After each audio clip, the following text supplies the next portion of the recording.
Chapter 363. The carriage gradually moved forward. A black horse was pulling the carriage, and the bell on its neck jingled. The sound was exceptionally crisp on the road.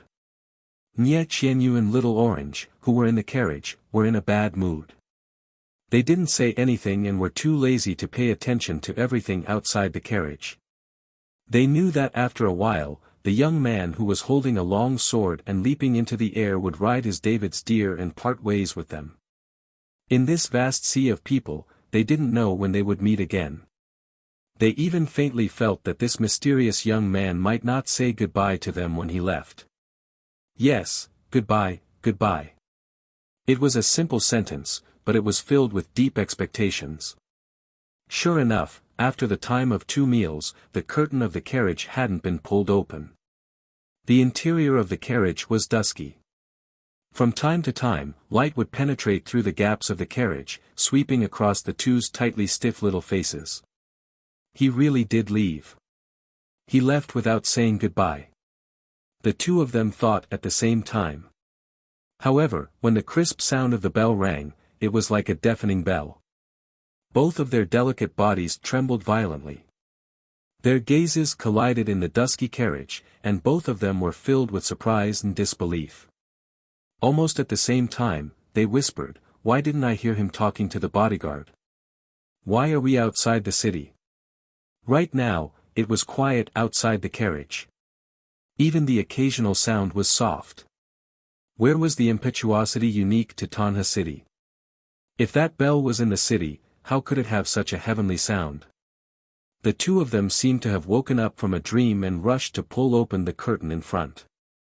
Wasn't the shoulder that wasn't very broad, the back view that had been deeply engraved in their hearts, right in front of them? Little Orange rushed to say, "Ren Xiaoyao, why didn't you leave?" Nie Qianyu also asked, "Big brother Ren, why didn't you send us to the escort agency?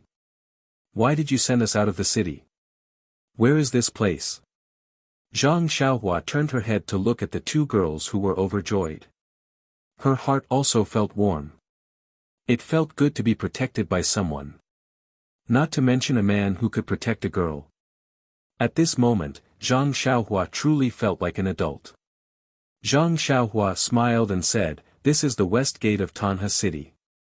We are already some distance away from Tanha City. What are you two doing? Are you afraid of running into bad guys?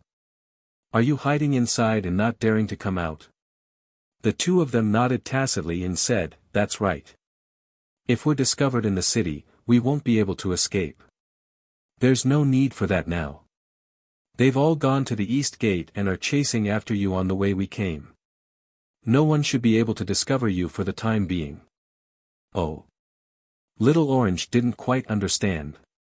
"Oh." Nie Qianyu instantly smiled and said, "So it was planned by Big Brother Ren. I really admire you." Zhang Xiaohua shook her head. "Miss Nie thinks too highly of me.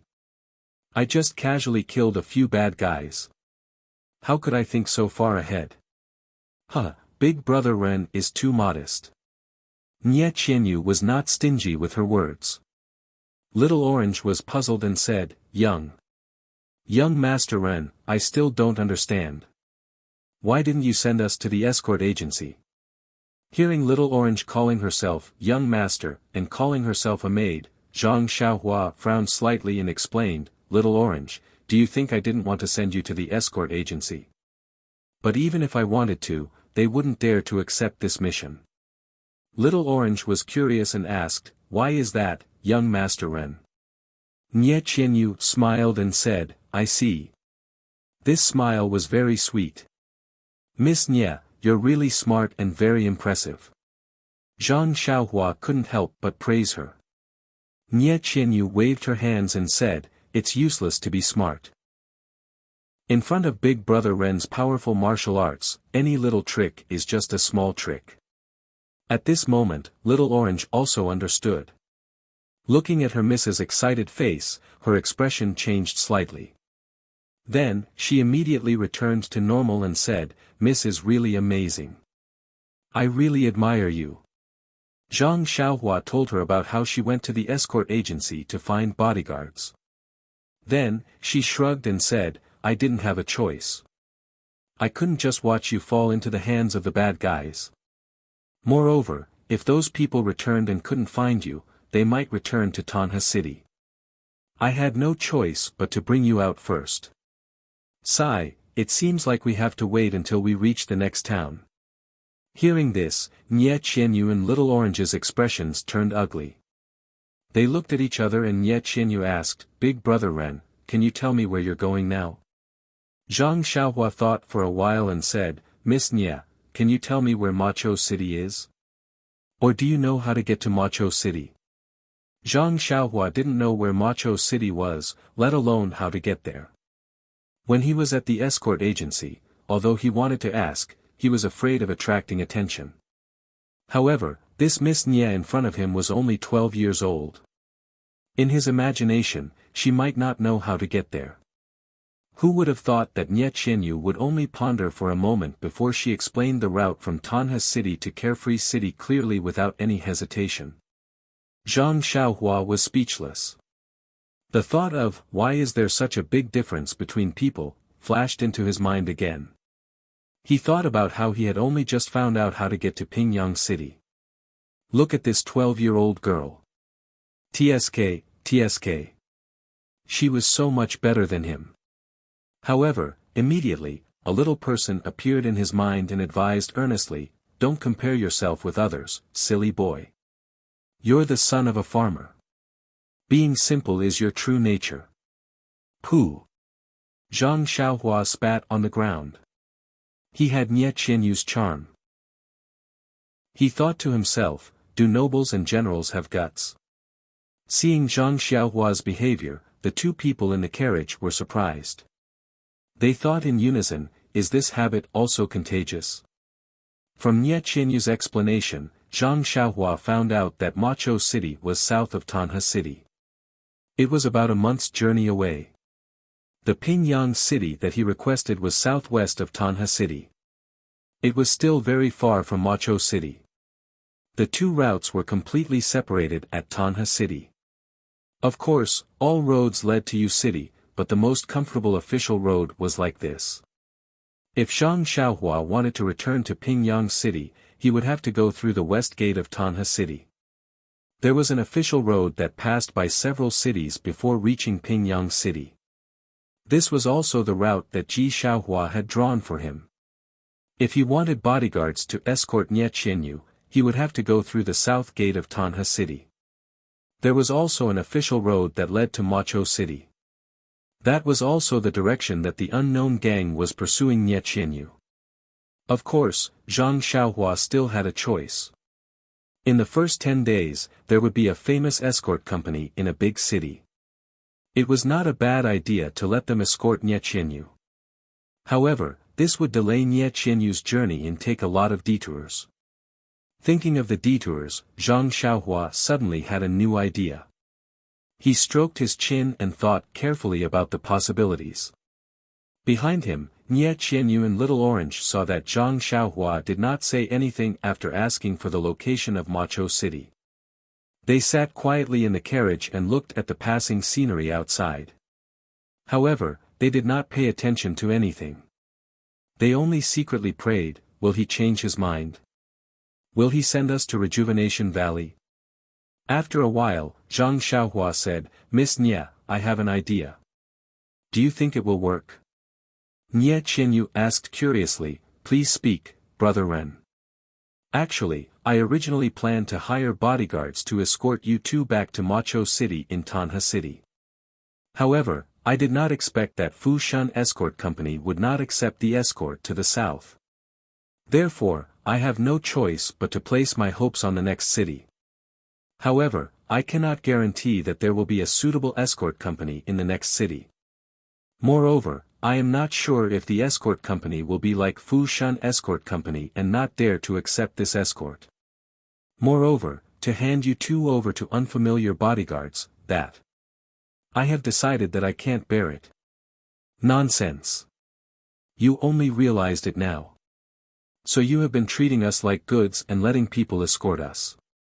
God has opened his eyes. You only realized it now. Nie Qianyu and Little Orange looked at each other. Their eyes were filled with joy and relief. Zhang Xiaohua continued to explain, the place I am going to is definitely not where you two can follow me. However, seeing Zhang Xiaohua dawdling, Little Orange became impatient and said, can't you finish your sentence in one sentence? Nie Qianyu hurriedly pulled Little Orange's sleeve with her uninjured left hand and said, Little Orange, let Brother Ren finish. Zhang Xiaohua chuckled and said, however, you two can follow me all the way there. After I am done with my business, I will send you back. How about that? Ah! Nie Qianyu and Little Orange could not believe their ears. Nie Qianyu hurriedly asked, Brother Ren, I have thought of this idea. However, the matter you are going to do must be extremely confidential and important. It will probably cause a sensation in the martial arts world. If we follow you, won't we affect you? That's why I don't dare to say it. Zhang Xiaohua scratched the few strands of mustache on his chin with his fingers and said with a smile, it's fine. As long as you don't have to follow me when you reach a place. When I'm done, I'll meet you at that place and send you off. Oh yes, Miss Nie, are you in a hurry to go back to Macho City? Nie Qianyu smiled and said, even if we are in a hurry, we need to be alive to go back. The place Brother Ren is going to is definitely not in the same direction as Macho City. It might even be very far away. The further we go, the harder it will be for those bad guys to find us. Brother Ren, you are so smart. What a brilliant plan. You can achieve 2 goals with 1 stroke. I admire you. After hearing this, Zhang Xiaohua raised his invisible tail high. He was just short of a feather fan to show the elegance of a wise man. Sigh, actually, as long as people get along with each other, it is inevitable that they will want to protect each other, let alone 2 budding girls. Since Zhang Xiaohua had the ability to send the 2 girls home after visiting the Guizhuang house, as a man, how could he refuse such a cushy task? Everything was caused by male chauvinism. Chapter 364. Faint snowflakes drifted down like salt grains, covering the mountains and rivers, and even dyeing the boundless fields white. A thin layer of snow had already accumulated on the straight and wide road. The road was slippery in the snow, and there were very few people on the road. At this time, there was a clear, ding-ling sound, and a carriage came from afar. Pulling the carriage was an ordinary black horse, and there was nothing special about it. But what was strange was that the carriage didn't travel in the middle of the official road. In the middle of the road, parallel to the black horse pulling the carriage, there was a glossy and spirited mule. On the carriage pulled by the black horse sat a skinny young man. His eyes were closed as he rested. His hands were in an extremely mysterious position. It seemed that he had already fallen asleep. Everything seemed so normal. However, if one were to pay close attention, one would be able to clearly see that although the snowflakes that filled the sky and became bigger and bigger stained everything, they did not seem to disturb the young man's beautiful dream at all. This was because there seemed to be a transparent cover around the young man's body. When the snowflakes landed on his body, it was as if they had landed on an abnormally smooth surface. They could not stay there and would slide to the side. Therefore, the snowflakes that filled the sky could not leave a single mark on the young man's body. Right at this moment, a soft and clear voice sounded out. Big Brother Ren, the snow is getting heavier and heavier. Aren't you going to take shelter in the carriage? Wasn't it Nie Qianyu's voice? The 3 people in the carriage were none other than Zhang Xiaohua, Nie Qianyu, and Little Orange who had come out of Tanha City. Upon hearing the voice, Zhang Xiaohua opened his eyes, loosened his hands, and released his divine sense. Immediately, a faint smile appeared on his face. At this time, Zhang Xiaohua was different from before. Although he had not seen him for more than a month, his youthful face seemed to have matured a lot. His smile also had a mature charm. Zhang Xiaohua said with a smile, Little fishy, it's okay. I like to see the scene of snow staining the earth. This snow can make me think of vitality and hibernation. Why don't you come out and have a look? Big brother Ren, I've said it hundreds of times. Don't call me little fishy. My name is Little You. Really? Nie Qianyu's reproachful words came from the carriage. Zhang Xiaohua raised his eyebrows and said, You two, one is Little Orange, and the other is Little Fishy. Aren't you a good match? Luckily, I'm smart enough to think of such a good name. Little Fishy, aren't you going to give me more money for the name? Bah, Nie Qianyu spat and said, shameless. Another voice sounded, Miss, I think you'd better take out those few golden leaves, lest young Master Ren keeps thinking about them. What? The food and drink expenses along the way, the hotel expenses, and Huan's expenses, which one of them didn't use my money? How can he have the nerve to say that? Ha ha ha, Zhang Xiaohua felt very refreshed when he heard this. Of course, he didn't spend a single cent of his own money and rushed over from Tanha City. How could he not be happy? Upon hearing Zhang Xiaohua's laughter, the people in the carriage also laughed. Nie Qianyu smiled and said, Big brother Ren, the sky is going to be dark soon and the snow is getting heavier. I'm afraid we won't be able to make it to the town. Nie Qianyu felt very strange. They had been traveling for more than a month. Zhang Xiaohua was unusually cautious and never spent the night in the wilderness. Even when he saw that it was still early, he stayed in an inn and didn't move forward. Logically speaking, with his superb martial arts, why would he be afraid of some petty thieves? However, since Zhang Xiaohua didn't explain, she didn't feel right to ask. Zhang Xiaohua smiled and said, It's okay. Pingyang City is about 4 to 5 miles ahead. If we speed up, we should be able to make it by the time the sky turns dark. We've already passed the first day of the new year on the road, and we'll have to pass the 5th day of the new year in Pingyang City. Nie Qianyu said in surprise, Big brother Ren, aren't you always bad at directions? How did you know that we're reaching Pingyang City today? It's all white outside the carriage. How can you tell? Upon hearing this, Zhang Xiaohua only laughed and didn't explain. Nie Qianyu in the carriage also seemed to be used to it and didn't pursue the matter. Zhang Xiaohua shouted habitually, Hiya, the deer immediately swung its tail and hit the black horse's buttocks. The black horse's hooves tightened again and it galloped forward quickly into the boundless snow. After Zhang Xiaohua left Tanha City, she told Nie Qianyu about her thoughts. Although Miss Nie was young, she was much more experienced than Zhang Xiaohua when she was the same age 5 years ago. She was also insightful about the ways of the world. How could she not quickly cozy up to Rinpochen? Naturally, she didn't have any objections. Wasn't it just a detour? Even if she had to go out to sea for a round, as long as she could return to Carefree City safely, she was willing to do so. Moreover. Besides, there was another small thought. Let's not expose other people's privacy. From Tanha City to Pingyang City, it was only a short curve in Xiaohua's scroll. Zhang Xiaohua drove the carriage for almost a month to pass through the few cities in between. Even the first day of the new year was spent hurriedly on the road. In the end, Zhang Xiaohua didn't return to Guizhuang House during the new year. In the beginning, Zhang Xiaohua used the whip on the carriage to drive the black horse. However, after a long time, she got tired of it. Huan, the deer, was indeed the spirit beast that Zhang Xiaohua mentioned. It actually understood its master's thoughts and caught up with Zhang Xiaohua. It only stopped when it reached a fork in the road and waited for Zhang Xiaohua's instructions.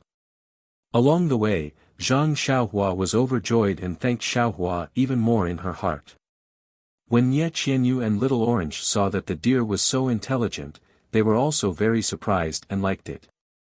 Both of them had reared the deer before and had a deep understanding of its diet. Nie Qianyu's carriage didn't lack money, so along the way, although Huan was a little different from the Rejuvenation Valley's deer, it was also well-fed and shiny. It was no longer as ugly as it was in Songning town. As for Nie Qianyu and Little Orange, after interacting with Zhang Xiaohua for more than a month, they went from being in awe and fear at the beginning to gradually getting to know him. They knew that this young man with powerful martial arts was not unapproachable and unapproachable. If his mysterious behavior and powerful martial arts were covered up, the Ren Xiaoyao in their eyes at the beginning was his true self. Speaking of mysterious behavior, Zhang Xiaohua had to sleep well every night. Even when sitting in the carriage, he had to close his eyes to rest. Sometimes, he was obviously terrible with directions, but sometimes he could point out the road ahead. Sometimes, he even had the feeling that he could foresee things ahead. This really puzzled Nie Qianyu. What annoyed Nie Qianyu the most was that this guy didn't even take out a single penny along the way. He always stretched out his hand to her to pay for everything. This wasn't the style of a martial arts hero. However, Nie Qianyu was also very gratified by the benefits brought about by this most annoying thing. From Tanha City to Pingyang City, they had encountered all kinds of bandits, robbers, and other evil deeds. However, at this time, the value of a martial arts man was fully displayed. This guy didn't care how many robbers there were in front of him. He just looked left and right and came over with his long sword. He randomly found an extremely thick tree or a huge rock. He took a deep breath and swung his sword down. No matter how thick the tree was or how hard the rock was, it would collapse at the touch of his sword. Then, Zhang Xiaohua leisurely got into the carriage while all the robbers were dumbfounded. He shouted, "Go," and the black horse automatically drove away, leaving behind the admiring gazes of the robbers. Of course, there were also some who felt good about themselves because they had more people. Zhang Xiaohua didn't hold back. No matter how many people there were, she killed them all with one strike and then used the second strike. Nie Qianyu and Little Orange were starry-eyed when they thought of that. Then, they spat and laughed, "This guy is really barbaric." At the same time, they hid in the carriage and covered their mouths. How much money would it take to hire such a brave and fierce bodyguard? It was a tiring but joyful journey for more than a month. Unknowingly, they were close to Pingyang City. Nie Qianyu was so smart. Ever since they left Tanha City, she didn't mention where they were going. She only followed Zhang Xiaohua's wishes. Occasionally, when Zhang Xiaohua couldn't make up her mind, she would raise her own opinions. Her tone didn't show any intention of inquiring about Zhang Xiaohua's destination. However, Nie Qianyu was very familiar with the distribution of each city. Zhang Xiaohua's route was also very clear. As early as more than 10 days ago, she already knew that Pingyang City was on her route. She just didn't know that this Pingyang City was Zhang Xiaohua's destination. 5 days ago, on the first day of the new year, the three of them spent it in a very small town. Zhang Xiaohua didn't mind. She hadn't spent time with her mother and father for many years. Although she really wanted to, she gave up the idea when she saw that it was still far away from home.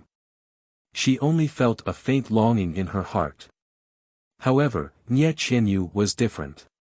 It seemed that she hadn't spent the new year outside since she was young. That night, her eyes were red and she didn't eat much. Zhang Xiaohua didn't know how to persuade her. She only comforted her and accompanied her silently. Fortunately, Little Orange took his young mistress out for a walk.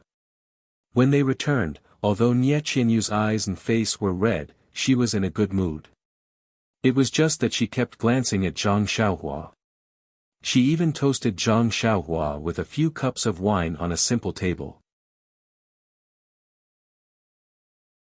Chapter 365. Recalling how Nie Qianyu's eyes were as red as a rabbit's, Zhang Xiaohua couldn't help smiling. It was true that the saying, every festive season, one would think twice of one's loved ones. Even though Nie Qianyu usually behaved like an adult, it was only at this moment that Zhang Xiaohua realized that she was just a little girl who had just turned 12. Zhang Xiaohua had given Nie Qianyu the name Little Fish that day. He had wanted to call her Little Rabbit, but there were no similar words in her name.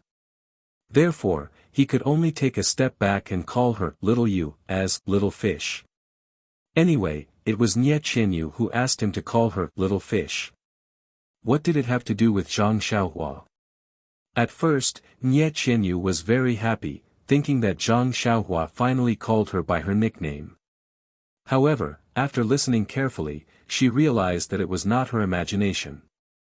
Therefore, she clung to Zhang Xiaohua and begged him to change it.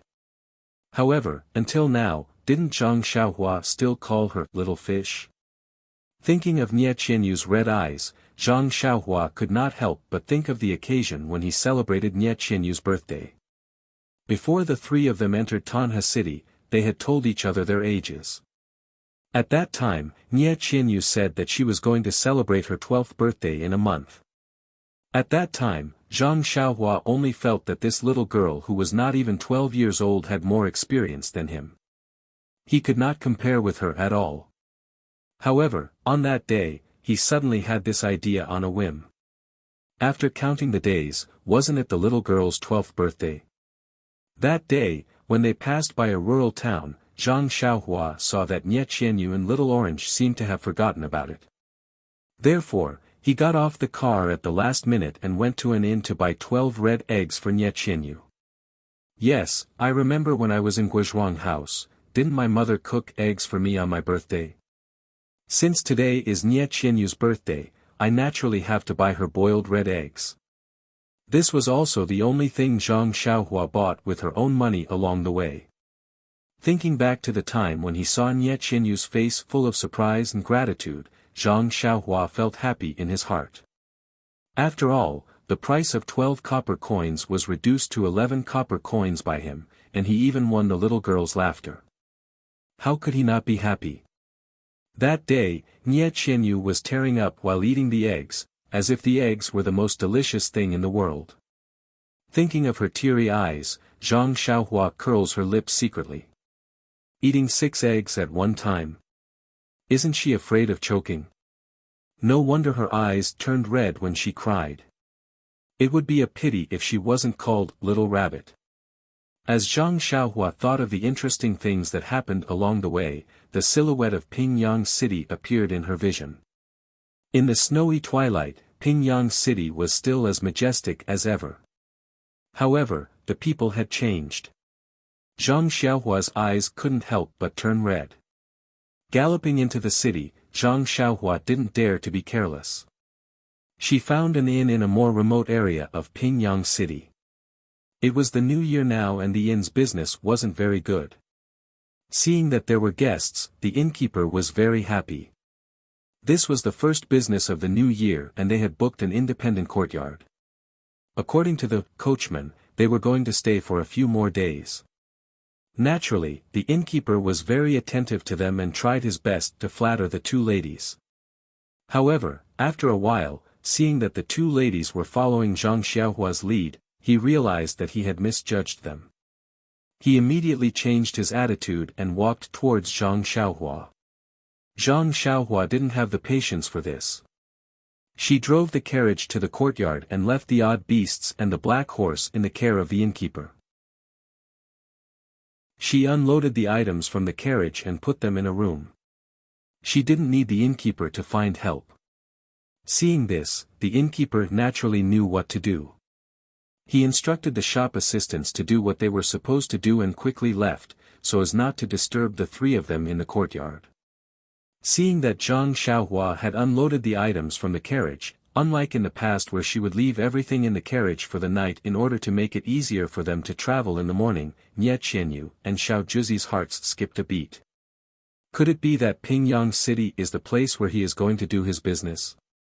Indeed, after Nie Qianyu and Xiao Juzi had finished packing and were waiting for their meal, Zhang Xiaohua pushed the door open and entered.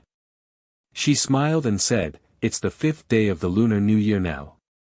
I have already asked the inn to make dumplings for you. You must eat your fill later." Nie Qianyu stood up and asked, "Big brother Ren, from what you said, it seems that you don't intend to eat with us later?" Zhang Xiaohua nodded and said, I still have something to do and will go out for a while. I may be back late tonight. You guys can eat by yourselves. Back tonight? Big brother Ren, are you going to do something? Nye Qianyu asked anxiously. Zhang Xiaohua smiled and didn't answer.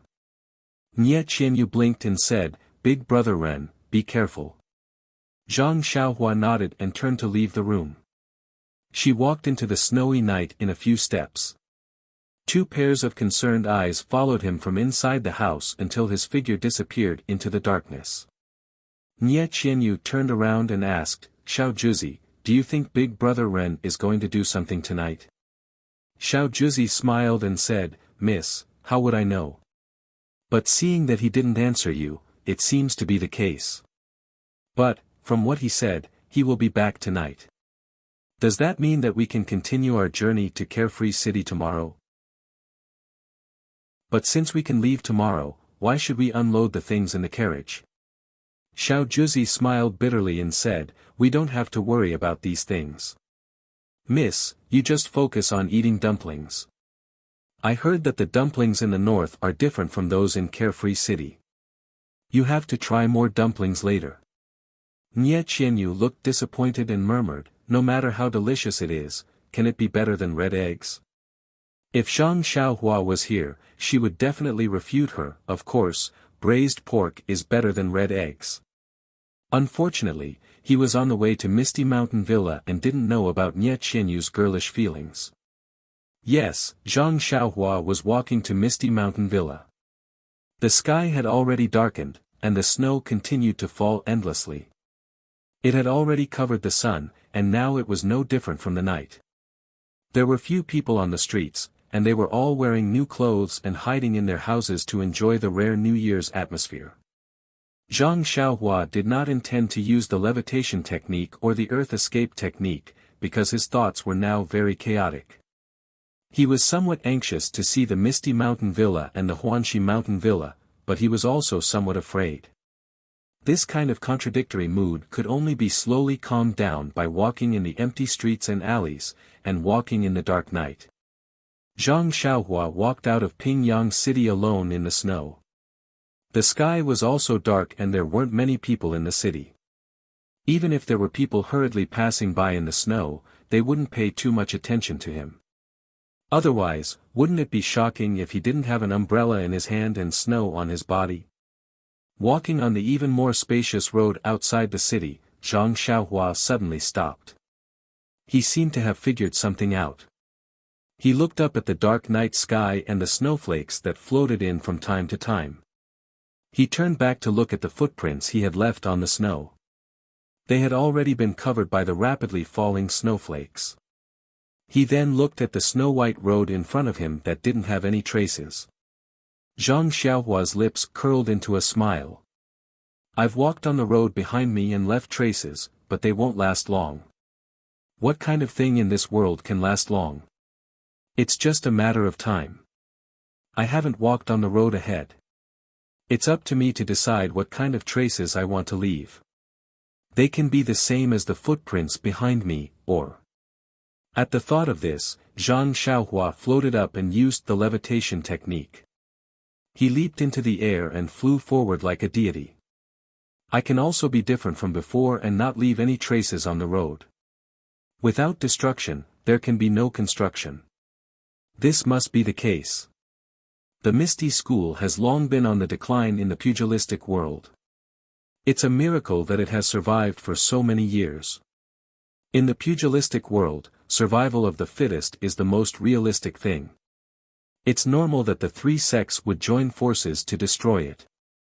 Moreover, the Dalan Temple and the incense cult actually allowed Hu Yuni to escape from Ethereal Peak with the descendants of the Misty School.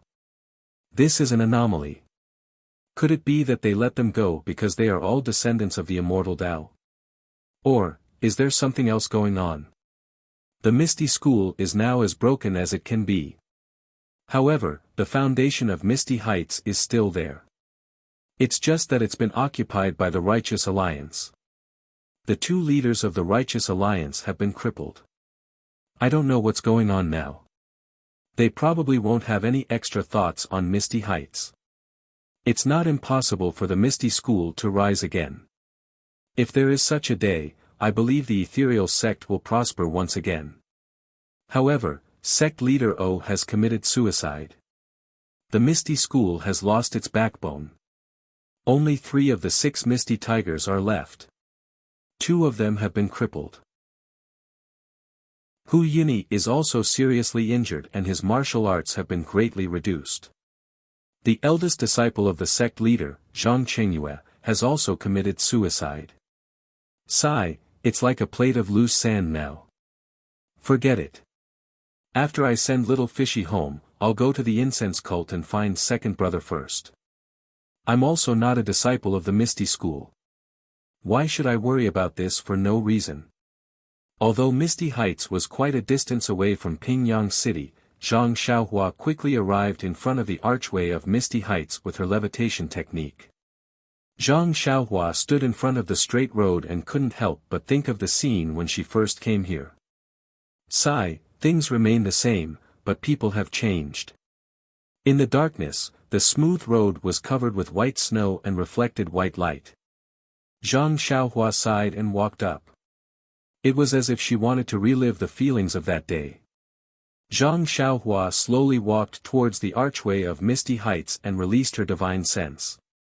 Perhaps it was because it was the new year or because it had been many years since the Misty School was destroyed, the Righteous Alliance's protection had already been lax. Tonight, there weren't any disciples of the Righteous Alliance guarding the archway. When Zhang Xiaohua's divine sense saw the 2 ancient words, Misty, on the archway, Zhang Xiaohua couldn't help but exclaim in surprise.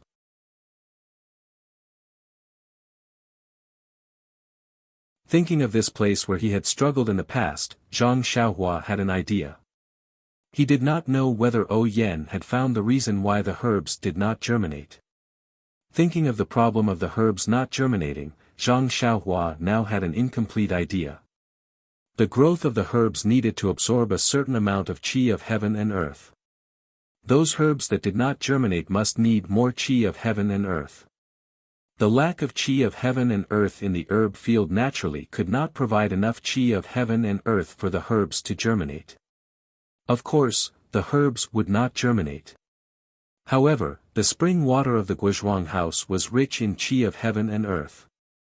If he could use the spring water of the Guozhuang house to water these herbs, there might be some effect. Of course, the qi of heaven and earth in the spring water from the Guozhuang house had long disappeared between heaven and earth. But where did the qi of heaven and earth in the spring water come from? Wasn't it provided by the small pieces of primordial stones at the bottom of the well? Speaking of primordial stones, how much qi of heaven and earth did the primordial stone in Zhang Xiaohua's purse provide?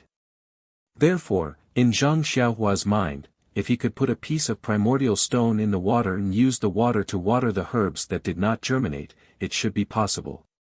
However, this idea was just an idea now, and there would be no day for it to be put into practice. Didn't the Decent Alliance say that they would not interfere with everything in the Huanxi Villa? Why is the herb field deserted? Zhang Xiaohua was a little depressed. Immediately, he spread out his divine awareness and carefully observed. Of course, he did not want to look at the Misty Villa. The Huanxi Villa was his old place and his first step in Jianghu. How could he not have deep feelings for it? Suddenly, Zhang Xiaohua's mouth showed a smile again. His body did not move, but suddenly, like a gust of wind, he flew to his own small courtyard. In Zhang Xiaohua's earliest hut, the barefoot brother Ma was still sitting on his messy kong, scratching his feet and drinking a little wine. From time to time, he would pick up a few peanuts from the plate on the kong and put them into his mouth. On the kong opposite him, the honest Lu Erhuan was sitting in a corner of the kong. Beside him were several young men in green clothes and hats. They were all staring at Ma Jing without blinking, as if they were listening to something. When Zhang Xiaohua passed by the hut in the small courtyard, she heard a few words floating from inside. You don't know. That year, Brother Shi and I were working in the field, helping our manor lord O to plant rare medicinal herbs. Then we saw several big monks and several men from Jianghu descending from the sky. I was very shocked, but I couldn't ruin the prestige of our Huanxi mountain village. So I stepped out from the crowd and asked, "Who are you?" Zhang Xiaohua looked at the hut in the small courtyard and said, "You don't know. That year, Brother Shi and I were working in the field, helping our manor lord O plant rare medicinal herbs." "Do you know how?" the monk answered. The several people opposite him shook their heads and said in unison, "We don't know." Ma Jing let go of his feet, put the peanuts into his mouth and said, "The monk said, 'Brother, we are from the Huanxi villa. We are monks from the Dalan temple. We were ordered to come to Huanxi villa to check. Brother, please do us a favor.'" At this time, a boy asked, "Brother Ma, that's not right. The monk called us benefactors. Why did he call us brother? You are not a monk." "Oh." Ma Jing was a little disapproving and said, "Maybe I remembered wrongly. You think that since they were so polite, I naturally couldn't be rude, so I said, 'Brother Ma, that's not right.' I heard from Brother Shi that those people were very fierce at that time. When they came to our Huanxi villa, they searched everywhere and broke a lot of things. They also beat a lot of people. It is said that they were looking for some martial arts secret book." Another person also said, "Yes, it's the house I live in. It said that it's been ransacked. I just don't know whether they found the martial arts secret book or not." Ma Jing impatiently put his hand in front of his nose and said, "Do you still want to hear it? If you don't want to hear it, I will go to sleep." "Yes, yes, of course we want to hear it. Didn't we all come to the villa later? We didn't have time to participate in the glorious history of the villa. We still have to rely on Brother Ma to tell us more about your glorious deeds." "Humph, now you know how to respect the old and love the young. Let me tell you, that martial arts secret book definitely wasn't found." "Hey. Brother Ma, we know."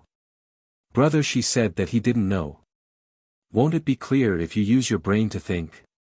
If they found the martial arts secret book at that time, would they still take our villa master O to preach the incense cult?"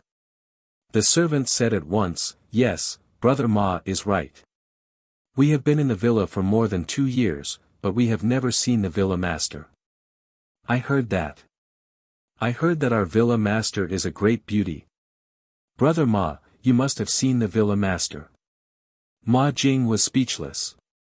What kind of servants are these? They actually dare to talk about the villa master behind her back. However, Villa Master O is indeed a great beauty. Zhang Xiaohua stood on the roof and listened to the group of servants talking nonsense. She couldn't help but secretly laugh.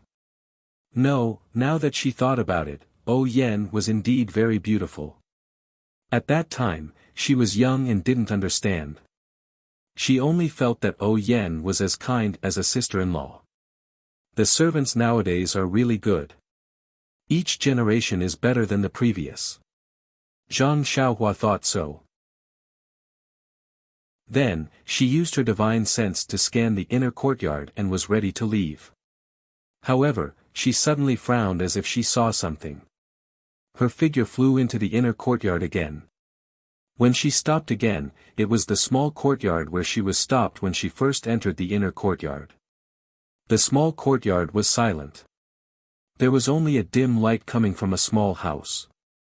Zhang Xiaohua stood in the middle of the courtyard and thought for a moment. She walked to the door and reached out to knock on the door. A clear voice sounded from inside. "Who is it? Wasn't it Qiuju?" Zhang Xiaohua said in a low voice. "Sister Qiuju, it's me. I'm Zhang Xiaohua." Zhang Xiaohua. Qiuju was obviously stunned. Then, as if she remembered something, she cried out in surprise. "Zhang Xiaohua, it's you. Wait a moment, you." Then, she heard the sound of hurried footsteps from inside. The door of the small house opened with a "chi-la" sound, revealing a face full of surprise. Qiuju opened the door. Although she was fully prepared, she was still stunned for a moment. The tall young man in front of her had the same face as the young man in her memory. It was just that the shape of his face was a little elongated, but he had grown a lot.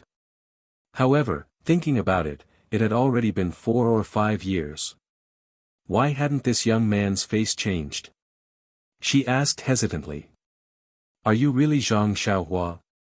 Zhang Xiaohua touched her face and smiled. Why, Sister Qiuju, I heard that my face didn't change much. Don't tell me you can't recognize me. No, it's just, at this moment, Zhang Xiaohua said, Sister Qiuju, I even hung clothes for you in the past. Don't you remember? Chapter 367. How could Qiuju not know that the young man in front of her was Zhang Xiaohua from back then? She covered her mouth and laughed. She moved aside and said, Xiaohua, come in quickly. Zhang Xiaohua smiled and entered Qiuju's room. The layout of the room in the inner courtyard was obviously different from the small room Zhang Xiaohua used to live in. If the room was a brick bed to sleep on, Qiuju would not have let Zhang Xiaohua in so late at night. This was obviously a small room similar to a living room. A small table was placed in the middle and chairs were placed around it. Zhang Xiaohua entered the room and found a chair to sit on. Qiuju picked up the teapot from the side and poured a cup of hot tea. She smiled and said, Xiaohua, drink a cup of hot tea to warm your body. Zhang Xiaohua reached out to take the cup. He took a sip and was about to put it down when Qiuju said, Don't put it down. Just hold it like this. It can warm your hands. Zhang Xiaohua was stunned. He smiled and said, Sister Qiuju is indeed attentive. Although he was not afraid of cold or heat, he still held the cup with both hands. He was about to speak when Qiuju said, Xiaohua, where have you been these years? I remember 5 years ago, I heard from Sister Qiu Tong that you went missing and were killed by a group of bandits. I'm not talking about you. Xiaohua, you learned a lot of martial arts from Captain He, but you couldn't even beat a group of bandits. Seeing that Zhang Xiaohua had returned safely without missing an arm or leg, Qiuju naturally mocked him without holding back. Zhang Xiaohua smiled and said, Sister Qiuju is wrong. There were hundreds and thousands of bandits. I was just one person. How could I beat them? Unless I had 3 heads and 6 arms. Qiuju said, with your small body back then, you wouldn't be able to beat them even if you had 9 heads and 36 arms, let alone 3 heads and 6 arms. At this point, she covered her mouth and laughed. Then, she said, Oh right, tell sister what happened at that time. Gang leader O sent a lot of people to look for you, but there was no news of you. Miss and Sister Qiu Tong thought that you couldn't come back, so they were sad for a long time. Alas, if they could see you coming back to Huanxi Villa today, they would be very happy. Zhang Xiaohua thought for a moment and said, Actually, there's not much to say about my story. At that time, I encountered bandits who were doing bad things and kidnapped a girl. I thought that I could be considered to have learned martial arts, so I went with second brother to the bandit stronghold to save her. We did manage to save her, but we were discovered by the Tenryu sect and were captured. Tenryu sect? Qiuju was puzzled, what sect is that? I don't think I've heard of it before. Zhang Xiaohua said, there are countless sects in Jianghu. It's normal that Sister Qiuju hasn't heard of them. Then what? The Tenryu sect actually captured you for 5 years? You're just a child. They're too inhumane. Zhang Xiaohua giggled and said, Sister Qiuju, I'm not that young. Qiuju smiled and didn't say anything. Zhang Xiaohua continued, Actually, not long after they captured me, I found a chance to escape. However, I didn't escape on land, but on the vast sea. I drifted to an island alone and didn't return to land until recently. Ah! Qiuju widened her eyes in surprise and asked incredulously, Xiaohua, you actually went to sea and spent 5 years alone on a deserted island? Yes, Sister Qiuju. Actually, it's nothing. I wasn't used to it at first, but I got used to it after a while. Really? Alas, poor child. Qiuju's motherly love burst forth in an instant. She felt that Zhang Xiaohua's experience was unfair. She said, "Fortunately, you're finally back. Well, that's good. Stay in Huanqi Villa from now on and don't go anywhere else. By the way, when did you return to the villa? Why didn't I hear Qiuxiang mention it? I met Tian Zhongxi in the afternoon, but he didn't mention it. You didn't just come back, did you?" Several questions in a row fully showed Qiuju's concern. Qiuxiang. Zhang Xiaohua was also surprised and couldn't help asking, "Who is Qiuxiang?" Oh. Seeing this, Qiuju said with a smile, "You really just came back to the villa. You haven't seen Sister Qiuxiang, right? Well, I guess Tian Zhongxi wants to take you to see her tomorrow morning." Speaking of this, there was a trace of sadness on her face. She said, "Tian Zhongxi must have told you about the Misty School. Since Miss and Sister Qiu Tong went to preach the incense cult with Madame Gang, our Huanqi Villa has been temporarily taken over by Qiuxiang. Alas, she has been in charge for 3 years. However, Xiaohua, don't worry. Although you haven't seen Qiuxiang, you're still a senior in Huanqi Villa. I have a good relationship with Qiuxiang. Tomorrow morning, I'll tell her in advance in case she refuses when Tian Zhongxi goes to report to her, or it will be too late for me to go there." Hearing Qiuju's words, Zhang Xiaohua felt warm in her heart. She had only met Qiuju a few times, but she took good care of her because she used to be a manservant in Huanqi Villa. Her true feelings were rare. Zhang Xiaohua said with a smile, "Let's talk about these things later. I want to ask, Sister Qiuju, do you know the whereabouts of my second brother, Zhang Xiaohu? Is he dead or alive?" Qiuju thought for a moment and sighed, "I'll tell you the truth about your second brother's whereabouts. Xiaohua, I really don't know. When the Misty School was besieged by the 3 factions, I only heard the faint sound of fighting in the villa. I don't know the specific situation of the enemy. Moreover, in the end, the disciples of our Misty School were taken back by Madame Gang and brought back to preach the incense cult. I didn't see them, so naturally, I don't have any news about Zhang Xiaohu."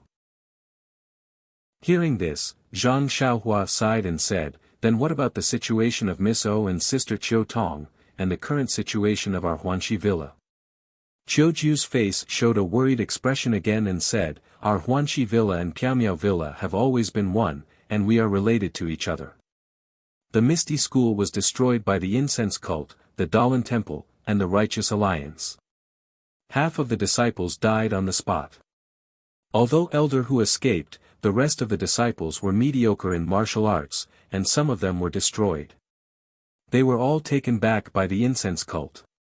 Although our Huanqi Villa was protected by Nun Jingyi of the incense cult, and the other 2 factions had no choice but to yield, Miss was taken away by them. Sister Qiu Tong couldn't bear to part with Miss, so she went with them. The other sisters and I also wanted to go, but Miss didn't allow it, so we stayed." Hearing this, Zhang Xiaohua asked, "Sister Qiuju, do you know where the incense cult is?" "This?" Qiuju shook her head and said, "I don't know about this." That day, there were many of them and they set off together. When I bid farewell to Miss, I didn't hear her mention it. I reckon that Miss herself might not know about it. However, their carriage was heading towards the south. How is the villa now? Is it the same as before? Zhang Xiaohua asked. Qiuju still smiled bitterly and said, "Huanqi Villa has left the Misty School. How can it be the same as before? Although the 3 factions have an agreement that they can't interfere with Huanqi Villa, the Righteous Alliance is right next to Huanqi Villa and has occupied Piamiao Villa. Every move of our villa is under the surveillance of the Righteous Alliance. According to our guards, a few years ago, the villa was surrounded by their disciples, and they were monitoring both openly and secretly. It's only this year that they relaxed their vigilance. However, when you came back today, you must have been interrogated at the entrance of the villa. Even now, it's the new year, they still left people to not let our villa have a peaceful time. Is that so? What about inside the villa? Zhang Xiaohua asked again. There's no change in the villa. Some people saw that Huanqi Villa has no future and quietly ran away. These people are really heartless.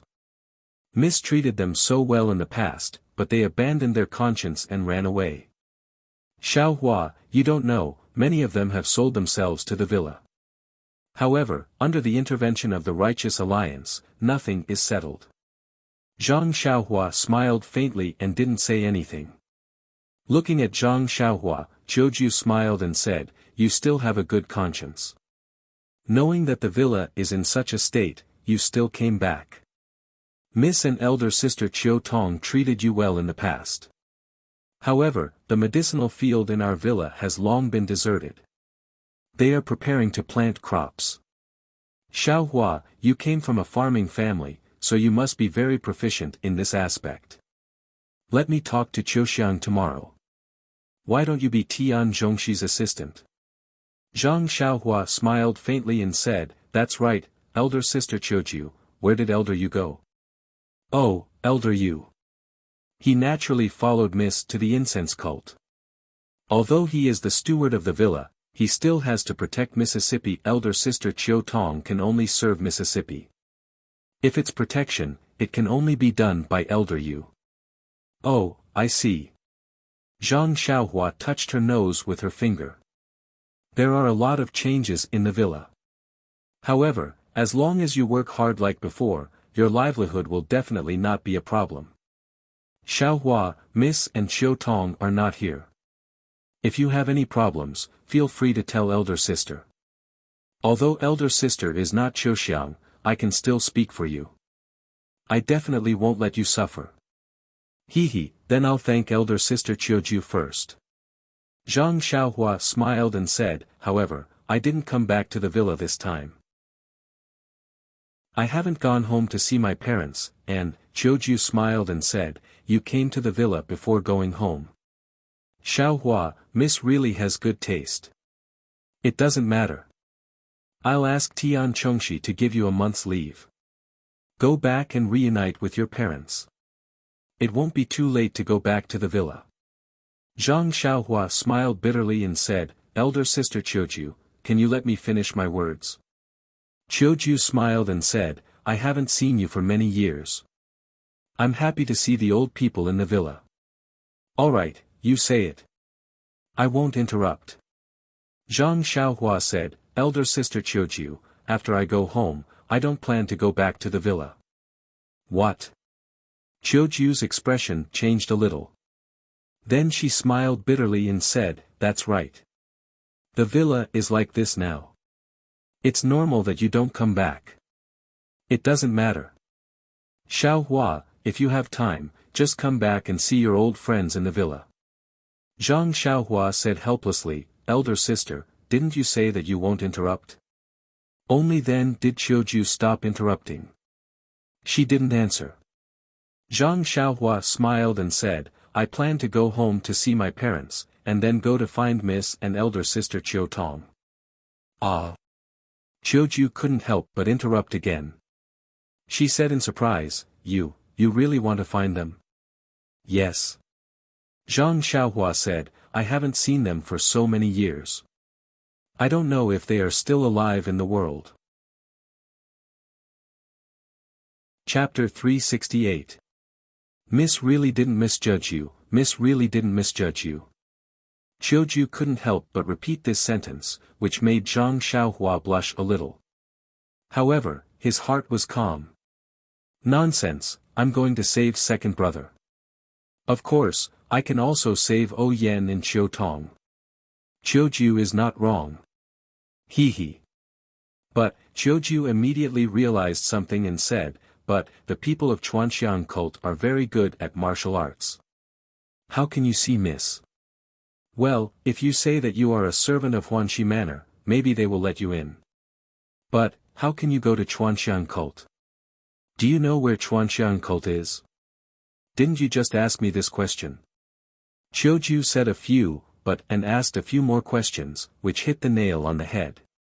Zhang Xiaohua said with a smile, when I came back this time, I happened to meet a disciple of the Misty School called Chu Yunfei. He said that when he went back, he would ask Elder Hu. If he knew the address of Chuanxiang cult, he would find a way to tell me. Then I would know how to get there. Oh, is that so? Qiuju nodded and said, I really envy you, Xiaohua. If I were a man, I would also be like you and go see Mississippi, Zhang Xiaohua said. If Qiuju's sister was a man, Miss wouldn't dare to let you see her. Qiuju suddenly realized and covered her mouth to laugh. She had never been so happy in the past few years. Then, Qiuju asked, Xiaohua, where do you live? I remember that your little house has been occupied by the new servant. I don't know where your things are. Zhang Xiaohua was still holding the teacup that was gradually losing its heat. She said, it's like this, Qiuju's sister. I'm not going back to the manor this time, so I didn't inform Brother Shi. Also, I have to go back later. Qiuju frowned and said, then, you are, Zhang Xiaohua said with a smile, didn't Qiuju's sister just say that Captain He and I? Oh, right, where is Captain He? How is he? Zhang Xiaohua suddenly realized that she hadn't asked about this initiator yet. Perhaps he had already subconsciously regarded He Tianshu as a martyr in the Misty School. Well, Qiuju also shook her head and said, Captain He was not in Huanxi Villa at that time. There were many casualties in the Misty School, so I don't know where Captain He is.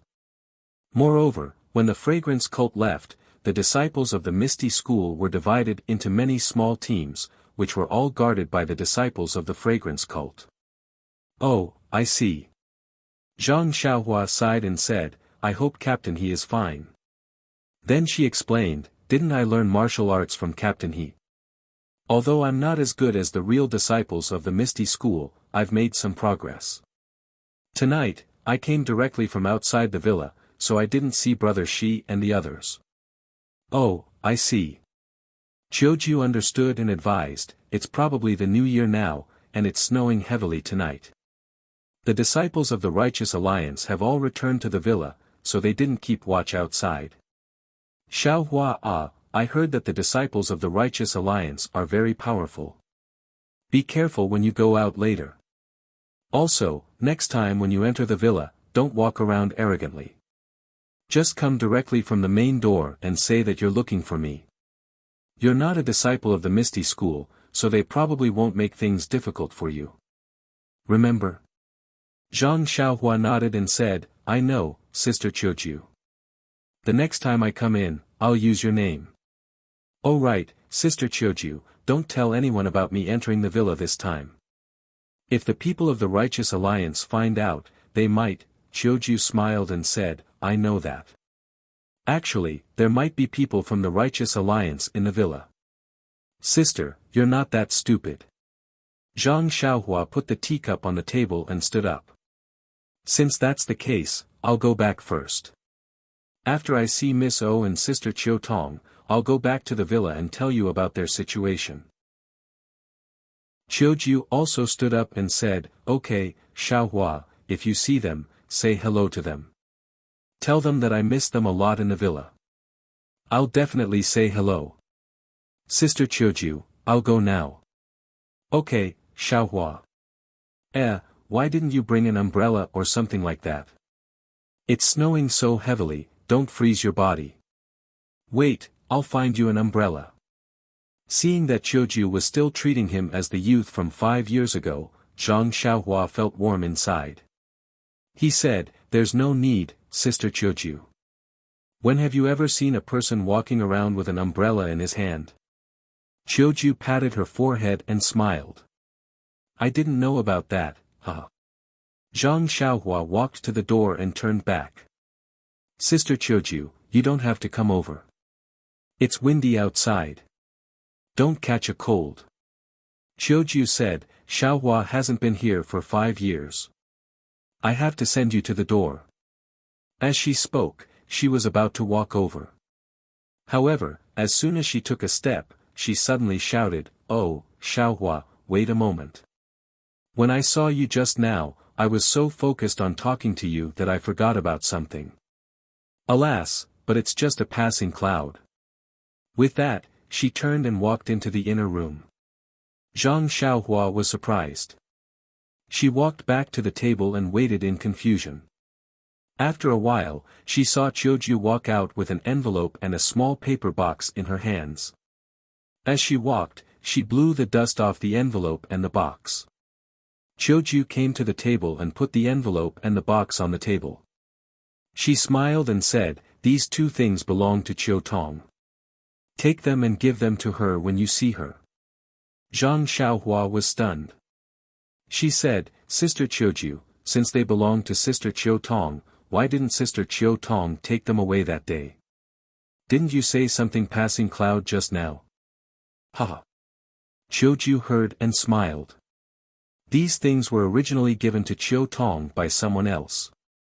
However, she left in a hurry that day and I forgot about it.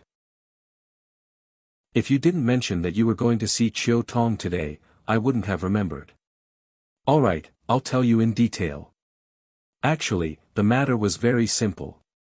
On the day that the Misty School was besieged by the three factions, Misty Mountain Villa was facing a formidable enemy. However, Huanxi Mountain Villa was no different from usual. Everyone in the villa was busy with their own matters. Qiuju was in the kitchen preparing something for her young mistress when she saw a rather handsome male disciple of the Misty School come to her with these two things. He wanted her to help him pass these two things to Qiu Tong. At that time, Qiuju was very puzzled. Qiu Tong was just at the main hall of the inner manor. Couldn't he just go there himself? Why did he have to do it? However, when she saw the male disciple's face that was so red that it was about to drip blood, Qiuju somewhat understood. Moreover, the male disciple also said that this was a birthday present that he had prepared for Qiu Tong. Qiu Tong's birthday was 2 weeks later and the male disciple was about to leave for some matters. He probably wouldn't be back for a while. Hence, he asked Qiuju to pass it to him.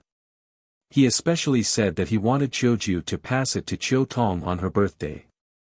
This way, he could show his sincerity and perhaps give Qiu Tong a surprise. Naturally, Qiuju agreed to this kind of thing immediately. Moreover, she even teased the male disciple at that time. At that time, the male disciple was even more embarrassed. However, Qiuju was so busy that she didn't have time to spare. Hence, she asked the male disciple to put the letter and the box on the shelf in the kitchen first. When she was done, she would take it back to her room. The male disciple thanked her happily and left the box behind. He even specially told her that he would personally pass it to Qiu Tong on her birthday. How could Qiuju forget such a thing? Of course, she waved her hand and told him not to worry. However, things were far beyond her expectations. Before she finished her work in the kitchen and was still wondering when Qiu Tong found a lover from the Misty School, the news that the Misty Mountain Villa was attacked by the three factions came. This kind of news was like a thunderbolt. Of course, Qiuju forgot some small things. She hurriedly put down her work and ran to find O Yen. At that time, O Yen had already been taken to the Misty Peak by O Peng. Naturally, Qiuju couldn't see O Yen. At this time, the Huanxi Mountain Villa, which was part of the Misty School, was also attacked by the three factions. Qiuju and the others were forced to return to their rooms and couldn't go anywhere. After a long time, a group of female disciples from the Fragrant Religion, a few monks, and a few disciples from the Righteous Alliance came like wolves and tigers. They searched everyone's rooms and turned everything upside down.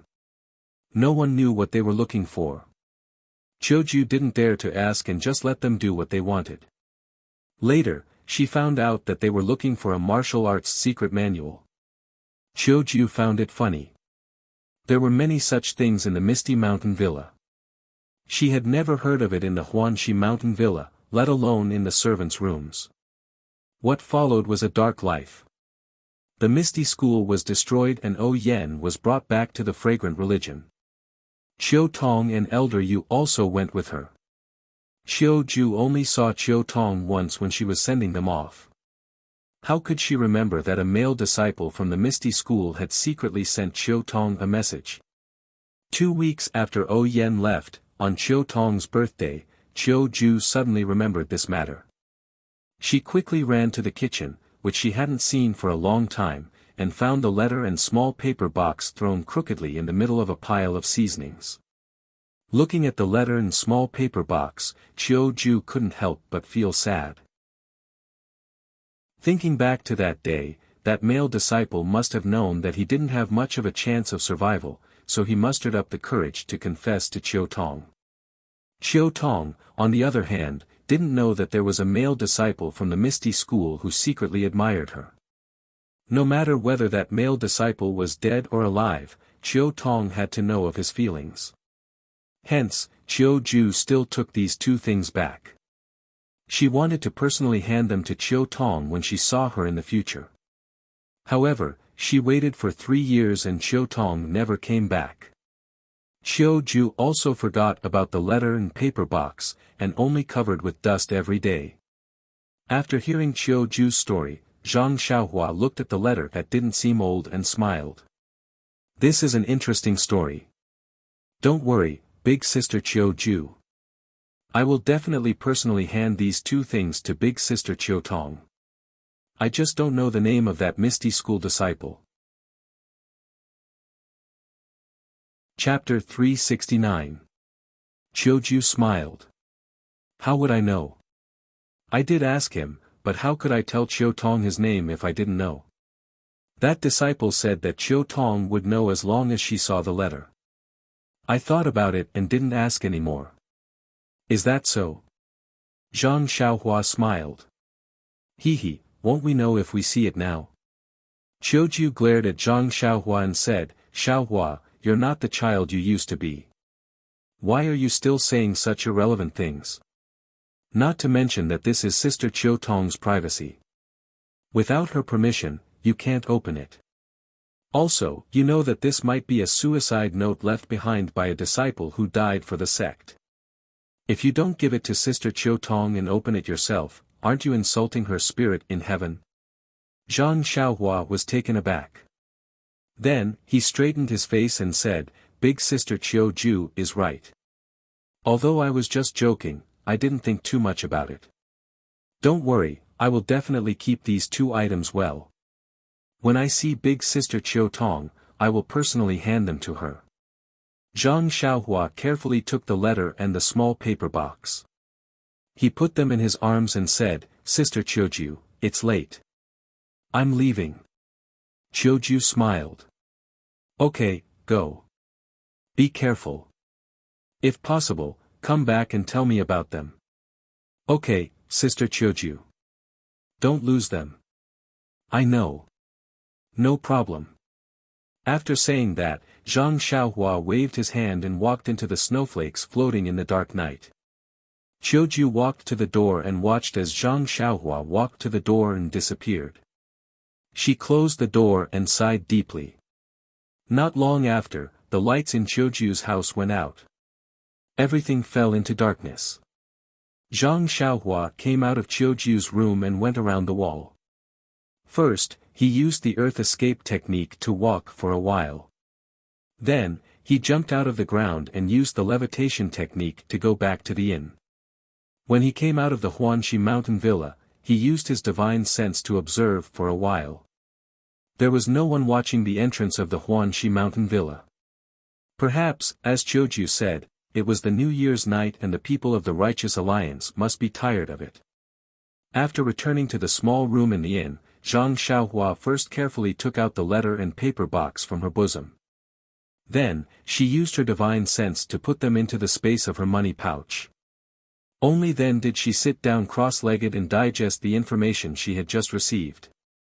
She took out some primeval stones and began to cultivate the Carefree Heart Sutra. The next morning, after practicing the Fist of the North Star outside, Zhang Xiaohua led Huanhuan to the courtyard and returned to her room to comprehend the way of heaven. It was not until the sky was bright and she heard some noises in the room next door that she went out and knocked on Nie Qianyu's door. Xiao Orange, who opened the door, was very happy to see Zhang Xiaohua. She asked, "Child Ren, have you finished your business?" Zhang Xiaohua smiled and said, "No, I haven't done it yet. I just went out for a walk yesterday." After letting Zhang Xiaohua into the room, Nie Qianyu asked, "In that case, is Brother Ren going to do it today?" Zhang Xiaohua nodded and said, "Yes, Miss Nie is smart. I'm here to say goodbye." "How many days will Brother Ren be gone?" Nie Qianyu asked anxiously. "Well," Zhang Xiaohua frowned and said, "it's a little complicated and I'm not sure. I estimate that it will take at least 10 days. Ah. So long." Nie Qianyu almost cried out. Seeing this, Zhang Xiaohua smiled bitterly and said, "That can't be helped. Miss Nie, it's not a small matter. I underestimated 10 days, maybe 20 days. However, this Pingyang city is already very far away from Tanha city and Wuri city. Even if those people who are chasing after you sent a lot of men, they wouldn't have chased you all the way here. Unless they have divine foresight, then there's no other way." "Huh, even if they have great foresight, aren't they still fooled by Brother Ren?" Nie Qianyu said with a smile. Zhang Xiaohua touched his nose and said, "I'm just that amazing. Don't praise me like that." Bah, Nie Qianyu could not help but spit and blush. "Child Ren, don't worry. I'll take care of Miss Nie here. Nothing will go wrong," Xiao Orange said tactfully. Suddenly, Zhang Xiaohua's heart skipped a beat. This plot seemed very familiar. It was like a phrase commonly used in romance novels. Zhang Xiaohua was embarrassed and said, Okay, I'll ride Huan to do something. You guys be careful. If there's nothing important, try not to go out." "Oh, I forgot. Nothing will happen even if you go out." "Why is that?" Nie Qianyu was puzzled. "Even if you go out, the bullies in the city won't be able to see you." "Ah. What do you mean?" Xiao Orange was puzzled. Zhang Xiaohua did not explain and said, "Okay, I've already deposited a lot of money in the inn yesterday. It should be enough for a month. Okay, you guys stay here. I'll leave first." "Oh yes, how did the dumplings taste yesterday?" With that, he turned and left, as if he was afraid to stay here any longer. Sure enough, before he reached the door, Xiao Orange muttered, "Child Ren is really strange. Yesterday's dumplings did taste good. Why did he only think of asking now?" On the other side, Nie Qianyu seemed to have understood something.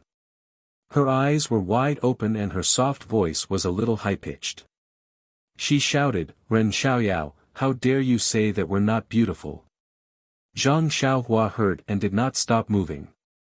She laughed and said, "Miss Nie, you've wronged me. I didn't say that." Xiao Orange, who was beside her, also asked curiously, "When did Child Ren say that?" Nie Qianyu stomped her feet and said, "Didn't you just say that the bullies in the city look down on us? Didn't you understand?" "Ah. Ren Xiaoyao." Xiao Orange did not call him Child Ren anymore. What nonsense. A girl's face was the most precious thing. How could she not be angry when you said that? The two of them chased after him to the door. Zhang Xiaohua had already urged the deer to leave a trail of footprints on the thick snow. A burst of laughter could be heard from afar. Surprisingly, the two people who chased after him did not look angry. They were both muttering to themselves, "Look at what Xiaoxia did. Even a joke is so profound. Even his laughter is so charming." Sigh, if Zhang Xiaohua heard this, wouldn't she fall off the deer directly? The road from Pingyang City to Lu Town was not short. Although the deer could run fast, it was still snowing heavily. It would take at least 3 to 4 days to get back. Therefore, Zhang Xiaohua was not in a hurry. The Guizhuang house was just ahead.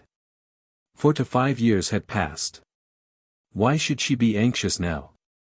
Therefore, amidst the snowflakes, on the quiet road, Zhang Xiaohua sat cross-legged on the deer.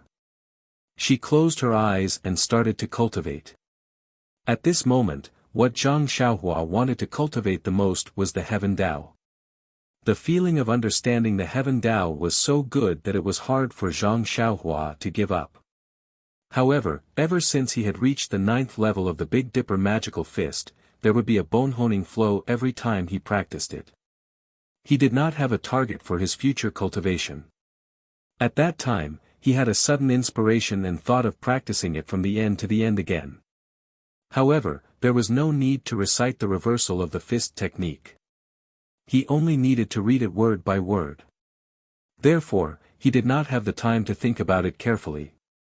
This journey from Pingyang City to Lu Town could be made use of. The 108 forms of the Big Dipper magical fist had left a deep impression in Zhang Xiaohua's mind. The little man who knew how to perform the fist technique had not appeared for a long time. However, it was not difficult to recall it again. Therefore, Zhang Xiaohua disassembled all the 108 forms in her mind. She wanted to recombine these forms. She wanted to take out the last form of the form first and then connect the other 107 forms to this form one by one. However, after going through all the forms, there was not a single form that could be connected. Zhang Xiaohua could not help but frown. Could it be that her idea was wrong? Or could it be that she had to find a new fist technique form from the many martial arts fist manuals? Yes, it was possible. Didn't sect leader O say before that the stellar fist had 360 forms? Her Big Dipper magical fist only had 108 forms. There were still many forms missing. However, in this way, there was a problem. Since there were still forms that could be extracted from the fist manuals, why couldn't she find them the first time? This was really a problem. Zhang Xiaohua could not help but open her eyes and use her fingers to rub the space between her eyebrows. At this time, there was a sudden rush of ding-dang from behind. A horse carriage caught up from behind. Zhang Xiaohua slightly turned her head. There was a small triangular flag on the carriage with the word "fast" written on it. Zhang Xiaohua smiled and patted Huan's head. Huan obediently walked to the side of the road and made way for the horse carriage. As soon as Huan made way, the horse carriage caught up. When it was walking side by side with Zhang Xiaohua, the coachman glanced at Zhang Xiaohua and nodded gently. Zhang Xiaohua also smiled in return. However, at this moment, she heard a cat scream from below the horse carriage. Zhang Xiaohua used her divine sense to scan the area. It was a dirty cat that had been run over by the horse carriage's wheel and was rolling around under the horse carriage. The coachman seemed to have heard it. He frowned and tightened the reins in his hand. He was about to pull the horse carriage, but immediately, he released his hand. With a flick of his wrist, he shouted, "Jia!" The horse carriage continued to roar and did not stop for even a moment. On the snowy ground, the pitiful cat rolled left and right. Finally, it stopped moving. Its dirty white belly was facing up. Its two hind legs were curled up and twitching. One of its front legs was placed in front of its chest while the other was raised high. It seemed to be trying to grab something. Chidian Chinese website welcomes readers to read the latest, fastest, and hottest series of original works at Chidian. Chapter 370. Seeing the hatred in the cat's eyes, Zhang Xiaohua's heart felt as if it had been struck by a heavy hammer. Looking at the dark red blood flowing from the corner of the cat's mouth and its four legs gradually stopping moving, Zhang Xiaohua suddenly felt a wave of sadness in his heart. When the cat had completely stopped moving, Zhang Xiaohua looked around and carefully picked up the pitiful and light little thing from the ground. He walked step by step to the side of the road until he reached the wasteland by the side of the road. After looking around, he put the cat down. Huan also obediently followed him. Zhang Xiaohua took the long sword from Huanhuan's back and quickly dug an extremely deep hole in the wasteland. Zhang Xiaohua picked up the cat and carefully placed it into the deep hole, as if he was afraid of disturbing the cat's beautiful dream. Then, his heart filled with sadness, he sprinkled the soil on the cat bit by bit and murmured something. Only when all the soil was filled into the hole did Zhang Xiaohua stop. He clapped his hands and looked at the dark clouds in the sky. He sighed, life is so fragile. To be honest, ever since Zhang Xiaohua started practicing qi, he had been decisive in killing. Countless lives had been taken by his hands. Perhaps his killing methods were too nimble and he had never seen more blood. Moreover, the people he killed were all detestable people, so he didn't feel too burdened in his heart. But today, he suddenly saw an innocent cat being run over by a carriage. This ordinary incident that couldn't be more ordinary on a normal day actually aroused his compassion. If it was said to be the backlash of his killing intent from before, it was reasonable. Life, death, life, death. Zhang Xiaohua stood with his hands in his sleeves. He looked up at the sky and murmured these two words over and over again. In an instant, the entire world seemed to be stagnant and the snowflakes also stopped in the air. Zhang Xiaohua's mind once again felt the call of the heavens. At this moment, his consciousness left his body like before and gradually, slowly rose up. This time, Zhang Xiaohua had the previous experience and didn't deliberately or anxiously rise up. Instead, he slowly controlled the speed of his consciousness and spread it out to understand the feeling of the entire world. But soon after, Zhang Xiaohua discovered that his comprehension this time was different from the last time. This time, what he saw through his consciousness was not the various states of the world, but the life and death of the world. As Zhang Xiaohua's consciousness rose and strengthened, from the death of the cat at the beginning, to the birth and death of the surrounding villages, normal deaths, abnormal deaths, countless positive, negative, and positive emotions filled his consciousness. Time and space also seemed to have lost their effect at this time.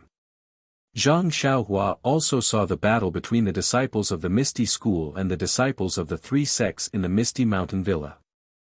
Countless disciples howled in pain. He also saw O Peng commit suicide on the Misty Peak and Yang Rupiang faced death calmly. Soon after, his consciousness saw even further. He saw himself brandishing his flying sword and wantonly killing more than 10 gang members of an unknown sect. He also saw himself wielding a small sword and killing 3 disciples of the Righteous Alliance. He also saw himself leaping high like a god and killing 5 unknown disciples with a long sword. He even saw himself following O Yanixing and killing the masked old man in black. Zhang Xiaohua's consciousness soared even higher, and even more battles in the Jianghu were reflected in his mind. Even more new lives were reflected in his mind. All sorts of emotions revolved around him, tempering him. It was as if the cycle of reincarnation was tempering his consciousness. At the same time, the marks left behind by the heavenly Tao became even clearer and deeper. The sky above Zhang Xiaohua's head was no longer covered in red clouds at some point in time. Instead, it was a night sky dotted with countless resplendent stars. In the distance, the sun that emitted endless light and heat was like a special star.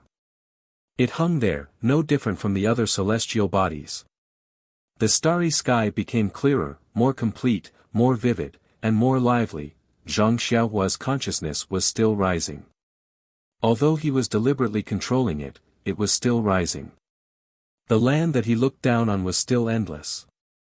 However, in his eyes, or in his perception, there was only endless life and death, and the cycle of life and death. Perhaps it was an instant, or perhaps it was a long time. Zhang Xiaohua suddenly had a kind of enlightenment. Life, death, reincarnation, cycle. Pa! Like lightning, it instantly lit up his entire consciousness. He seemed to understand something, but also seemed to not understand something. At this moment, his consciousness accelerated once again, high up. This time, it was different from the previous time. Previously, it was a feeling of being at a loss and not knowing what to do. However, this time, he had a feeling that he had grasped something. Although he did not know what it was, he had a feeling that somewhere in the high, endless starry sky, there must be a place where he could find this feeling. However, at this moment, he forgot that at this moment, he did not seem to have the ability to search the entire starry sky. The only outcome he could face was only to be lost in the unpredictable starry sky. At this critical moment, in the distance where Zhang Xiaohua was standing, which was also the direction that Zhang Xiaohua was heading in the high starry sky, there suddenly appeared a super strong storm. This storm was not simply a storm of air, but a storm formed by the endless yuan qi of heaven and earth. The endless yuan qi of heaven and earth seemed to have appeared from an inexplicable point, and immediately filled the space. The yuan qi of heaven and earth condensed continuously, and not long after, it formed two lifelike images. Auspicious dragon and phoenix. Zhang Xiaohua's ascending consciousness could not help but cry out, and once this cry came out, his consciousness fell rapidly like the last time. However, at this time, Zhang Xiaohua did not recall the feeling of falling, but only stared at the distant dragon and phoenix formed by the yuan qi of heaven and earth. He watched as the dragon and phoenix intertwined and danced in the starry sky, and slowly fell. Zhang Xiaohua's rapidly falling consciousness landed on his body, who was standing on the ground with his hands in his sleeves. Immediately, he opened his eyes as if he had been enlightened. He instantly released his consciousness, wanting to explore the yuan qi of heaven and earth in the sky. Unfortunately, although Zhang Xiaohua felt that his consciousness had improved greatly, he was still too far away from the dragon and phoenix, and could not see anything useful. With a sigh, Zhang Xiaohua withdrew his consciousness, and used his eyes to look at the sky in front of him, which was still covered with dark clouds and snowflakes. He could not help but shake his head, and said to himself, I don't know what happened in front, which could cause a change in the yuan qi of heaven and earth, and even affect the change in the way of heaven. The way of heaven is really unpredictable. Then, ignoring the snow on the ground, he sat cross-legged, and checked his gains from the oneness of heaven and man again. Sure enough, the starry sky that demonstrated the way of heaven was incomparably bright, clearer, and more inexplicably full of vitality. The way of heaven left a deeper outline in Zhang Xiaohua's consciousness, and at the same time, left a greater accumulation. After a long while, Zhang Xiaohua opened his eyes with a smile.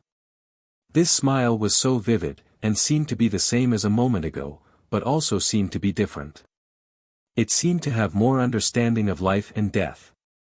Clapping his hands, Zhang Xiaohua stood up and looked deeply at the soil that had been covered by a thin layer of snow.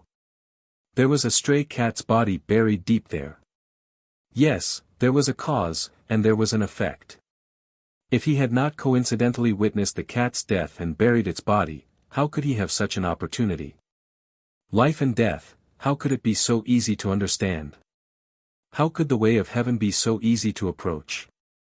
Looking at the David's deer that was standing quietly beside him, Zhang Xiaohua floated up and patted its head calmly. Huan raised its head and let out a long neigh, and happily ran back to the main road from the ground. It then walked to the center of the main road, and walked forward. Zhang Xiaohua sat on Huan's back, and unconsciously looked back at the place where the cat had been knocked down. A thought rose from the bottom of his heart, if I could turn back time, maybe I could reach out and rescue this poor cat from under the carriage. Thinking of this, his heart suddenly moved, as if he had thought of something. After thinking about it carefully, his eyes unconsciously lit up, and he thought to himself, Cat, I really have to thank you. I just simply buried you, and you actually gave me endless benefits. If it was said that Zhang Xiaohua's cat's death, combined with his murderous aura, triggered another form of prying into the way of heaven, which was a deeper level of contact with life and death than the hundreds of forms of life, it was a guide for Zhang Xiaohua's future cultivation. What he had just learned was a direct guide for the difficult problem of practicing the fist of the North Star in his heart. Of course it's impossible to turn back time, but the moves of the fist can be performed in reverse. The second stage of the Fist of the North Star should be practiced from the end to the end, but this from the end to the end is not simply linking the last move to the first move. This has been tried before, but it doesn't work. Instead, every move has to be performed in reverse. This way, from the last move to the first move can be smoothly performed. Understanding the key point, Zhang Xiaohua could not help but think, should I erect a tombstone for the cat, or give it a proper burial? But then, he smiled. Separation of life and death was just a part of the way of heaven. Anything that did not break away from the way of heaven must go through this process. Sometimes the death was lighter than a goose feather, sometimes the death was heavier than Mount Tai. To him, the cat's death was heavier than Mount Tai, but to the coachman, the cat's death was lighter than a goose feather. The cat did not care about the ceremony after its death, but he cared about the value of the cat's death. Instead of giving the cat an unimportant ceremony, it was better to keep the cat's death in his heart, as a warning to himself. Death was actually very simple, as long as he pointed his flying sword, a drop of blood. Death was also very complicated, perhaps he might not be able to comprehend it in his lifetime. This sword was related to life and death, so he must not use it lightly in the future. Alas, who in this world could understand everything? In this wilderness, the life and death of a stray cat, except for the current Zhang Xiaohua, who knew. But such a cat's death was exchanged for the lives of countless Jianghu people in the future. Even Zhang Xiaohua himself could not explain the cause and effect of this. Chapter 371. On the morning of the 9th day of the first lunar month, in a forest about 10 miles away from the east gate of Lu Town, a thin and tall young man stood on the crown of a big pine tree covered in white snow, facing the rising sun. He narrowed his eyes and stared at the distant morning sun with a faint smile on his lips. After a few breaths, he jumped down from the tree and started practicing his punching skills on the flat snowy ground. After he finished practicing a set of boxing, he did not stop. He continued with a set of boxing that was similar to the previous one. If a martial arts master could identify it carefully, he would be able to see that the last set of boxing was simply the reverse of the previous set of boxing. This young man was naturally Zhang Xiaohua, who was walking towards the Guizhuang house. Since he entered the realm of oneness of heaven and men a few days ago, he had glimpsed a corner of the rules of life and death in the way of heaven. Zhang Xiaohua's cultivation seemed to have entered another realm. However, when he carefully checked his mental cultivation, he only took a big step forward.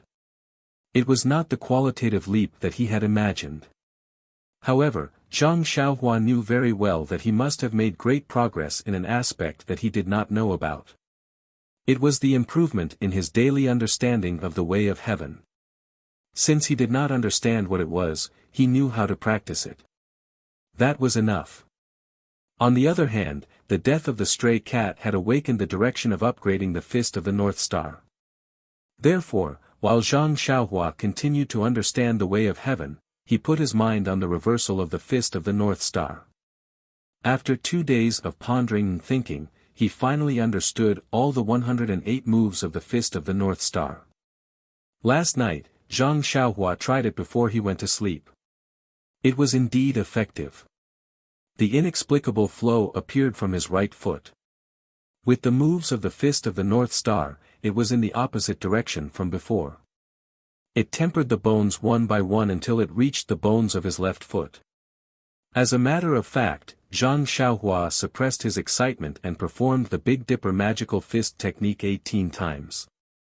His bones were tempered 18 times. Zhang Xiaohua stopped and summoned the David's deer. He flew up and patted Huan Huan's head. Huan Huan's 4 hooves danced in the air as it flew toward Lu Town.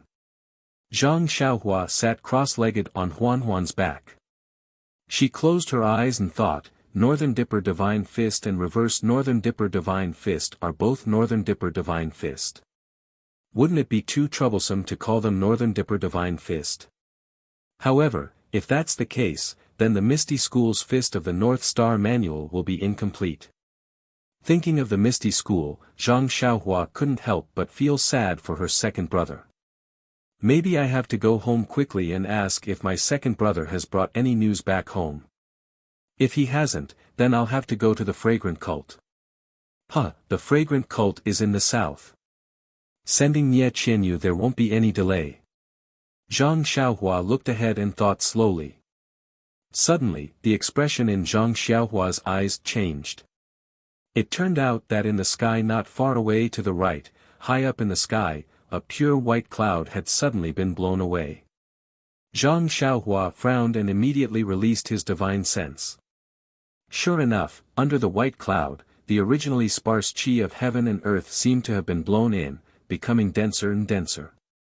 Zhang Xiaohua's dragon and phoenix bringing prosperity was instantly equivalent to the qi of heaven and earth phenomenon that he saw when he entered the unity of heaven and man realm a few days ago. Could it be? Zhang Xiaohua was a little confused. Something strange is happening in front. Thus, Zhang Xiaohua urged his mount and quickly moved forward. In her divine sense, the yuan qi of heaven and earth in that direction slowly became denser.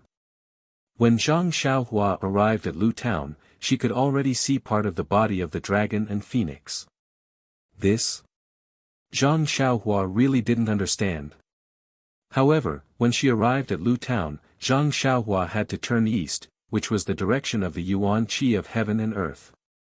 She wasn't afraid of delaying her journey back to the Guizhuang house.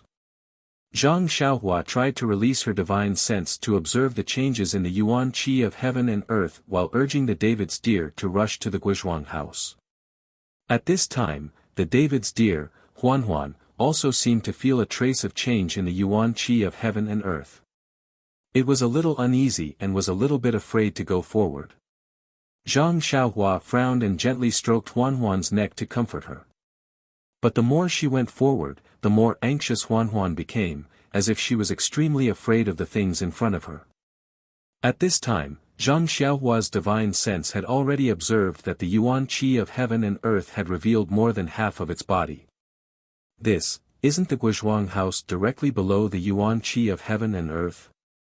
Thinking of the yuan qi of heaven and earth, she naturally thought of the spring water that was rich in the yuan qi of heaven and earth at home. She didn't think too much.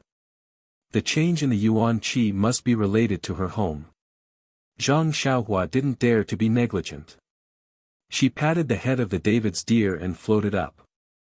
She went straight to the dead trees in the snow by the roadside and flew straight to the Guizhuang house. The David's deer, Huanhuan, slowed down and strolled forward slowly. The David's deer could smell the yuan qi on Zhang Xiaohua's body, so Zhang Xiaohua was not afraid that Huanhuan couldn't find her. Zhang Xiaohua's levitation technique was fast and she moved forward in a straight line. Not long after, she could clearly see everything in the Guizhuang house with her divine sense. At this time, Zhang Xiaohua couldn't care less about observing the changes in the yuan qi of heaven and earth. Instead, she looked greedily at her own small courtyard. In the past 5 years, the small courtyard of the Zhang family had changed a lot. The original mud hut had been overturned and changed into a big bluestone house. The low mud wall had disappeared and was replaced by a very high bluestone wall. The low fence gate had also been replaced by the gate of a decent big family. At this time, there seemed to be no one in the small courtyard. There were several bluestone houses of the same size with the same gate. Zhang Kai, Mr. Lu Kai, and an old man who looked familiar to Zhang Xiaohua were anxiously talking about something. What surprised Zhang Xiaohua the most was that the east house of the courtyard was emitting a red light. Zhang Xiaohua's divine sense couldn't penetrate it. At this time, a person came out of the house. Wasn't it the girl she saved in Shitsui Mountain, Li Yinfeng? She looked panicked and said something to the old man in the courtyard who Zhang Xiaohua was not familiar with. Then she hurried back to the house. The old man turned around and said something to Zhang Kai and others. At this time, Zhang Xiaohua suddenly remembered that this was Li Yinfeng's father, old shopkeeper Li. What? What's going on? What's in the room? What? Li Yinfeng, old shopkeeper Li, why are they in my house? Zhang Xiaohua was completely confused. Looking at the dragon and phoenix Yuan Qi in the sky that couldn't be seen with the naked eye, Zhang Xiaohua forcefully circulated the qi in her body and sped up the levitation technique. A shadow appeared and Zhang Xiaohua flew towards the Guizhuang house.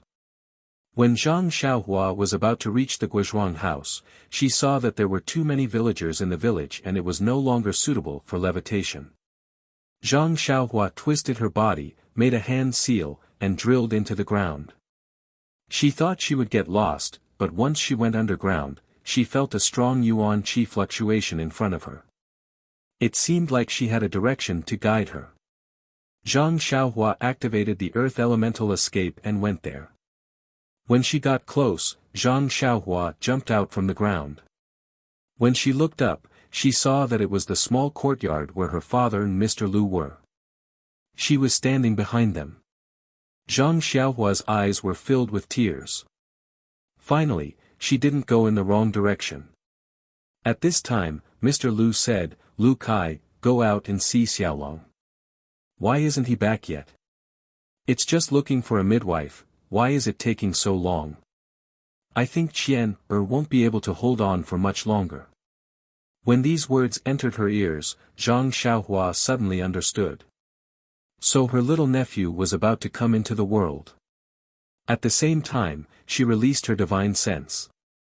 Seeing that the dragon and phoenix in the sky had stopped above her small courtyard, Zhang Xiaohua couldn't help but be shocked. What kind of battle formation was this? Beside them, old shopkeeper Li comforted, "Brother Lu, don't worry.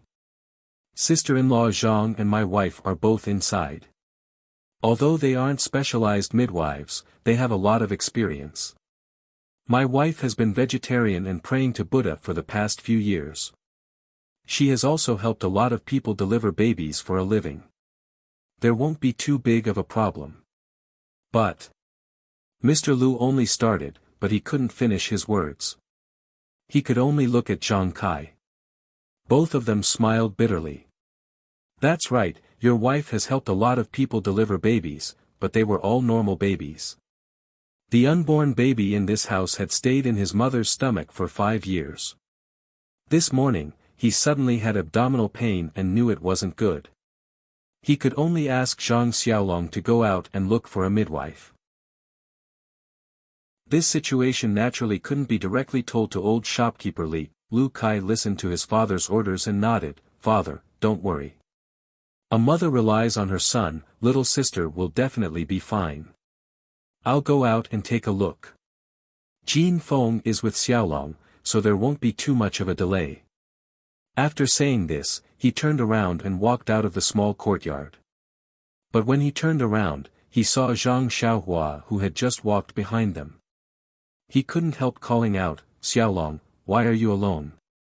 Where's the midwife? Xiaolong." When everyone heard this, they all turned around. Zhang Xiaohua had 3 brothers. Zhang Xiaolong's face was long and thin, while Zhang Xiaohu had a round face. When Zhang Xiaohua was young, she had a 60% resemblance to her second brother. As for Zhang Xiaohua, she was already very tall. Although her face was still the same as when she left home, her face was elongated. Therefore, with a single glance, she was 80% similar to Zhang Xiaolong, only she was a lot younger. Lu Kai and old shopkeeper Li first found it strange that Zhang Xiaohua came back alone without a midwife, so they looked behind him. Mr. Lu was also curious, but then he frowned. He was very confused, as if he already felt that this wasn't his usual son-in-law. But who was this strange young man? For a moment, he was stunned. Only Zhang Kai turned around and knew that it wasn't Zhang Xiaolong. But he was also confused for a moment, then he was pleasantly surprised. His eyes couldn't hide the excitement as he anxiously took a step forward. Reaching out his hand, he trembled as he probed, "Xiaohua? Are you Xiaohua?" Even though Zhang Xiaohua had just experienced the trials of life and death, she still couldn't resist the affection of father and son in this world. She took a few steps forward and held Zhang Kai's trembling hand with both hands, saying, "Father, it's me. I'm Xiao Hua. I'm back." Hearing this, everyone's eyes in the courtyard lit up. Lu Kai and old shopkeeper Li's gaze also attracted from the still-closed courtyard door to this young man who looked very similar to Zhang Xiaolong. Qidian Chinese website welcomes readers to read the latest, fastest, and hottest serial works at Qidian Originals. Chapter 372. Zhang Kai's hands tightly grasped Zhang Xiaohua's hands. His right hand rubbed his eyes in disbelief, using the opportunity to wipe away some of the moisture in his eyes. He looked up and down at Zhang Xiaohua, smiling so widely that he couldn't close his mouth. He only said, "Good, good. It's good that you're back. It's good that you're back." But then, he turned his head and quietly wiped away his tears. He seemed to be very happy, but also seemed to have thought of something. Before Mr. Lu and Lu Kai could speak, old shopkeeper Li hurried forward from the side. He saluted and said, "Xiaoxia Zhang, do you still remember this old man?" Zhang Xiaohua hurriedly returned the salute and said, "Uncle Li, please don't be so polite. You are Li Jinfeng's brother Li's father. You are my elder. I really can't accept your courtesy." Seeing Zhang Xiaohua respond so politely, Zhang Kai also pulled old shopkeeper Li's hand and said, "Old brother, Xiaohua is only a child. You don't have to be so polite with him." Old shopkeeper Li repeatedly waved his hand and said, "Old brother Zhang, I will never forget the favor of saving my life. Moreover, Xiaoxia Zhang saved the lives of our family of 3 in one go. He even almost lost his life because of it."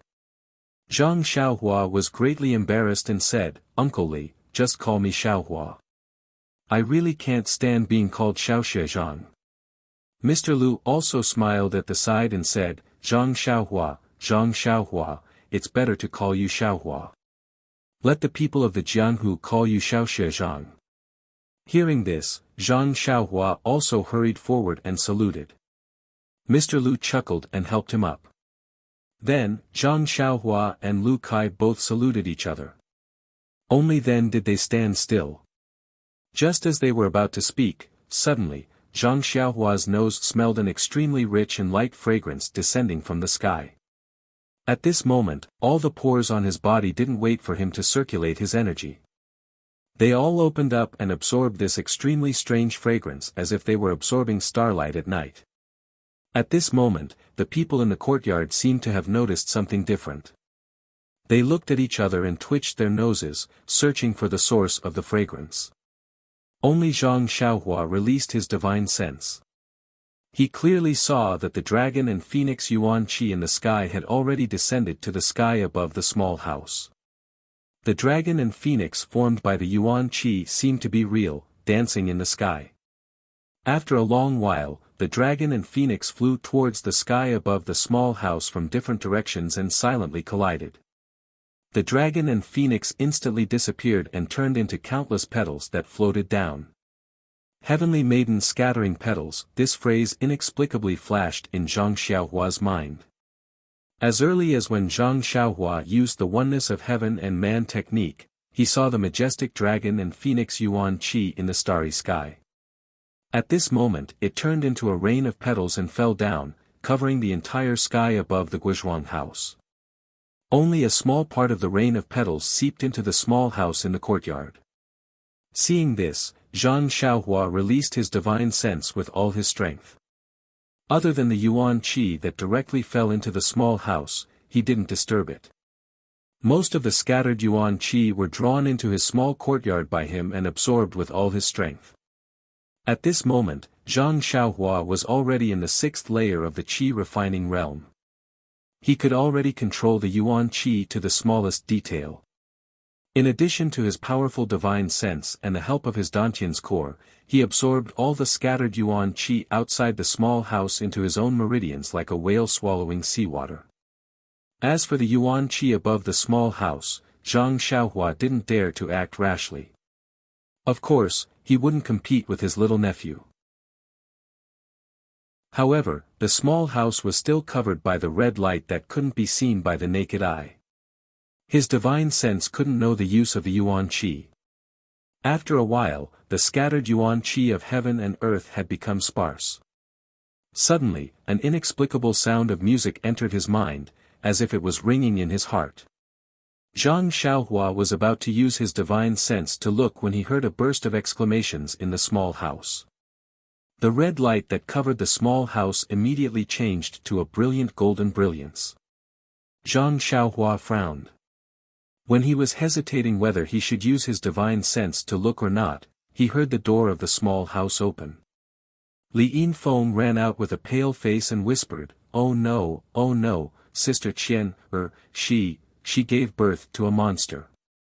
Zhang Xiaohua was stunned at first. Sister Qian, But then he was even more stunned. A monster? It wasn't just Zhang Xiaohua. Everyone in the courtyard was shocked. They all asked, what monster? A big lotus. Qian gave birth to a big lotus. It's true, a big lotus. Ah! Everyone was dumbfounded. Lotus?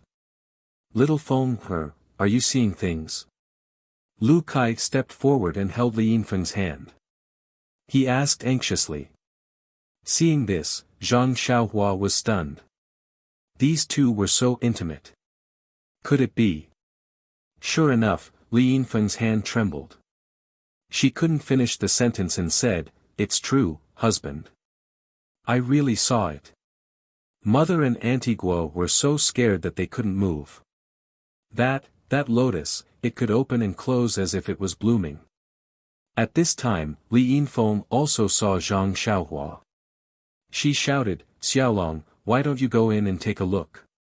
Zhang Xiaohua rubbed her nose. She was very embarrassed. Sister-in-law was giving birth. How could she dare to go in? Seeing this, Mr. Lu didn't have time to explain. He said to Li Yinfeng, Little Feng, you're brave. We can't go in. You should go in and take a look. Don't cause any big trouble. Li Yinfeng was a little puzzled. She looked at Zhang Xiaohua and nodded, okay, father. She was about to go in. At this time, Zhang Xiaohua saw through her divine sense that the door of the small house was shining with a golden light. It was as if something was about to come out.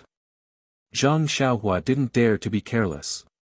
She quickly took out the small sword and looked at the door nervously.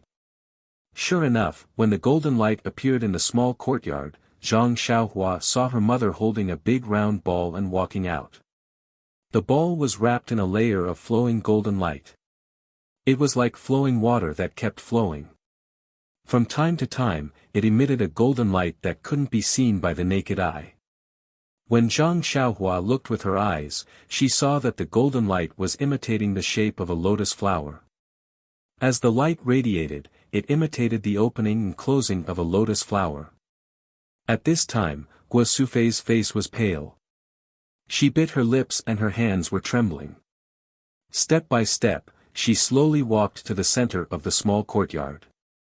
Except for Zhang Xiaohua, who was still standing on the spot with the small sword in her hand, the others all took a few steps back in fear.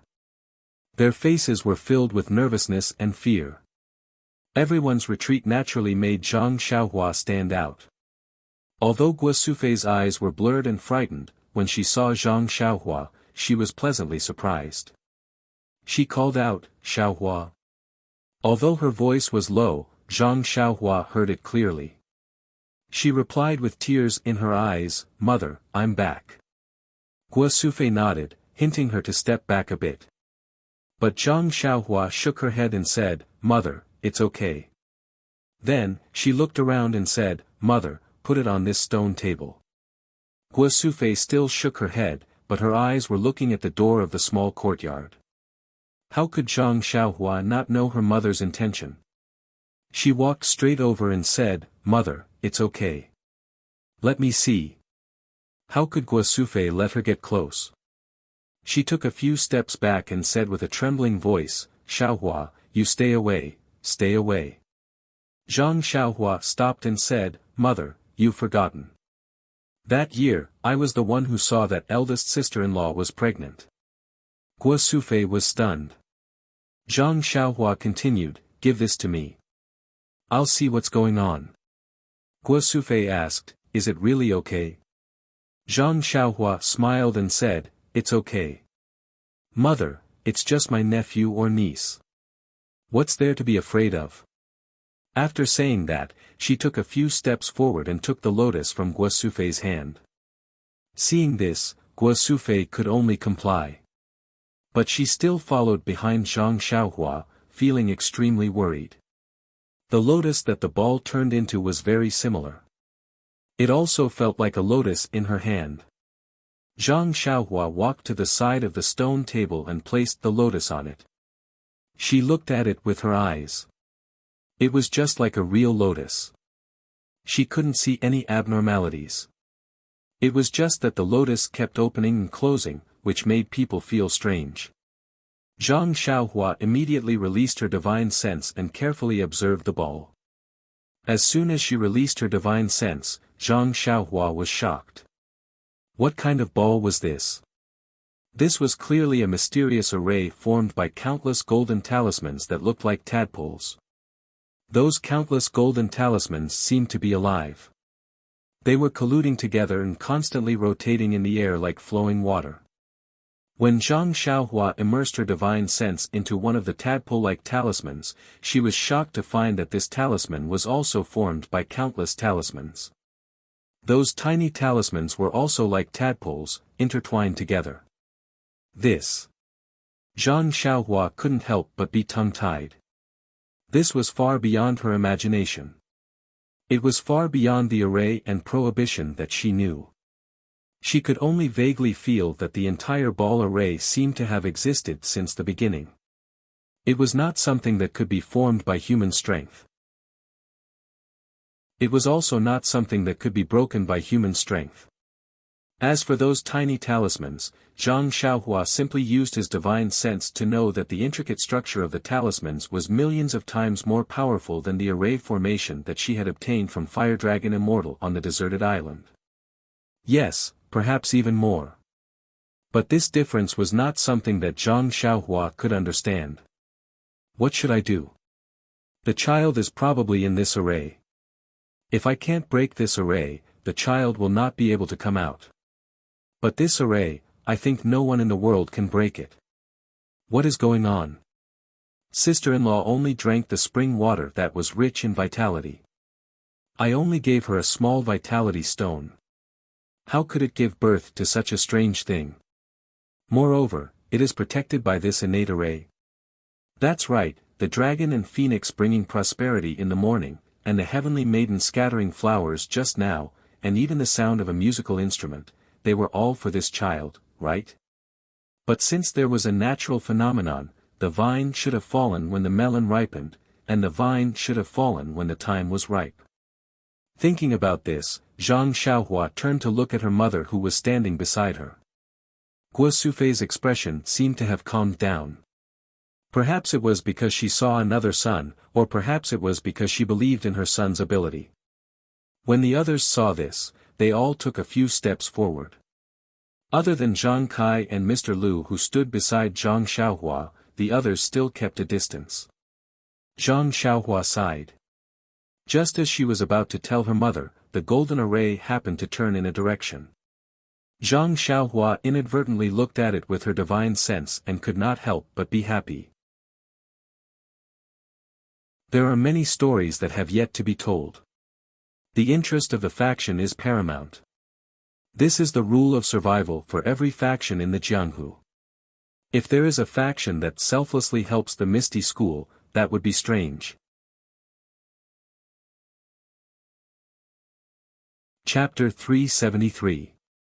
In her divine sense, there was a narrow slit in the flawless, perfectly round and seamless array formed by golden tadpole-like talismans. A strange fragrance came out from that narrow slit. Zhang Xiaohua was overjoyed. Her divine sense immediately probed into the slit. Only then did she discover that the array was only a thin layer, but inside this thin space, there were hundreds of millions of arrays made up of countless tadpole-like talismans. That array was actually made up of hundreds of millions of layers of arrays. However, Zhang Xiaohua was deeply aware that this array was definitely not as simple as adding one layer after another. Inside the spherical array, there was dense purple qi, and inside the purple qi was a chubby male baby. His eyes and mouth were tightly closed, and he had a solemn look. Zhang Xiaohua didn't have time to think about other things for the time being. She first raised her head and said to Guosufei with a smile, "Mother, congratulations, it's a boy. But wait a moment, I'll see how to get him out." Guosufei was overjoyed. The fear in her eyes disappeared and was replaced by a look of ecstasy. The people around were also happy and wanted to look forward. Zhang Xiaohua waved her hand and said, "Mother, you and father should all step back. I don't want any accidents to happen. I want to take a careful look first and think of a good idea." Guosufei quickly nodded and stepped back with the others, keeping a certain distance. When the others were far away, Zhang Xiaohua carefully looked at the mysterious innate array again. The slit of the sphere seemed to be natural, and the tadpole-like talismans beside the slit seemed to have no connection at all. However, Zhang Xiaohua knew that the slit was definitely not there originally. The original array must be perfectly round without any slit, and the slit must be the inevitable result of the array's operation to a certain stage. Zhang Xiaohua touched her chin with her hand and pondered. She thought that her little nephew was definitely not born at full term. Looking at the size of the slit, it was much earlier. If he was born at full term, he would definitely be in human form, and not a fetus protected by the array. Alas, it had been 5 years, and it was just a small slit. If he was born at full term, who knew how many years it would take? Fortunately, there was a little clue and a direction to break through, so Zhang Xiaohua carefully observed the tadpoles on both sides of the slit. The flowing tadpoles seemed to show signs of separation, but there was a faintly discernible force that firmly bound them together. Seeing this, Zhang Xiaohua's heart skipped a beat. She continued to look in the direction of the slit. As expected, in the array of the sphere, along the slit, the energy of the array was obviously weaker than the surrounding energy. Zhang Xiaohua naturally understood that this was where the array would be divided into 2 halves. Only by starting from here could the array be divided into 2 halves. However, did Zhang Xiaohua have the ability to do so? Thinking of this, Zhang Xiaohua tightened his grip on the small sword. He knew that at this moment, only his small sword could help him. However, it was hard to say if it would be effective. After all, he had only used the small sword to break through ordinary restrictions and arrays, such as the small box that contained the Carefree Heart Sutra, and the cave that was sealed by Fire Dragon Venerable. However, he had no confidence in breaking through this array. Zhang Xiaohua held the small sword with his left hand and wanted to take out the vitality stones from his pocket. However, he laughed bitterly in his heart. Previously, when he used the small sword with his left hand, the energy used by the small sword did not seem to be the vital energy in his meridians. Even if he took out the crouching ox stone from his money bag, it would probably be useless. Therefore, Zhang Xiaohua hesitated. However, just in case, Zhang Xiaohua still took out a piece and placed it in his hand. Then, he used his divine sense to lock onto the slit and raised the small sword in his hand slightly. At this moment, he heard Guosufei's surprised voice, "Xiaohua, what are you doing?" Zhang Xiaohua could only turn around and explain, "Mother, the child is in this sphere. I have to cut it open." "Sphere? Isn't this a big lotus flower?" "Oh, yes, mother. You have to cut open the lotus seed pod of this lotus flower." "But, Xiaohua, you won't hurt the child inside, right?" Yes, Guosufei had not seen her little grandson yet. How could she let Zhang Xiaohua use this small dagger-like thing to harm her little grandson? Even the lotus flower outside would not be able to do so. Zhang Xiaohua smiled and said, "Don't worry, mother. I definitely won't. I'm confident. That's for sure. There won't be any problems. I don't know what the dense purple qi in the sphere array is, but it seems to have some incredible vitality. As long as I have the protection of the purple qi, I won't be hurt by the sphere array. How can I hurt the child inside?" Zhang Xiaohua thought to himself. Then, all right. However, Xiaohua, you must be careful. You must not hurt the child. Especially the child's penis. What? Zhang Xiaohua almost fell over. However, it was understandable. Things that could carry on the family line were naturally very precious. Zhang Xiaohua took a deep breath and slowly raised her left hand again. At this time, another person spoke. It was Zhang Kai. He said, "Xiaohua. Ah. What's wrong, father?" Zhang Xiaohua was stunned. "That, you must be careful. Especially the last thing your mother said just now." Zhang Xiaohua was speechless. She smiled and said, "I know, father. I know what to do." Then, he looked around again. Everyone looked at each other and quietly waited for instructions. When no one spoke, he said, "Then I'll start." Zhang Xiaohua turned around again. She stretched out her left hand and raised the small sword. She used her divine sense to firmly lock onto the crack on the round ball. When the crack rotated to the top, Zhang Xiaohua took a deep breath. Her left hand moved like lightning and directly cut towards the bottom of the crack. Sure enough, as Zhang Xiaohua used the sword in her left hand, an inexplicable heat flow appeared somewhere on her left arm. It flowed along the small sword's arm and along the small sword's arm. When the small sword pierced into the crack, the heat flow also reached the small sword in time. There was no strong reaction, nor was there any glaring brilliance. When the small sword and the tadpole talisman came in contact, it immediately produced an incomparably huge suction force. It sucked away all the heat flow on Zhang Xiaohua's left arm. At the same time, the tadpoles that had absorbed the energy seemed to have eaten something full. They swam to the sides, and the crack naturally stretched down a little. Zhang Xiaohua was overjoyed. However, this nameless heat flow was not controlled by him, so he could not activate it. Fortunately, the heat flow in his left arm did not. Instead, it was produced from somewhere and continued to travel up his arm. Therefore, as the heat flow in his left arm continued to enter, the crack also became longer and longer. If there was enough heat flow in Zhang Xiaohua's body, the crack would be completely pulled open sooner or later. Unfortunately, even Zhang Xiaohua himself did not know how much heat flow there was. He could only slowly pray in his heart. Unfortunately, the heavens had always been against people's wishes. Not long after, Zhang Xiaohua felt that the heat flow in his left arm was much smaller. He knew that things were not good. He hurriedly absorbed the vitality from the vitality stone in his right hand. However, when the vitality entered his body, it only filled his meridians and did not change the intensity of the heat flow in the slightest. What should I do now? The crack on the round ball formation is not big enough. I can't reach out and carry the child out.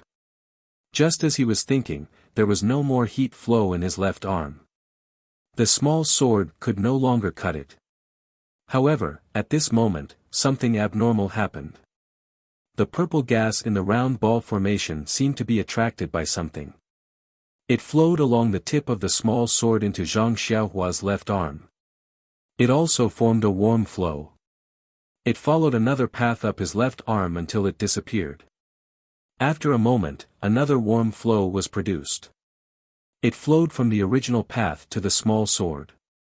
The tadpole-like talisman was expelled by this warm flow. It was like boiling water pouring on snow, separating into two sides. Zhang Xiaohua was ecstatic. There was a lot of purple gas in the round ball. It had already formed a cycle with the warm flow in his left arm. Presumably, it would not be long before the crack was large enough. While cutting open the formation effortlessly, Zhang Xiaohua pondered. The purple gas must be the key to breaking the formation. However, to directly use the purple gas to break the formation, it would take a long time. This period of time might be the time when the baby was gestating in his sister-in-law's body. Now that the baby was born prematurely, with the purple gas alone, it might be possible to break the formation in a few decades. However, it was not in his sister-in-law's body. It was unknown whether it would harm the baby's growth. Now, the purple gas could be used to break the formation in a short period of time. It must be a special method. Again, she did not know whether it would harm the baby's growth. However, since things had come to this point, this was the only way. It was inconceivable to let the round formation of the lotus stay in the Zhang family's small courtyard in the Guizhuang house for several decades. After the time it took to drink a cup of tea, the crack was large enough. Zhang Xiaohua wanted to withdraw the small sword and carry her little nephew out of the formation. However, the formation seemed to have a strong suction force. No matter how hard Zhang Xiaohua tried, she could not pull it out at all. Left with no choice, Zhang Xiaohua could only continue to absorb the purple gas and use the warm flow to break open the round ball. In the eyes of Zhang Kai, Guo Sufei, and the rest, Zhang Xiaohua's inconspicuous small sword pierced into the lotus. The lotus stopped opening and closing and bloomed little by little. Everyone held their breaths and watched carefully, afraid that they would disturb Zhang Xiaohua's actions. As Zhang Xiaohua's small sword broke the formation, the lotus bloomed more and more. After the time it took to eat a meal, the entire round ball was split into two. In everyone's eyes, the lotus bloomed completely. In an instant, the entire small courtyard was filled with a strange fragrance. At this moment, the baby in the purple gas suddenly opened his eyes. His eyes were looking straight into Zhang Xiaohua's eyes. When their eyes met, Zhang Xiaohua instantly felt like she was being sucked into darkness. Chapter 374. It was just absolute darkness. Not only was he unable to see, even his heart was a ball of darkness. However, in this place where there was no light, Zhang Xiaohua felt very safe. It was as if the surrounding darkness was filled with an extremely familiar yet absolutely unfamiliar existence. Zhang Xiaohua thought carefully. Wasn't this existence the heavenly Tao that he had sensed when he was in the state of the union of heaven and man in Songning town and outside Pingyang city? Zhang Xiaohua wanted to move his hand, but he did not have any intuition. Zhang Xiaohua wanted to blink, but he did not have any intuition either. It was as if he was just a consciousness without any form. After an unknown period of time, an instant, perhaps 10,000 years, or even longer, Zhang Xiaohua did not seem to have any sense of time. At a point extremely far away or extremely near, there was a sudden change. First, it vibrated continuously, emitting a mysterious wave that instantly spread throughout the entire space. That point turned from endless darkness to transparency, then red, orange, yellow, green, cyan, blue, all the way to purple. Every color evolved into a wave that spread throughout the entire space. Finally, the purple wave lasted for the longest time, and the wave was also the most intense. The entire space was actually filled with the same dense purple qi as the spherical array formation. Zhang Xiaohua was greatly shocked. What was going on? Why did he see something? Then, an even more puzzling change appeared. After the purple color passed, the entire space stopped vibrating. There was only silence for a moment. All the colors that were mentioned just now appeared at that point, and the entire space was filled with the 7 types of fluctuations. At this moment, that point suddenly lit up, and a ray of white light flashed from there. In an instant, the white light filled the entire space, and the chaotic fluctuations in the space changed into a more mysterious vibration at the same time. The sudden appearance of the light made Zhang Xiaohua a little dizzy. He subconsciously wanted to cover it with his hand, but before his feeling could reach his arm, there was a complete change at that point. That invisible point suddenly collapsed, and then like an explosion, it expanded infinitely in an instant. In the blink of an eye, it exceeded Zhang Xiaohua's perception. The space that was just a single material was immediately filled with light and other inexplicable things. Where did this light come from? Zhang Xiaohua thought to herself. This state of chaos did not last for long. The heavenly Tao that Zhang Xiaohua was familiar with filled the entire space. In the blink of an eye, the space evolved into earth, fire, wind, and thunder. Endless matter and countless miracles were completed in an instant before Zhang Xiaohua's eyes. Following that, countless planets appeared. Each planet emitted boundless starlight. On these planets, life appeared. Some of these life forms lived in a daze, while others had the ability to move mountains and fill seas. Zhang Xiaohua was dumbfounded, completely dumbfounded. Even with his cultivation level of the 6th layer, he couldn't understand what was happening in front of him. What on earth was this? With his limited knowledge, he could only make a hazy guess. Was this life? However, he immediately thought of something. What was death? In the instant that he thought about it, the things in the space seemed to have passed through countless years. The fluctuations of the entire space slowly became chaotic. Countless planets shrank and collapsed, and then the entire space collapsed. After that, this collapse slowly shrank again, as if it was the reverse of the explosion and expansion just now. It shrank again into a small point, and the light also returned to this point. 7 colors flashed, and then it returned to endless darkness. Was this death? Zhang Xiaohua thought. However, before he could think further, his eyes lit up. The scene in front of him changed, and he returned to the small courtyard of the Guizhuang house. In front of him was still that newborn baby, whose bright eyes were staring at Zhang Xiaohua. At this moment, Zhang Xiaohua felt that his spiritual sense could move freely again. He unconsciously released it, and it enveloped the entire stone table. On the stone table, the formation that had already been cut in half was closing up at a speed visible to his spiritual sense. As it closed up, the dense purple qi in the original sphere was also divided into 2 halves, each of which enveloped the baby. The faint purple qi that covered the baby's body also seemed to seep in, shrinking into the baby's skin. Zhang Xiaohua roughly scanned the baby's body with his spiritual sense. He couldn't help but be shocked again. There were actually countless meridians in the baby's body, all of which were absorbing the purple qi outside the body. The meridians that he cultivated from the Carefree Heart Sutra were shockingly among them.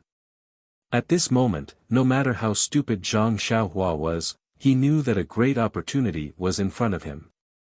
He didn't dare to be careless, and immediately scanned the baby's body with his spiritual sense. At this moment, the baby's body also seemed to be transparent, as if there was no obstruction that blocked his spiritual sense. Zhang Xiaohua frantically memorized.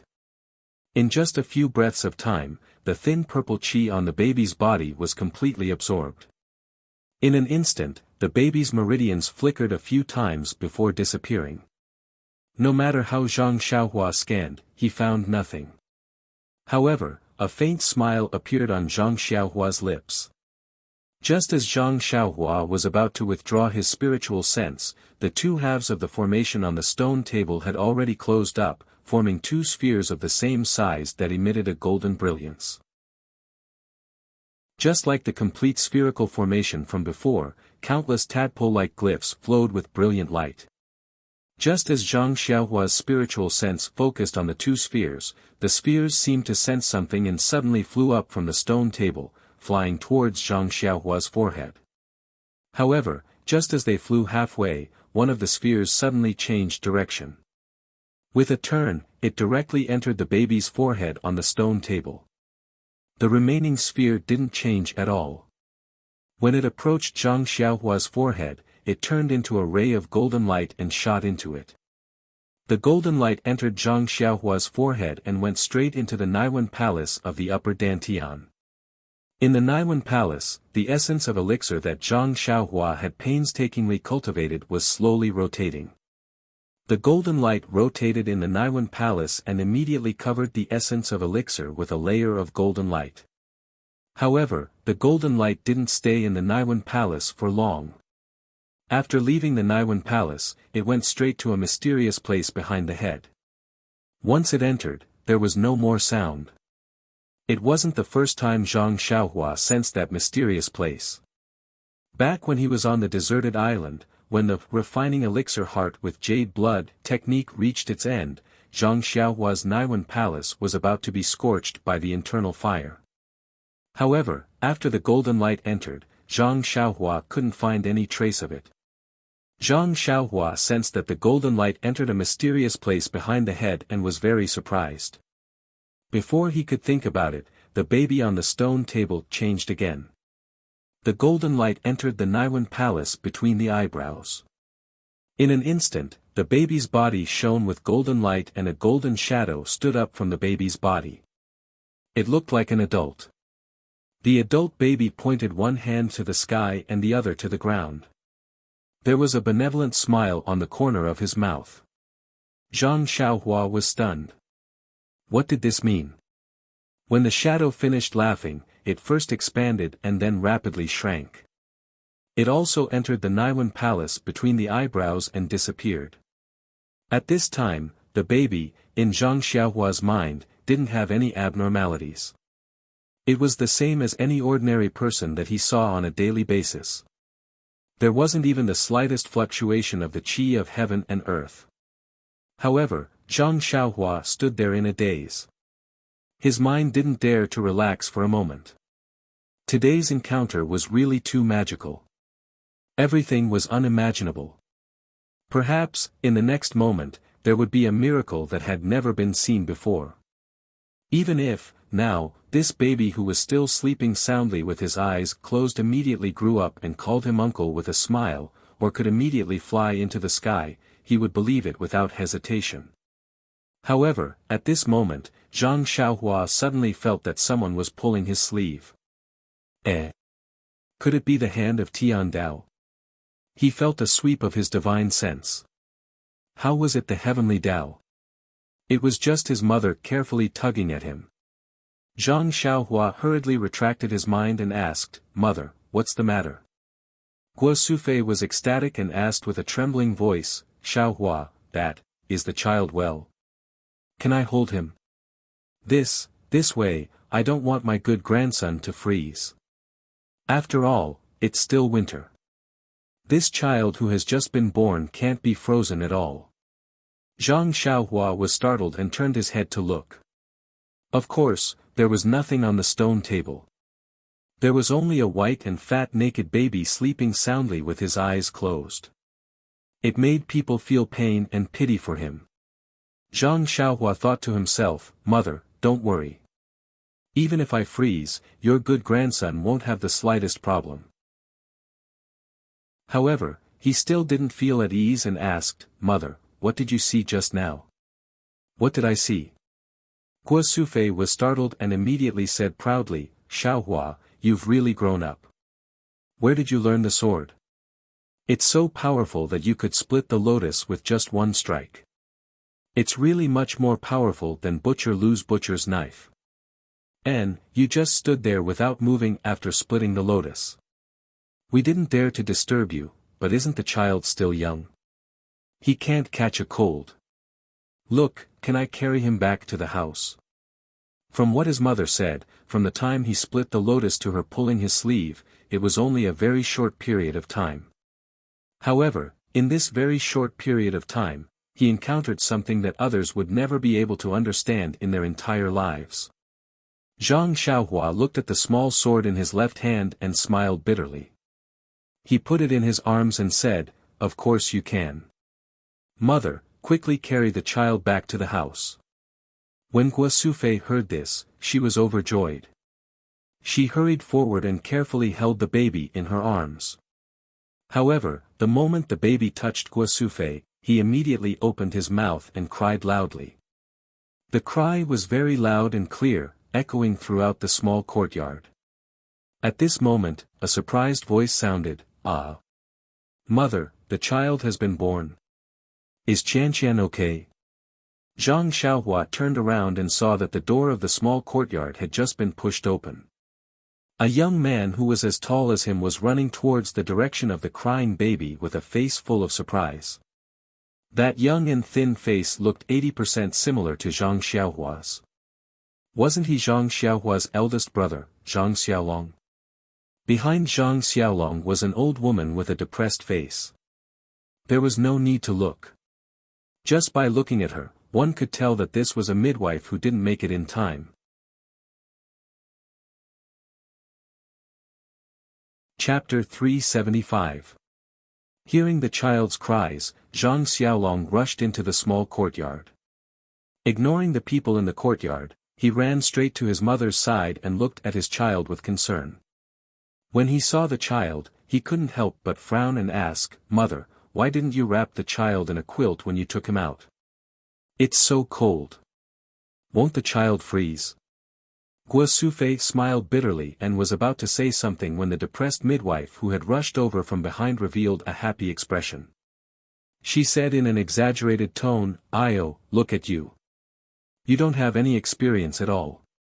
In such a cold day, you actually carried the child out without a blanket. Based on my experience, this child will definitely be in constant pain in the future. Quick, give it to me and let me see." Hearing this, Zhang Xiaolong's face was also full of worry. He wanted to say something, but when he looked at his mother, he swallowed his words back. The midwife walked forward and was about to take the baby.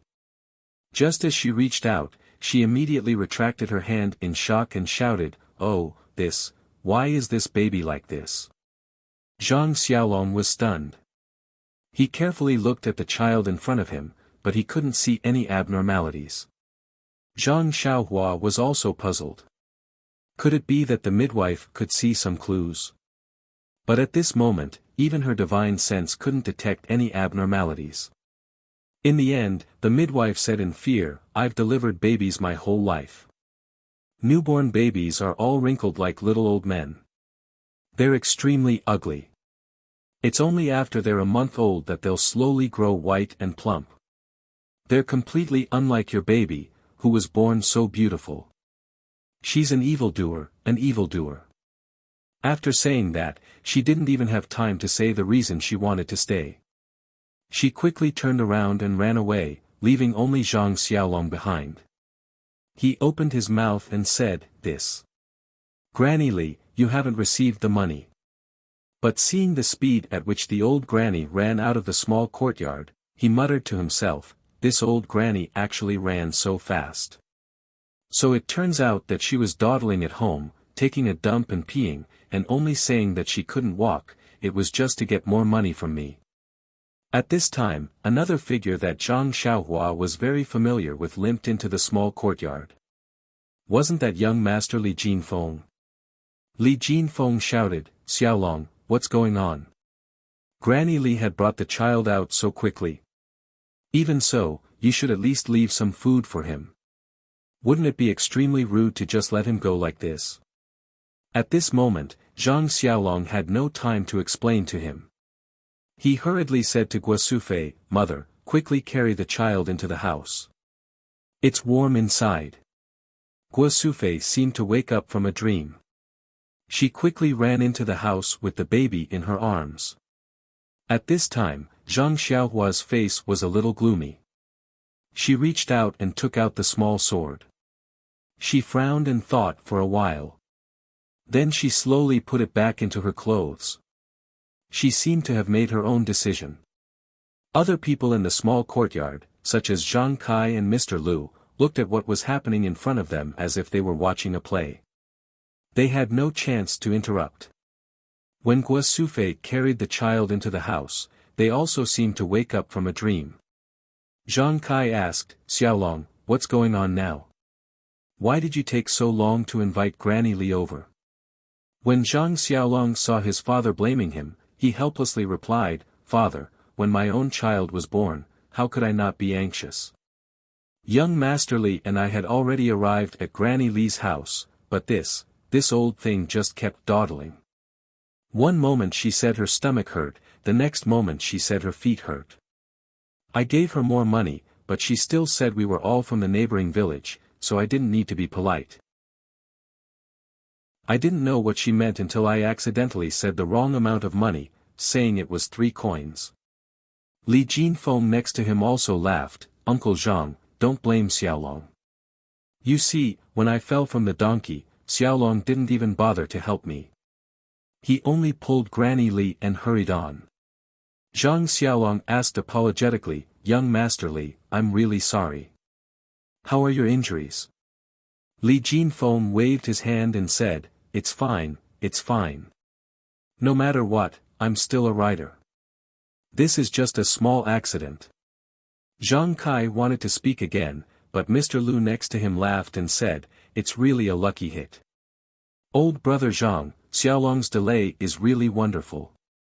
If that Granny Li came in time, even if Xiaohua came back in time, the strange phenomenon just now would be known by outsiders.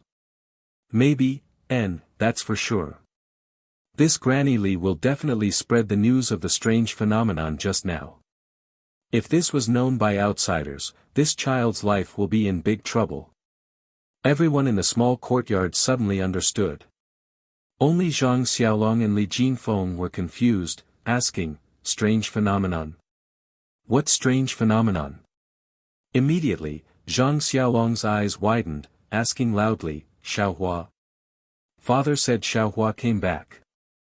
Xiaohua came back. Where is he? Because of Granny Li's disturbance, Zhang Kai and the others forgot to tell him that Zhang Xiaohua came back. Hearing his big brother's question, Zhang Xiaohua came out from behind Lu Kai, smiling and saying, Big brother, I'm here. Looking at this younger brother who suddenly came out from behind Lu Kai, facing a faint smile, his height is the same as his, and his face is very similar to his own, Zhang Xiaolong's eyes were moist, there was an indescribable feeling in his heart. As the saying goes, an elder brother is like a father, it's exactly this kind of feeling. Zhang Xiaolong took a few steps forward, stretching out his long arms, and hugged Zhang Xiaohua tightly in his arms, just like when he hugged him when he was young. Zhang Xiaohua's eyes were also a bit hazy. Yes, father and big brother miss me. When father saw me, he only had scruples about his dignity, so he could only hold my hand and look at me carefully. He rarely hugs me in his arms. Big brother is the best, just like when he brought me up, he didn't hide his feelings. After hugging for a while, Zhang Xiaolong patted his younger brother's back and let him go.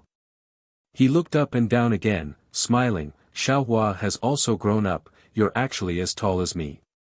Zhang Xiaohua also smiled and said, Big brother, I'm a little taller than you.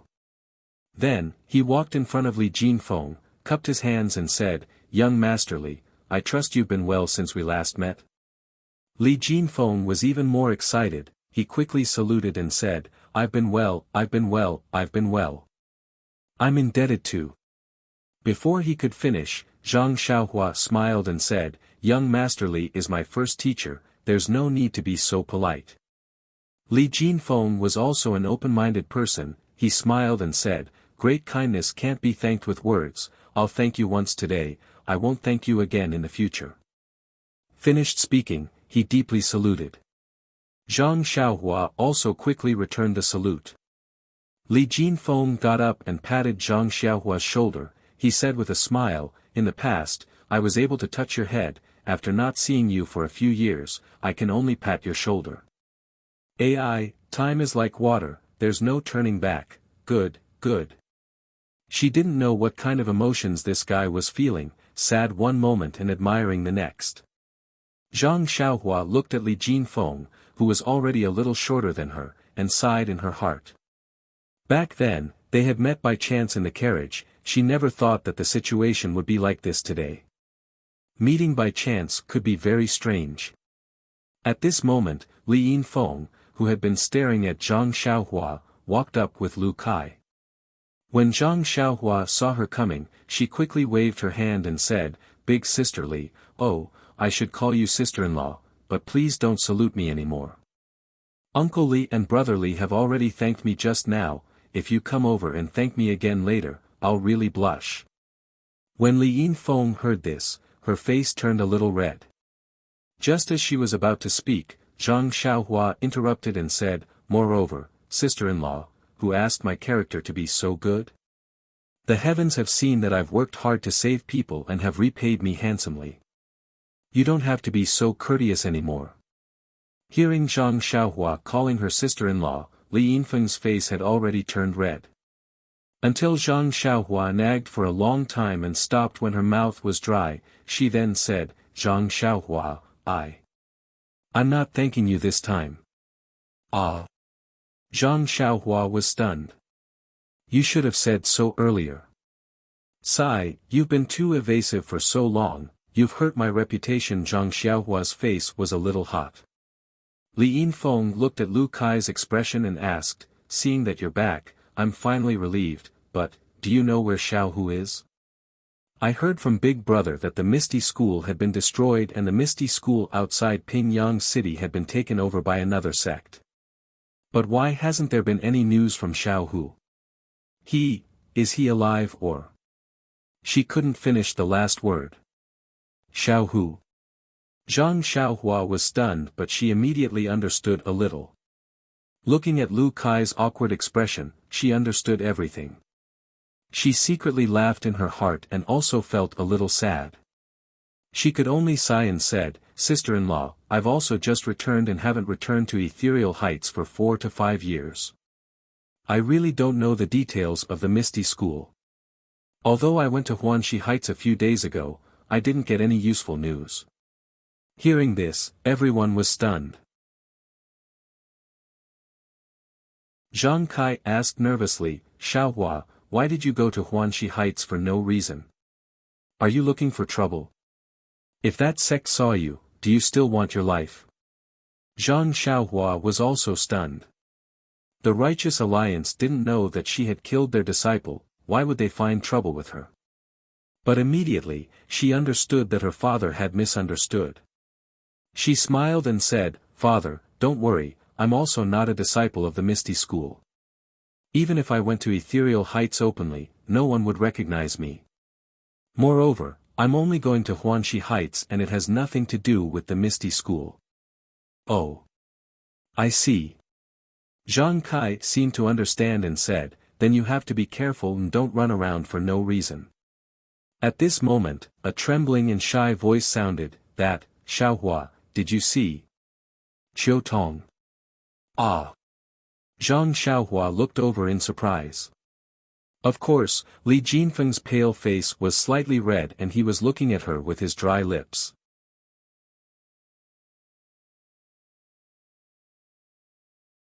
Chapter 376. Li Jinfeng had only seen Qiu Tong once at the Lotus Escort Agency. It had been more than 5 years. Could it be that he still could not forget her? Zhang Xiaohua was really not sure. Was this the legendary love at first sight? Suddenly, Zhang Xiaohua's heart skipped a beat. Could it be that young Master Li is still unmarried? However, he wasn't foolish enough to ask in front of his face right now. He only smiled and said, "Big Brother is really an infatuated person. However, I don't know if you'll be happy or unhappy to hear this news." Li Jinfeng frowned and said, "Xiaohua, regardless of whether Qiu Tong is dead or alive, you have to tell me honestly." "I think I am fully prepared." Zhang Xiaohua said, "Brother Li, why are you cursing Sister Qiu Tong so much? Look at my smile. Can I tell you the bad news?"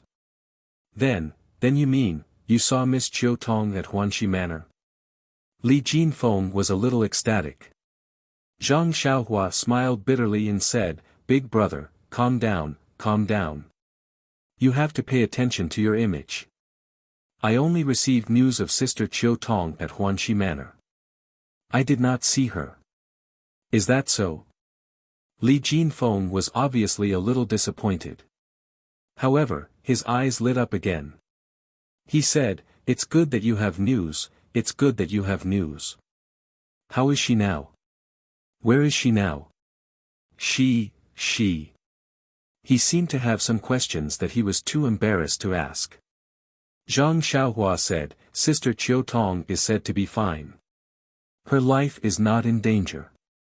However, she is not in Pingyang City. I don't know where she is and I don't know the details."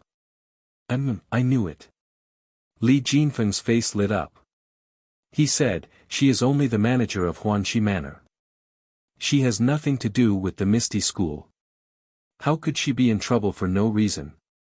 Looking at Li Jinfeng's reaction, old shopkeeper Li, who was standing a little far away, secretly sighed. His eyes turned away, as if he expected better from Li Jinfeng. "That's right. Brother Zhang already has a grandson. What about me?" He didn't even know where his daughter-in-law was. "If I had known earlier, I wouldn't have let this brat go to Pingyang City back then. I should have found him a child bride earlier." That was what old Li thought. Li Yinfeng didn't get any definite news about Zhang Xiaohu, so she still looked a little sad. Lu Kai walked up to her and reached out to hold her hand. Li Yinfeng turned her head and saw the concern in Lu Kai's eyes. She held Lu Kai's hand and nodded. Seeing that everyone was done with their questions, Zhang Xiaolong asked another question, "Xiaohua, where have you been all these years? Why didn't you send a message back? Father and mother were worried to death. They thought you." Zhang Xiaohua smiled bitterly and said, "Big brother, it's not that I didn't want to send a message. It's that no one could send a message to me." Zhang Xiaolong was stunned and said, "You were caught and sent to jail?" Zhang Xiaohua rolled her eyes and said, "Big brother, do I have to go to that extent? It's a long story." Zhang Xiaohua was about to explain when Zhang Kai said, "All right, Xiaohua, let's not talk about it. You must be tired from the journey. Go back to your room and rest.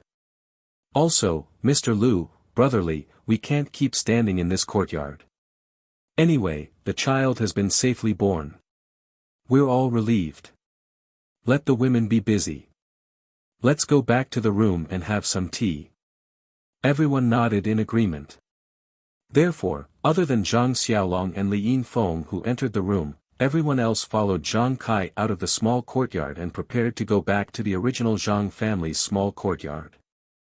Just as they left the small courtyard, they found that it was unusually lively outside the courtyard door. Why do you think? A group of 7 or 8-year-old children in the Guizhuang house surrounded something that looked very similar to a mule. They were laughing and playing. A few bold ones held a piece of grass in their hands and waved it in front of the mule, trying to lure it. However, the mule just lowered its head and didn't look at them. The grass was even more disdainful. The children didn't see the arrogance in the mule's eyes.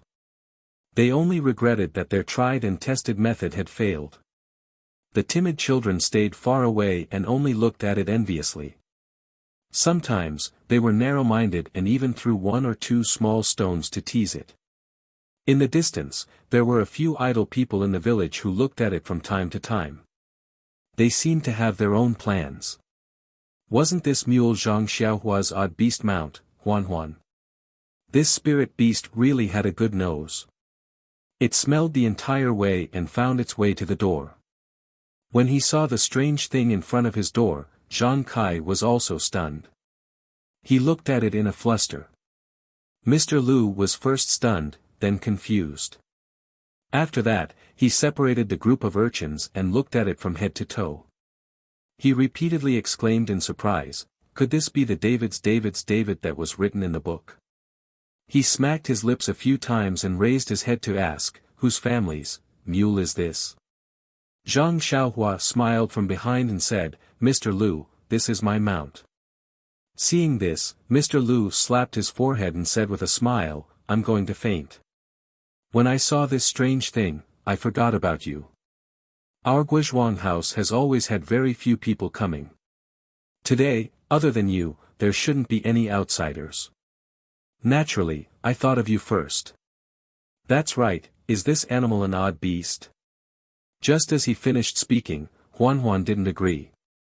It hissed and bit Mr. Lu's clothes with its mouth. Mr. Lu was startled.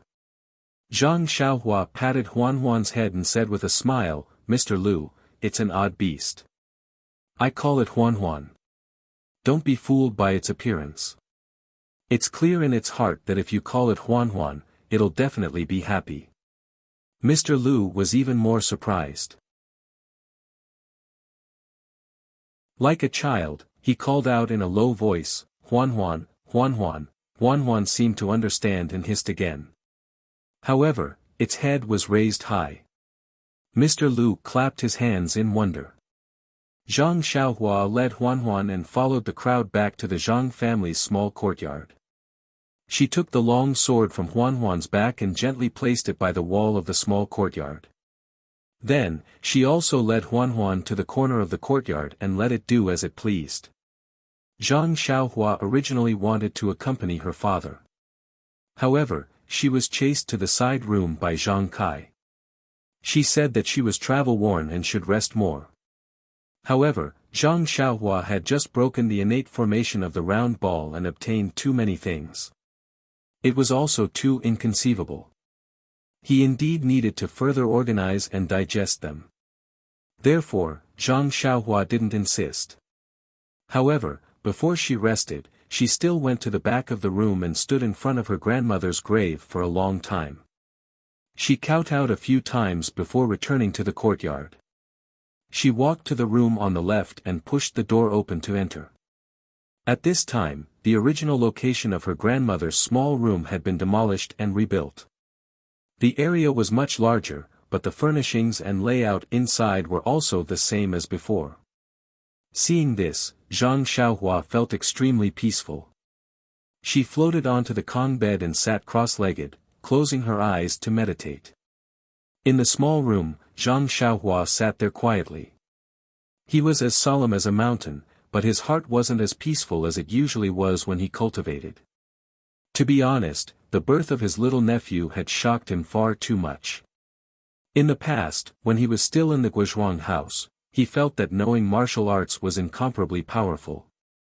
When he learned martial arts and discovered that he cultivated the path of immortality, he felt that the path of immortality was even more admirable. Then, when he reached the 6th layer, he felt that the legendary foundation establishment was incomparably mysterious. However, when he sensed the way of the heavens when he became one with the world, he felt that foundation establishment was nothing more than that.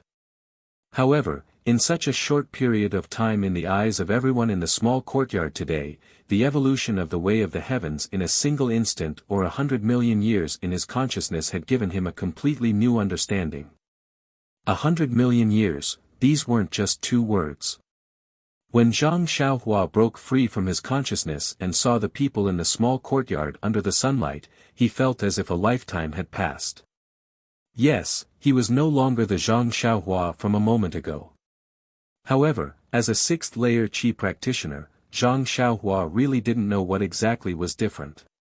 It was to the extent that the evolution of the way of the heavens had left a deep impression in his mind. His imprint of the way of the heavens that was as bright as the starry sky already had a past, present, and future, but he still couldn't directly obtain any benefits from it. It was as if he had banknotes worth 10,000 taels of gold, but he couldn't find a bank to exchange them for money. If he had to blame something, he could only blame his cultivation for being too low. As a result, although Zhang Xiaohua didn't understand the meaning of what he saw, he still carefully engraved it deeply into his memory.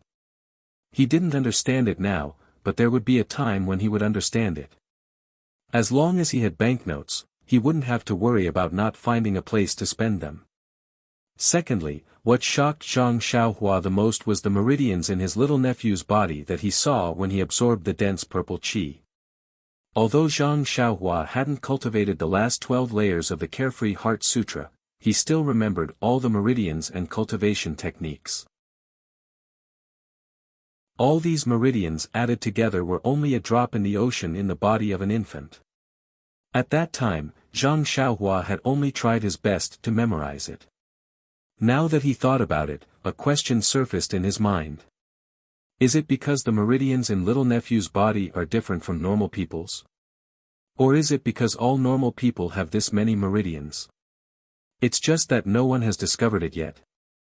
But based on the fact that every layer of the Carefree Heart Sutra could open up new meridians, everyone should have this many meridians. As long as there was a suitable cultivation technique, all the meridians would be opened up. What kind of cultivation level would that be? Furthermore, from Zhang Xiaohua's memory, those complicated meridians were actually like the circular orbits of the heavenly Tao. No wonder some ancient people said, one person, one world. Could it be that this was the principle? Thinking of this, Zhang Xiaohua's lips curled into a proud smile. That's right, how could he not smile? Although he didn't know the specific cultivation technique for each meridian, this fellow actually peeked into the secrets of heaven and firmly recorded the countless meridians in his mind. He wouldn't forget it even in this lifetime. As long as he could find the cultivation technique for each meridian, this fellow's immortal path really couldn't be estimated so easily. Then, he took stock of the dense purple qi. This thing could only be sensed and couldn't be measured. It was all sucked into that nameless place on his left arm, so who knew where it went? However, it was fine as long as there was a warm current when he wanted to use it. Presumably, his sister-in-law wouldn't give birth to a baby that would require him to take out his little sword. Zhang Xiaohua pondered silently in his heart, but he had long forgotten about the bracelet under his left sleeve. A wrist guard was more appropriate. There were faint characters on the surface of the wrist guard.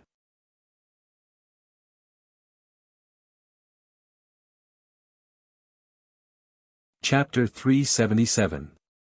Although Zhang Xiaohua had gained a lot, he realized that he did not understand the most time-consuming and energy-consuming part of the evolution of the heavenly Tao. His meridians that were as bright as stars did not respond to the cultivation method. He did not know the specific effects of the dense purple qi and did not know where it was hidden in his body. All that was left was the golden light formed by the innate formation. Thinking about the formation, Zhang Xiaohua was excited. Yes, ever since he obtained the immortal fire dragon's jade slip-on restriction formation on the deserted island, he had always been interested in it. During his daily practice, he would always find time to study it. Just now, when his divine sense scanned through one of the talismans, he felt that the essence of the formation was far more profound than what was recorded in the immortal fire dragon's records. With his current cultivation, it was almost impossible for him to understand it. Therefore, when the golden light with half of the dense purple qi shot into the back of his head, he did not panic. This was the same as the meridians and the dense purple qi. As long as it was in his body, there would be a day when he would be able to get it out. And what he wanted to check the most, which was also the most likely to be useful, was the thin layer of golden formation on the essence of herbalism in his Naiwan palace. However, when Zhang Xiaohua was full of anticipation and nervousness as he immersed his divine sense into the essence of herbalism in his Naiwan palace, he almost vomited blood. What do you think? The tiny essence of herbalism was surrounded by a thin layer of golden formation. This formation was made up of 365 golden tadpole-shaped talismans. Each tadpole was connected by a mysterious force. A total of 365 tadpoles were connected together, just like the complete version of the golden formation that he saw previously. It was airtight and difficult to penetrate. When Zhang Xiaohua immersed his divine sense into a single talisman, he did not have time to understand it. A sense of exhaustion surged into his brain, forcing him to withdraw his divine sense. Zhang Xiaohua, who withdrew his divine sense, was depressed for a while. What was this? I gave you a mountain of gold, but I did not give you the power to move it. The most hateful thing was that this mountain of gold was cast into a lump. Even if you wanted to take a piece of it, you would not be able to do so. Under such circumstances, how could Zhang Xiaohua not vomit blood? As it turned out, after being busy for so long, it was all for something that was out of his reach. Draw a picture, draw a picture. Zhang Xiaohua muttered to herself, looking around in self-pity. However, after calming down for a while, Zhang Xiaohua also felt relieved. The cultivation of the immortal Tao paid the most attention to being down to earth. If one blindly took shortcuts and did not have a solid foundation, one would pay a painful price sooner or later. Take his state of mind as an example.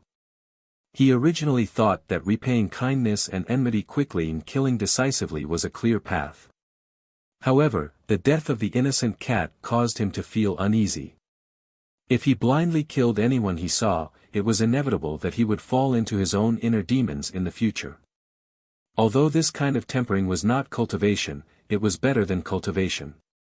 With this roundabout way, the foundation of his state of mind was much more solid. It was the proper way to cultivate the path of immortality.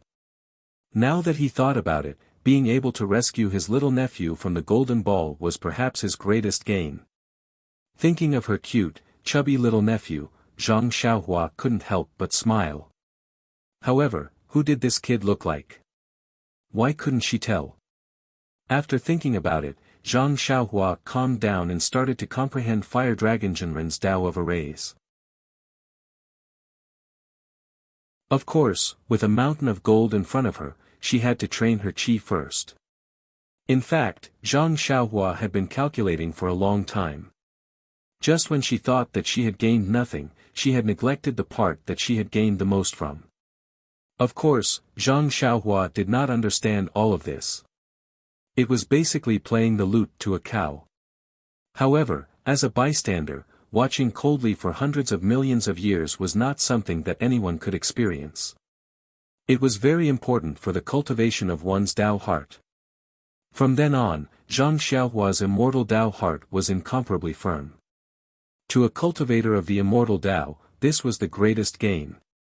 Furthermore, these hundreds of millions of years seemed to have passed in an instant. It did not leave any marks in her heart. If Zhang Xiaohua knew about this, he would be laughing in his dreams for the rest of his life. It was a pity that Zhang Xiaohua was destined to have no dreams. There was only a mysterious twinkle in her eyes. He had no chance to laugh even if he wanted to. Today, Zhang Xiaohua was no longer a beginner in cultivation. For example, the first time he cultivated beside the farm in the Guizhuang house, he cultivated for 9 days and 9 nights. After he had comprehended the prohibition spell for a while, he opened his eyes and looked out of the window. As expected, the sun was setting.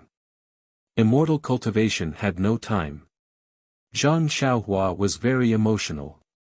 This little bit of comprehension would make a day pass.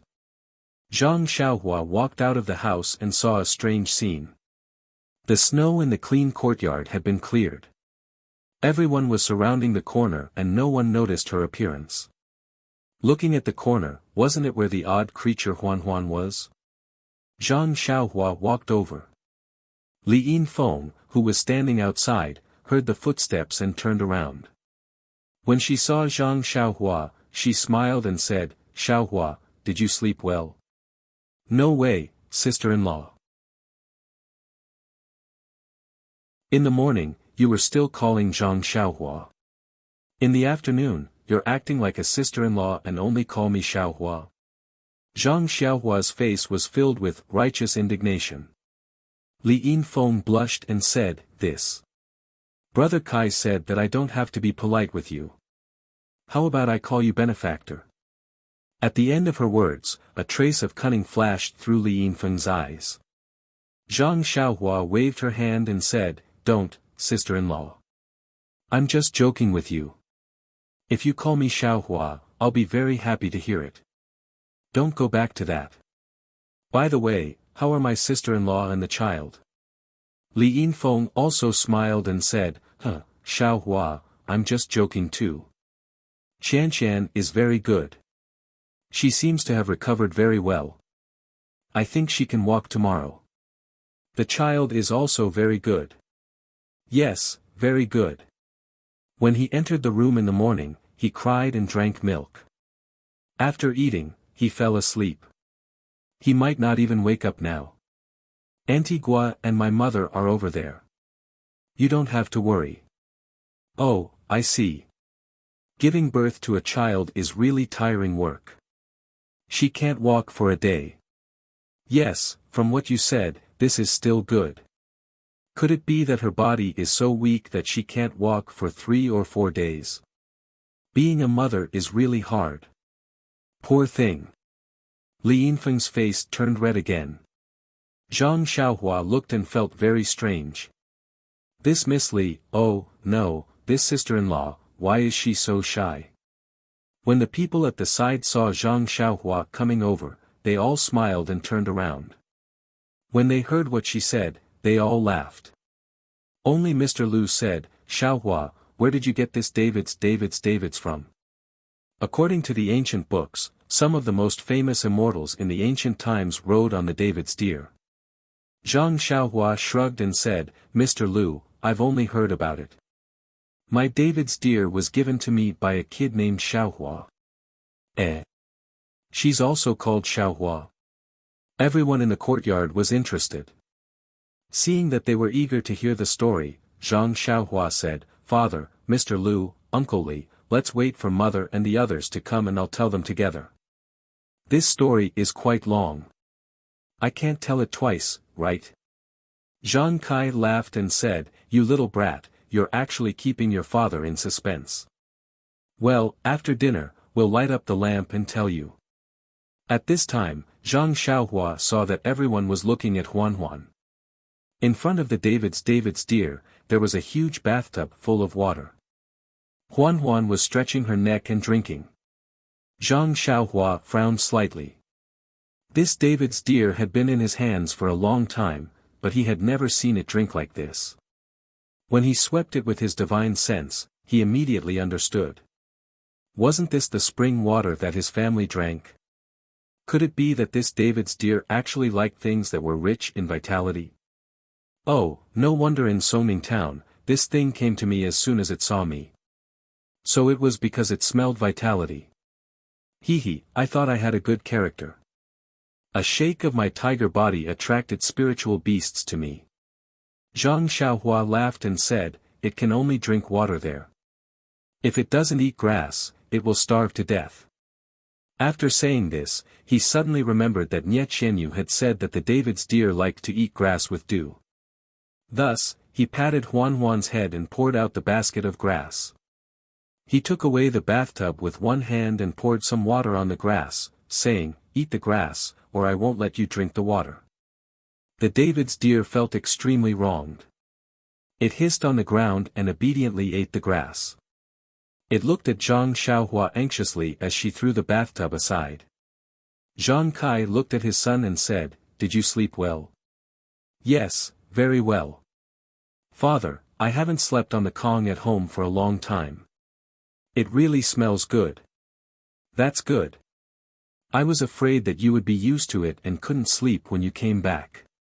In the future, you can sleep in that room. Zhang Xiaohua frowned. What did father mean?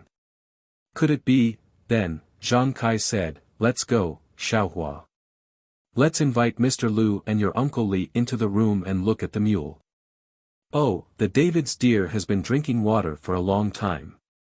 I'm also thirsty. Let's go in and have tea. You must have walked all the way and are already hungry and thirsty. Drink some water first. Your mother has been serving her grandson all day and left her son aside. Let's go and have a meal. Zhang Xiaohua laughed and said, It's okay, father. When I came back, I had already eaten and drunk in Lu town. I don't feel hungry now. Let's go in and have tea first.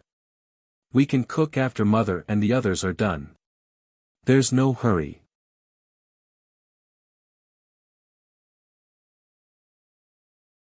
Chapter 378. Although Zhang Xiaohua said there was no hurry, how could Zhang Kai bear to let his son, who had just come back from a life and death situation, starve? Before she drank a few mouthfuls of tea, Guo Sufei and Li Jinfeng's mother came back from the side. When Auntie Li saw Zhang Xiaohua, she thanked her again. Zhang Xiaohua was speechless. She just did a good deed and was thanked 3 or 4 times in a row. Thinking about it, she blushed with shame. Li Yinfeng was sent to the small courtyard next door to take care of the children. The two elders were busy in the kitchen. At this time, the Zhang family was no longer the poor Zhang family 5 years ago. Because of the arrival of Lu Kai and his wife and Li Jinfeng's family of 4, the Zhang family had already prepared enough ingredients. Before the sky was completely dark, they had already prepared a table full of sumptuous dishes. The bright central room, the huge table, and the hustle and bustle of the house made Zhang Xiaohua feel a little strange, but she also felt very warm. Time can change a lot, but it can't change family and friendship. The only thing that made Zhang Xiaohua jealous was that her mother only hurriedly put the red braised pork in front of her and watched her eat the biggest piece. Then she wiped the tears in her eyes and went to take care of her little grandson who had just been born. Alas, it seems that the focus of this family has shifted from me to that little guy. Zhang Xiaohua thought in loneliness. Although Li Yinfeng and Auntie Li also had to go next door to take care of the children, they were guests after all. Zhang Kai insisted that they eat here first. Not long after, Zhang Xiaolong also came. Although the central room was big, it was still crowded. Lu Kai said with a smile, "Xiaohua, we originally planned to go to my father's backyard to eat, but in order to welcome you, we have to suffer. Later, you have to drink 2 more cups." Zhang Xiaohua didn't speak. Zhang Kai next to her said, "Xiaohua is still a child. Why drink wine? Lu Kai, you can drink more." Zhang Xiaolong said with a smile, "Dad, our Xiaohua is no longer a child. Don't you see that she is taller than me? Counting her age, she is already 18 years old. She is still in the prime of her youth." Zhang Kai was speechless for a while. Mr. Lu advised, "Old brother Zhang, it's your family's fortune for the child to come back safely after growing up. Don't think too much about it. Tonight, you must have a good time, a good time. Let's have a good time. Let's drink. Anyway, they will leave our protection. Even if you worry, they may not be grateful." Zhang Kai also wiped the corners of his eyes and revealed a smile. The wine was brewed by the Zhang family using spring water and their own crops. There was a slight vitality in drinking it. However, the spiciness was not something that Zhang Xiaohua could handle. After drinking 1 cup, he didn't want to drink anymore. He only took tea to deal with it. Everyone knew that it was his first time drinking wine, so they didn't try to persuade him. After all, even if Zhang Xiaohua didn't know the quality of the wine, it couldn't be said that everyone present who had drunk wine before didn't know the quality. If Zhang Xiaohua didn't drink, then others could drink more. Lu Kai had drunk it before, so he wasn't surprised. This was the first time the Li family had drunk this kind of wine. Although it didn't have the mellow fragrance of fine wine, it had a unique flavor in the mouth. Even Auntie Li drank a few cups. During the meal, everyone was happy and tipsy. Although Zhang Xiaohua hadn't eaten for a long time, he ate a lot with Zhang Xiaolong. Zhang Xiaolong also kept picking food and meat for him, scolding him for eating so little and being so thin. Zhang Xiaohua didn't explain and ate everything that his elder brother picked for him. Only then did Zhang Xiaolong feel happy. When Auntie Li was almost done eating, she went to replace Guosufei and Li Yinfeng. Zhang Xiaohua also quickly got up. The smell of wine was really unpleasant. Seeing this, Zhang Xiaolong also followed. It was said that in many places, pregnant women wouldn't see outsiders for a few days after giving birth. However, Zhang Xiaohua was her husband's brother, whom she hadn't seen for many years. Guizhuang House didn't have too many rules. Moreover, if it wasn't for this little brat, her son might not have been born smoothly. Lu Qian, who was still lying in bed, naturally didn't care about anything. Under the dim light, Lu Qian was stunned when she saw Zhang Xiaohua at first glance. Although Zhang Xiaolong had told her about the changes of Zhang Xiaohua earlier, Lu Qian couldn't help but be surprised when she saw him. Was this still the child who cried in her arms that year? After Zhang Xiaohua bowed deeply, He carefully observed his sister-in-law whom he hadn't seen for many years. Lu Qian didn't change much from 5 years ago. She was slightly plump, and her eyebrows were full of the demeanor of a mature woman. Zhang Xiaohua was a little puzzled. She didn't look weak at all. Seeing Zhang Xiaolong go to the side to take care of the child, Lu Qian smiled and said to Zhang Xiaohua, "Xiaohua, I haven't seen you for a few years. You have grown up. Your elder brother has already told me about what happened today. I didn't expect that after not seeing you for a few years, your skills have improved a lot. I still have to thank you." Zhang Xiaohua hurriedly said, "Sister-in-law, the word, thank you, is very distant. The child is my little nephew. If I don't do something, who will? Besides, when I went home earlier, I saw that he was just pregnant. Now that I've just returned home, I saw that he was born. This shows that this child and I are destined to be together." Yes. Lu Qian was quite emotional. When she saw that Li Yinfeng and Auntie Li were not paying attention, she whispered, "The small stone you gave me suddenly broke into pieces yesterday and turned into powder. This child was tossing and turning in my stomach and came out today." "Oh." Zhang Xiaohua said thoughtfully, "I see." At this time, they heard the baby crying on the Kong next to them. Didn't the little guy wake up? Zhang Xiaolong was about to pick him up, but he was pushed aside by Guosufei and said, "The child has just been born.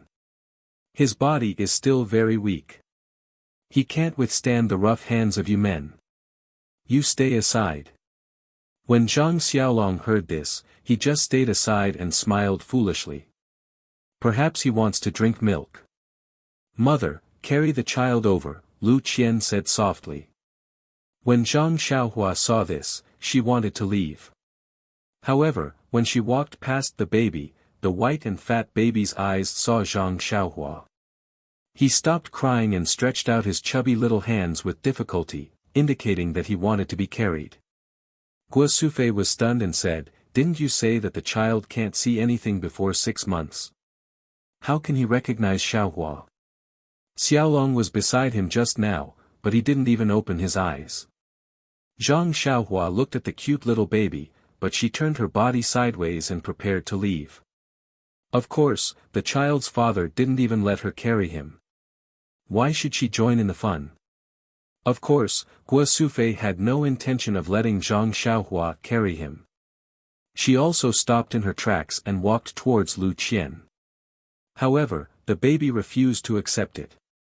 He opened his mouth and cried. Guosufei didn't understand. She only thought that the child was hungry and carried him to Lu Qian. Zhang Xiaohua walked to the door and was about to leave when she heard Lu Qian call out, "Xiaohua, wait a moment." Zhang Xiaohua was stunned. Sister-in-law was feeding him milk. Why did she ask him to wait? However, when he heard the rustling of clothes, he didn't dare to turn around. However, the baby's cries didn't stop, and he didn't hear the baby drinking milk.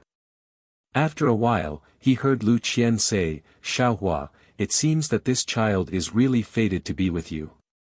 Carry him." "What?"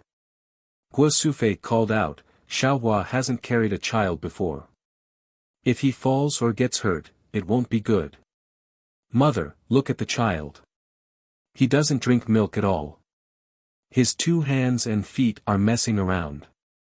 That's his obedient appearance from before. It must be because he saw Xiaohua just now." This. Guosufei didn't know what to say. Zhang Xiaolong said at the side, "Maybe he wants to smell his father's scent. Come, let father carry him." Sigh, this guy wanted to carry him just now, but he was stopped by his mother. Now, he took the opportunity to enjoy it. Unfortunately, his son didn't give him any face at all. Just as he carried him in his arms, his butt stuck out. Zhang Xiaolong's chest became hot. It was the child's urine. Zhang Xiaohua's face bloomed. Seeing that his son was still crying, Zhang Xiaolong called out, "Xiaohua, come over quickly. Quickly carry your little nephew."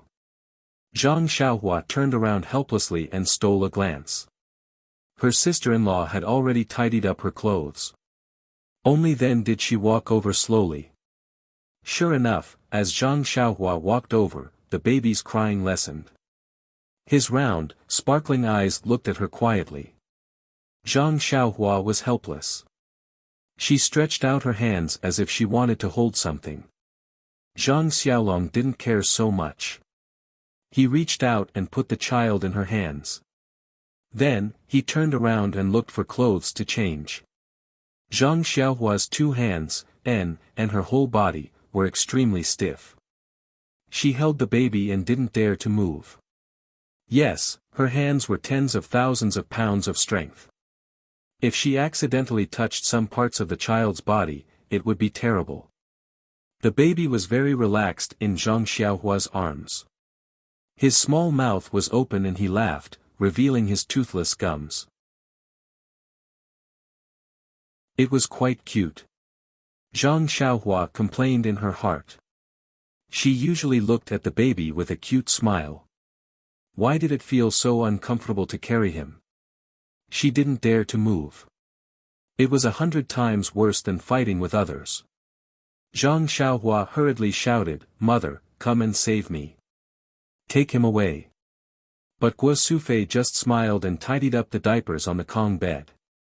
Lu Qian said, "Since the child likes you so much, you should carry him more. In the future, he will learn martial arts from you.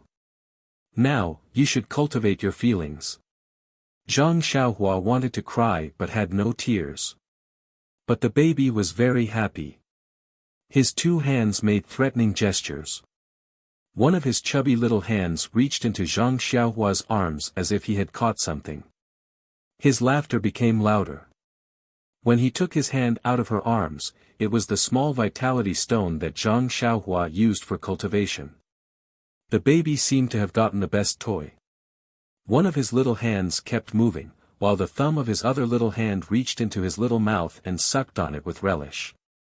At this time, Guo Sufei also finished tidying up the things. Seeing that the baby was no longer crying, she smiled and said, "It seems that he is really fated to be with his uncle. In the future, we don't need to find someone to take care of the baby. Just leave it to Xiaohua." After saying that, she took the baby and handed it to Lu Qian. She said, "Qian, take care of him for a while." Then she said to Aunt Li, "I'll have to trouble sister to take care of him for a while." Seeing that Zhang Xiaohua was about to leave again, the baby was unwilling. He took out another hand that was full of saliva from his mouth and reached out to Zhang Xiaohua. Zhang Xiaohua's heart moved. She took out another small vitality stone from her arms and stuffed it into the baby's hand.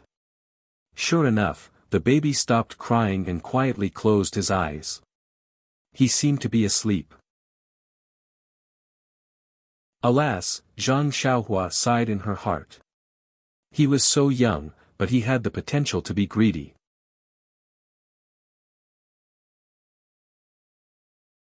Chapter 379. After the meal, Guo Sufei was not in a hurry to go to Lu Qian. She had not seen her son since he came back in the morning. Of course, she wanted to take this opportunity to see more and ask more questions. The others were also sitting in the chairs, drinking tea leisurely and waiting for the story to start. Yes, the Guizhuang house was not well informed. Even Lu Zhen was not that good. Zhang Xiaohua disappeared for 4 to 5 years. What happened must be unusual. Now that he came back safe and sound, everyone's worries were gone. Naturally, they wanted to know the details. Well, let's just treat it as a story. Guo Sufei was still sitting next to her son. Although Zhang Xiaohua was taller than her, in her eyes, there was not much difference between him and the little grandson in her arms. Seeing that everyone in the living room was serious, Zhang Xiaohua smiled bitterly. He thought for a while and told them everything that happened after he broke up with his second brother, Zhang Xiaohu. Of course, he still talked about the spring and autumn annals. He ignored the way of the immortals and only talked about the secret books of the Wulin seniors. However, when he talked about the way back, Zhang Xiaohua hesitated and deliberately skipped the matter of Nie Qianyu. He was afraid that his family would be worried if they heard that there were people from Jianghu chasing after him.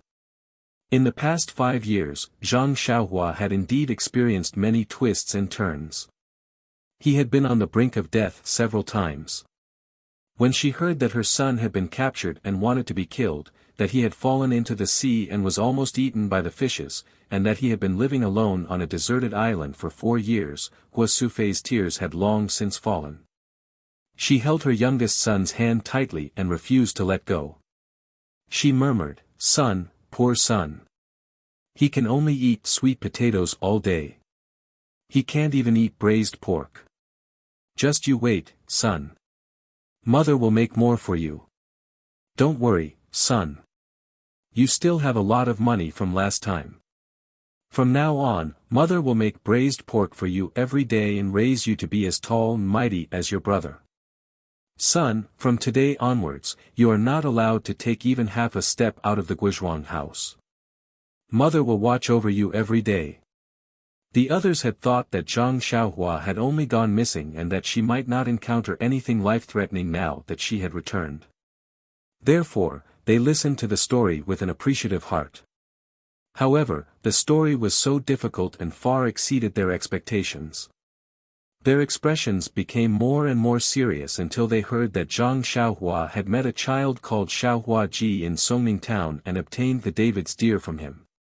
Only then did they relax. They even laughed when they heard that Zhang Xiaohua had exchanged a large sack of copper coins for the David's deer. Hua Sufei blamed her son and said, "Xiaohua, that Xiaohua's family is so poor. Why didn't you leave more money for them?" When Zhang Kai heard this, he scolded, "Woman, your hair is long but your knowledge is short. Didn't you see that Xiaohua didn't even dare to give them money and wanted to exchange it for copper coins for them to spend slowly? You gave them 5 taels of silver and they dared to spend it. Wouldn't they have been remembered by others?" Hua Sufei glared at him and said, "I'm short of knowledge. Humph, my sons are each stronger than the other." Zhang Kai also glared at her and said, "Aren't they my sons?" When Zhang Xiaohua saw this, she hurriedly told them about her trip to Huanqi Mountain Villa.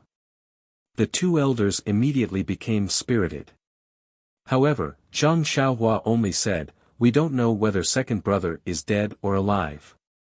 Perhaps, he is at the headquarters of the fragrance cult." Alas! The 2 elders sighed at the same time. Perhaps they were still regretting in their hearts. Why did they let their 2 sons walk out of the Guizhuang house that year? As if she knew what her father and mother were thinking, Zhang Xiaohua smiled and said, "Everyone has their own path. This is something that others can't interfere with. Since second brother and I have chosen this path, we will walk to the end without any regrets. Doesn't eldest brother also have his own path? Now that he has a child, the child also has his own path. Perhaps his path is different from ours. There are many paths in this world. It only depends on which path you want to take. Perhaps it is your own choice. Perhaps it is God's arrangement. Don't mother and father also have their own paths?" Zhang Xiaohua's words were very profound, but they were easy to understand. Mr. Lu Kai, and Li Jinfeng all showed a surprised expression. However, Zhang Kai, Hua Sufei, and Zhang Xiaolong were thoughtful. Zhang Xiaohua's experience in the past 5 years was very long, and the story was also very long. Looking at the sky, Zhang Xiaohua smiled and said, "Mother, let's stop here for tonight. It's already late, and I think I'll fall asleep soon." "Xiaohua, are you still sleeping well? Is it the same even on a deserted island?" Hua Sufei asked with concern. "Yes, mother. I always go to bed on time." "Hee, that's good. Being able to sleep and eat is a good body." Zhang Xiaohua smiled and said, "Mother, I am not that. You don't have to describe your handsome son like that." "Ha." Hua Sufei covered her mouth and laughed. Her previous gloominess was swept away. Guo Sufei only needed to tidy up a little before letting Zhang Xiaohua go. Young Master Li Jinfeng, insisted on sleeping on the same bed as Zhang Xiaohua so that they could have a long conversation. How could Zhang Xiaohua be willing? She pushed him out and closed the door with a bang. She thought to herself, isn't he just trying to find out more about Qiu Tong? I don't have her here either. He'll definitely bother me tonight. The night passed silently. The next morning, Zhang Xiaohua went to the bamboo forest behind the courtyard and practiced the Fist of the North Star. The 18 warm currents tempered her bones 18 times before she stopped. Then, she went to visit her grandmother's grave. When the sky was bright, she returned to the courtyard. Winter was the most relaxing season for farmers. Not to mention, it was only the 10th day of the first lunar month. Although it was already the 5th day, the atmosphere of the new year was still lingering. Early in the morning, Zhang Kai and Mr. Lu sat together and whispered. Yes, the child had already been born yesterday. He looked very healthy and lively. Although Granny Li's words were unpleasant, she made some sense. They understood their family's situation. Lu Qian gave birth after 5 years of pregnancy. Other than Zhang Kai, Guo Sufei, Mr. Lu, Zhang Xiaolong, Zhang Xiaohua, and Lu Qian herself, no one else could know. The Li family saw the child's strange condition when he was born. Lu Kai's family also saw it. If they were told, they would not leak it. Granny Li had already seen the child's different from other babies. Farmers' women were the most unrestrained. The news must have spread last night. The Zhang family could not cover it up, so there was no need to be calculative. But their family's life still had to be lived. The child also had to be raised like other children. Now, the most important thing to be on the agenda should be the child's name. This matter should have been considered yesterday. But didn't Zhang Xiaohua come back? No matter what, they had to show some concern for her, right? Although the focus was on the baby in the future, they also had to give Zhang Xiaohua some time to adapt. Early in the morning, the two grandfathers got together and started to chat while smoking. After breakfast, the sun was shining brightly outside and there was no wind. Zhang Xiaolong moved the table out of the central room and placed a tea set in the small courtyard. As usual, the woman went to Lu Qian's place to take care of the mother and daughter while imparting her parenting experience. Old shopkeeper Li and Li Jinfeng, who were sitting at the table, were surprised when they heard that they were going to name the child today. After all, in their impression, the child should only be given a full name after 1 month. Now, they could only give a nickname. However, after Li Jinfeng and the others listened to Mr. Lu's explanation, they realized that every place had its own customs. Lu Town was only a short distance away from the Guizhuang house. In terms of naming the child, there was a lot of difference. Not to mention that the 3 elders were discussing there, Zhang Xiaohua pulled Lu Kai and whispered. Even Zhang Xiaolong, the father, had no right to speak on this matter. How could he, the uncle, say anything? Zhang Xiaohua whispered, Brother Kai, how did you and sister-in-law know each other? You are in Balagu, and sister-in-law is in Lu Town. You are not related at all. When Lu Kai heard this, his face turned red. He opened his mouth, but in the end, he did not say anything. He raised his eyes and looked at Zhang Xiaolong for help. When Zhang Xiaolong saw this, he wanted to ignore it. However, this was his brother-in-law. If he did not want to be kicked out of bed by Lu Qian, he could only extend a friendly hand. Zhang Xiaolong cleared his throat and began to narrate the story of their marriage in detail. Speaking of which, the two were really fated. After Zhang Xiaohua rescued Li Yinfeng, Zhang Xiaohu rode back to Lu Town with the 3 of them. After waiting for Zhang Xiaohua for a long time, they immediately went back to Lu Town and never entered the Li family again. At that time, the Li family was in a panic and forgot to ask for Zhang Xiaohu's address. It was only when Li Jinfeng returned home that he found out about this matter. He personally brought his family to Guozhuang House to thank them. At that time, Zhang Xiaohu had already left home and returned to Pingyang City. There was no news of Zhang Xiaohua's disappearance. Guo Sufei was worried about her son and was sick in bed. Seeing this situation, Li Yinfeng, who came with the intention of marrying Zhang Xiaohua, naturally stayed to take care of Guo Sufei. When Li Yinfeng was disheartened in the forest that day, she was rescued by Zhang Xiaohua and Zhang Xiaohu. She was very grateful to them. When she was rescued again at Shitsui Mountain and returned with Zhang Xiaohu on the same horse, it could be said that they were very close and love was planted in her heart. Oh, that day, she was even more grateful to Zhang Xiaohua. However, wasn't Zhang Xiaohua too young? The story of Li Yinfeng and Zhang Xiaohu was roughly the same as the marriage between Lu Qian and Zhang Xiaohu. If Zhang Xiaohu was at home, Li Yinfeng would probably become Zhang Xiaohua's second sister-in-law. Unfortunately, fate made fools of people. After Zhang Xiaohu left, Li Yinfeng stubbornly stayed in the Zhang family. She was even more stubborn than Lu Qian back then. At that time, Guo Sufei had already treated Li Yinfeng as her daughter-in-law.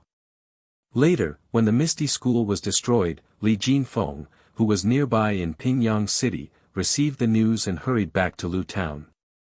He passed the news to Zhang Kai and Guo Sufei.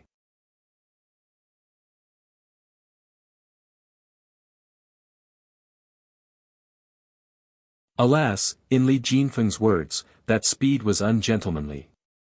Not long after, Lu Kai came back with Li Yinfeng, whose face was red.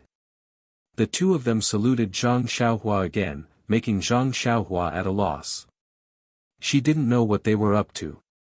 Li Yinfeng said shyly, "Xiaohua, if you can see Xiaohu, you have to tell him about my feelings. Lu Kai and I are at home praying that he and Chang'e can get married in the end." Get married in the end? Zhang Xiaohua smiled bitterly. The Misty School was destroyed. Second brother and Changjian were nowhere to be found. No one knew if they were dead or alive. It was hard to say if second brother could meet Changjian and build a relationship with her. However, Zhang Xiaohua still hurriedly returned the salute and said, "I also congratulate you on behalf of second brother. I hope you can live in harmony and have a child soon."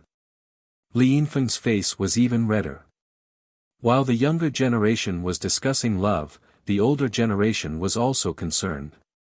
However, love was the most complicated thing. If they interfered a little, there might be a lot of twists and turns. Zhang Kai also didn't understand Zhang Xiaohu's thoughts, so he didn't dare to interrupt. It was only when he heard Zhang Xiaohua say that his son already had someone he liked outside that he became both sad and happy. He was worried about his missing son. Now that they were talking, the atmosphere became more lively. The three old people's thoughts were basically the same. Zhang Kai shouted, "Xiaolong, go and call your mother over." Also, the child, Mr. Lu hurriedly stopped him and said, "It's better to let the in-laws come over. The child caught a cold outside yesterday. Today, before the full moon, it's better not to go out." Zhang Kai smiled and said, "Okay, then Xiaolong, call your mother over." After a while, Guo Sufei came back with a smile on her face. Although there was still no news of her second son, Zhang Xiaohu, the return of her missing youngest son and the birth of her long-awaited grandson gave her great comfort. Moreover, this little grandson was smarter than the other children in the village. How could Guo Sufei not be happy? Today was the day that his precious grandson would be named. For farmers, names were the first step into this world. The quality of a name directly determined the child's life. Thinking back to the names his father had given his three children, they were so wonderful. Little Dragon, Little Tiger, and Little Flower. Looking at his family's situation now, it was something that he had never dreamed of before. It was all thanks to his father's foresight that he had found such good names that reflected the spirit of a dragon horse. Waiting for Guo Sufei to sit down, Zhang Kai fiddled with his goatee, tapped his pipe and said, "Brother Lu, why don't you say it? You are a knowledgeable person. Your sister-in-law trusts you very much." Mr. Lu waved his hand and said, "Brother Zhang, don't laugh at me. This is the right of a brother. Others can't take it away." Guo Sufei also said, "Father of the child, hurry up and say it. If it doesn't work, we can ask the in-laws to change it." Zhang Kai narrowed his eyes and said, "The name I gave the child is called," Zhang Kai deliberately dragged out his voice, "Zhang Jian." Jian, it means solid. It means that the child is as strong as a rock. In the future, he will also grow strong. Mr. Lu added, "The child must also have a strong will and grow strong like a towering tree." Good. Everyone applauded. The older the ginger, the spicier it is. The word strong reflected everyone's thoughts. Guo Sufei was also happy. She immediately wanted to stand up and tell Lu Qian the good news. However, Mr. Lu said, "Sister-in-law, don't be anxious." Guo Sufei was stunned and said, "Is there anything else? Since it's a name, why don't we name it together today?" "There's a name." Guo Sufei was stunned. Zhang Kai, Zhang Xiaolong, and Zhang Xiaohua were also stunned. Only Lu Kai and Li Jinfeng smiled and said, "Mr. Lu really loves the house and its crow. Zhang Jian has just been born and you want to give him a courtesy name?" Mr. Lu smiled and said, "That's right. Since it's already been named, then it's better to give it to him. Later, sister-in-law, you still have to think of a nickname for the child." "Courtesy name?" Zhang Xiaolong and Zhang Xiaohua looked at each other. After Li Jinfeng's explanation, the two of them finally understood. It turned out that the literati in the big cities, in addition to their original names, would be specially bestowed with a courtesy name by their family elders when they reached adulthood. It was a symbol of status. Lu Kai and Li Jinfeng did not have a courtesy name. Therefore, Mr. Lu giving Zhang Jian a courtesy name was a little ahead of schedule. However, this courtesy name was to be used after he came of age. It was understandable for the elders to give him a name now. After all, outsiders would not know. Old Li smiled and said, "Mr. Lu is keeping it a secret. Why didn't you say so earlier? Please tell us, Mr. Lu, so that we can consider it together." Mr. Lu took a sip of tea and said with a smile, "I thought about it for a long time last night. I feel that Jian was born with a vision.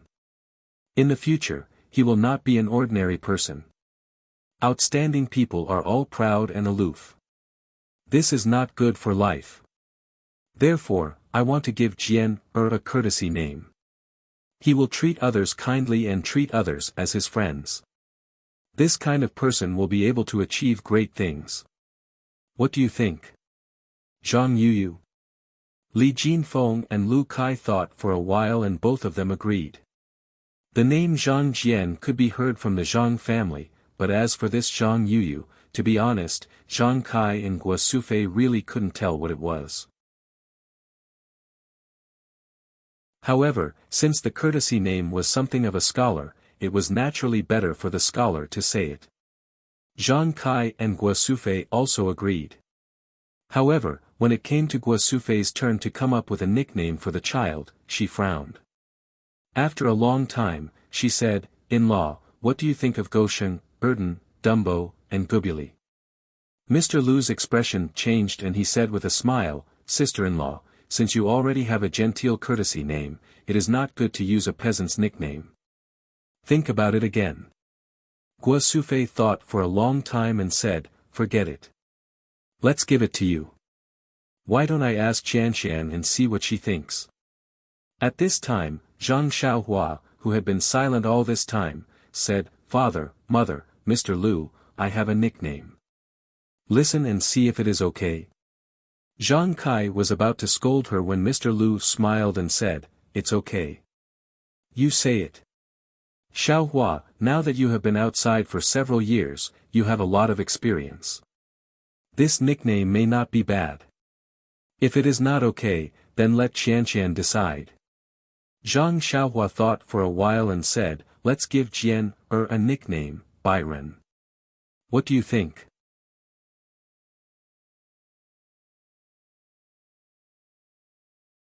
Chapter 381. Byron. Guo Sufei was not the only one who was surprised. Everyone present frowned. Yes, it was understandable that Guo Sufei had nicknamed Jian Chen, Gosheng, or Dumbo. That was what farmers called him. But Byron was not even close to a nickname. It was not as good as Yao Yao or Huan Huan. Seeing this, Zhang Xiaohua said with a smile, Mr. Liu has just said that Jian will be an extraordinary person in the future. But now, this news has been known by Granny Li. Maybe tomorrow, the rumor will spread to the Guizhuang house. Of course, what she saw was just the tip of the iceberg. What we know is the whole truth. Speaking of this, Zhang Xiaohua stood up and bowed deeply to old Li's family and Lu Kai's family. These people were even more surprised. The younger ones hurriedly returned the bow and asked, Xiaohua, what do you mean? Zhang Xiaohua said, Granny Li only saw Jian grow up, but everyone saw Jian come out of the lotus. If this news were to spread, it would be a disaster for Jian Who knows, it might attract the covetous eyes of some people. I beg everyone here, for the sake of Jian growth, please don't tell anyone what you saw yesterday to outsiders. No one is allowed to do so. Zhang Xiaohua said sincerely and looked serious. Everyone was shocked. Although Zhang Xiaohua did not say anything threatening, from his eyes, they did not doubt that if something was leaked, he might not be lenient because of his family relationship with them. In particular, yesterday, Zhang Xiaohua split the lotus with his small sword and carried Zhang Jian out of the lotus. He was already regarded as an extraordinary person.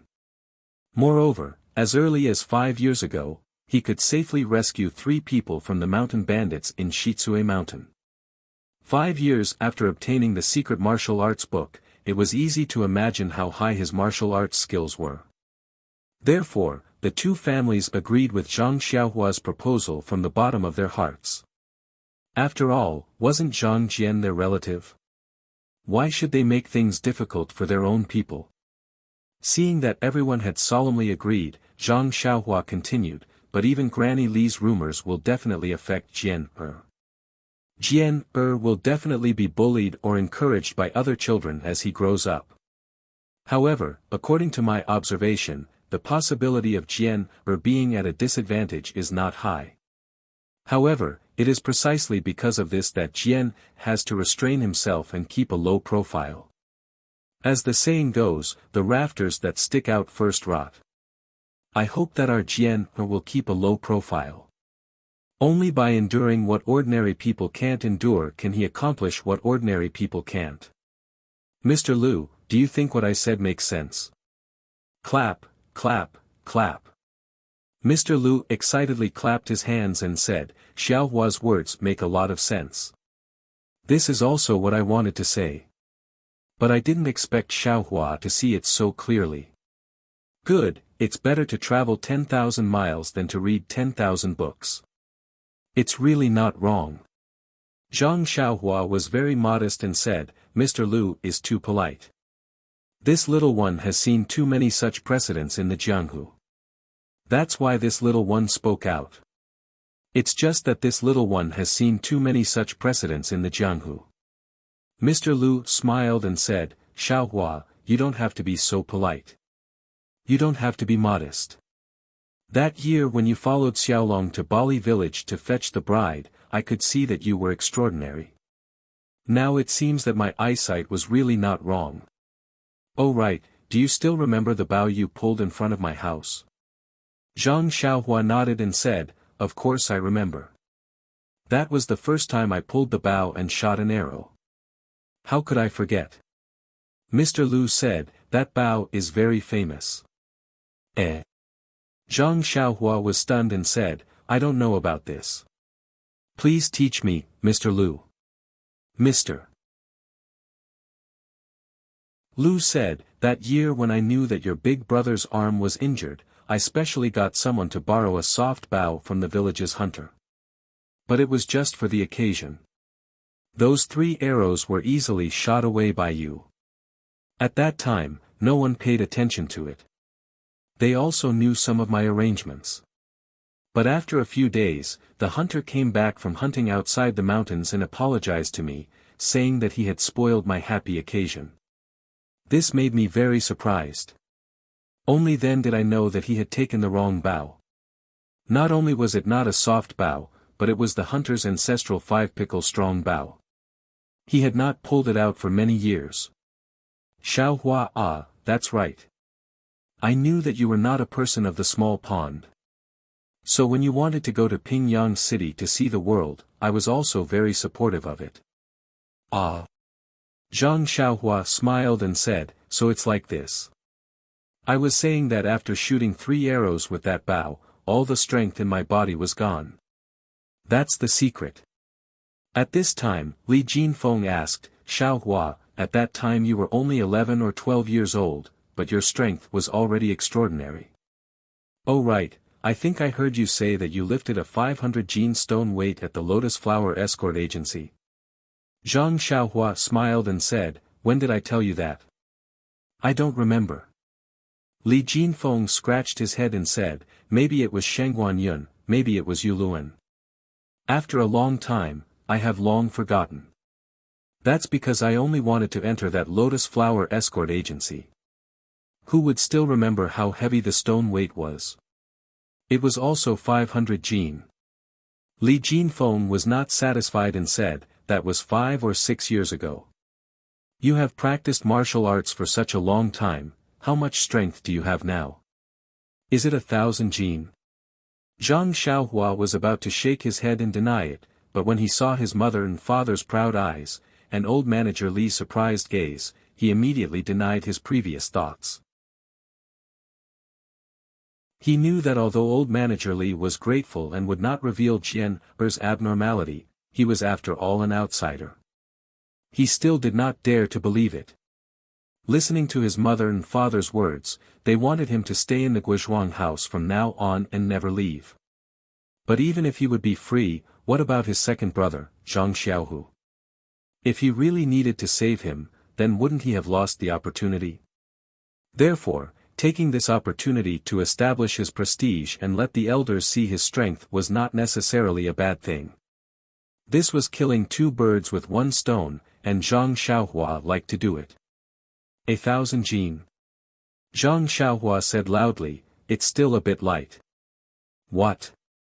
Not only was Li Jinfeng surprised, but Zhang Xiaolong and Lu Kai also had their mouths wide open. Is it 1,500 gene?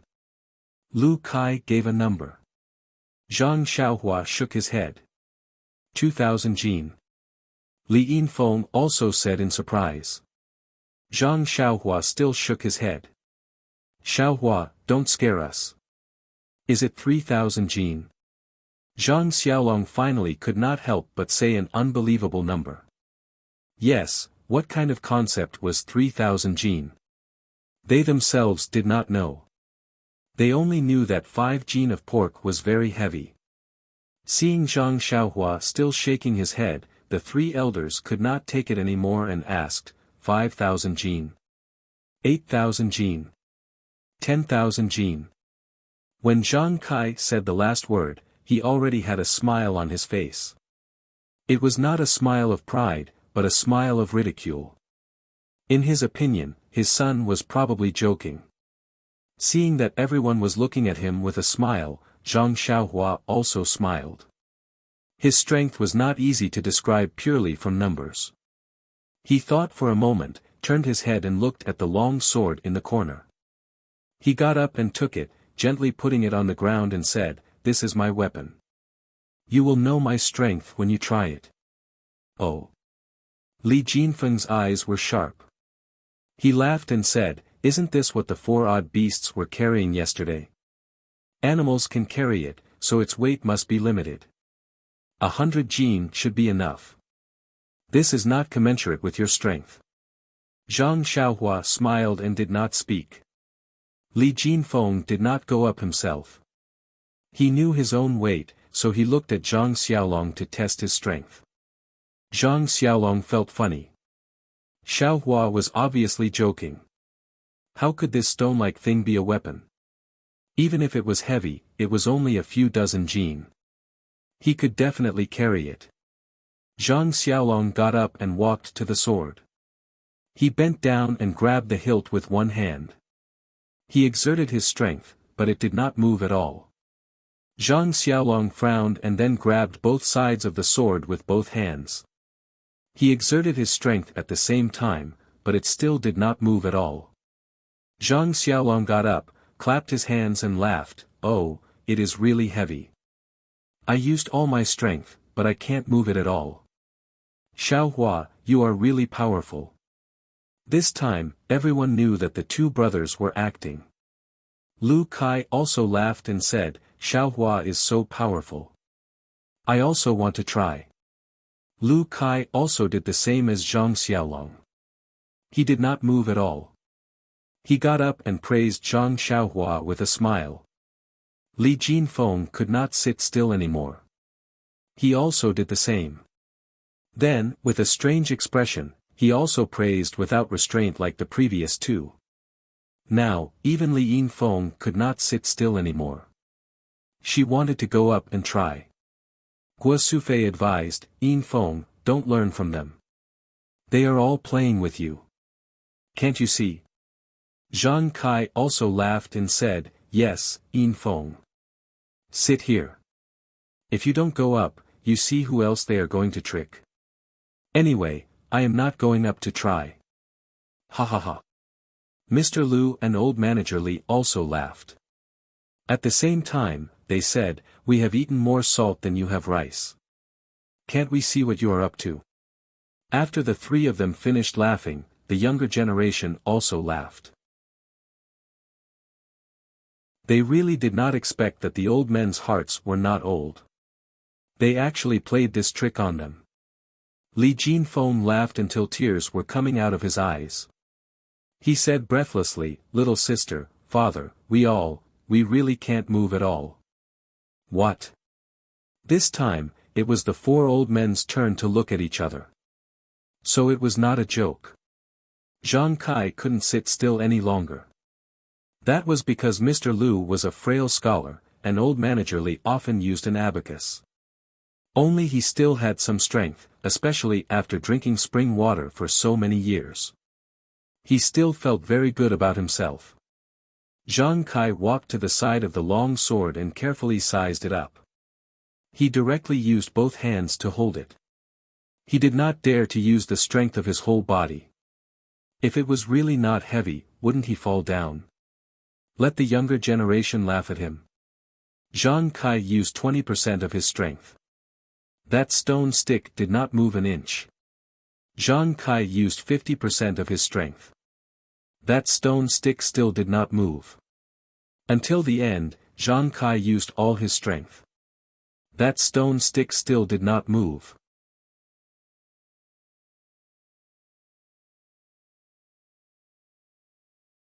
Chapter 382. Zhang Kai clapped his hands. Just like Li Jinfeng, he smiled and said, "Xiaohua, you are really naughty. You want us to carry such a heavy thing. Who can lift it?" Looking at Zhang Kai's appearance, if Mr. Lu and old shopkeeper Li didn't know Zhang Kai very well, they might have thought that he was lying to them. Guo Sufei asked doubtfully, "Xiaohua, how heavy is this small thing? No one can lift it at all." Zhang Xiaohua walked in front and picked it up with one hand. She waved it lightly and said, "Mother, to be honest, I don't know how heavy it is. After all, I haven't seen such a heavy thing." Oh, everyone suddenly understood. What she said was true. Who had nothing better to do? What's the use of weighing so many things? Seeing this, Zhang Xiaolong's eyes lit up and said, "Xiaohua, it's great that you're back. You're so strong. In the future, we won't need cows to plow the fields anymore." Bang! Zhang Xiaohua fell to the ground. After a while, she got up and said, "Big brother, you can't do this. You can't let me do anything. Plow the fields for cows. You're wasting resources. Then, go help people dig wells. Your strength is equivalent to 10 people." Zhang Xiaolong was very economical.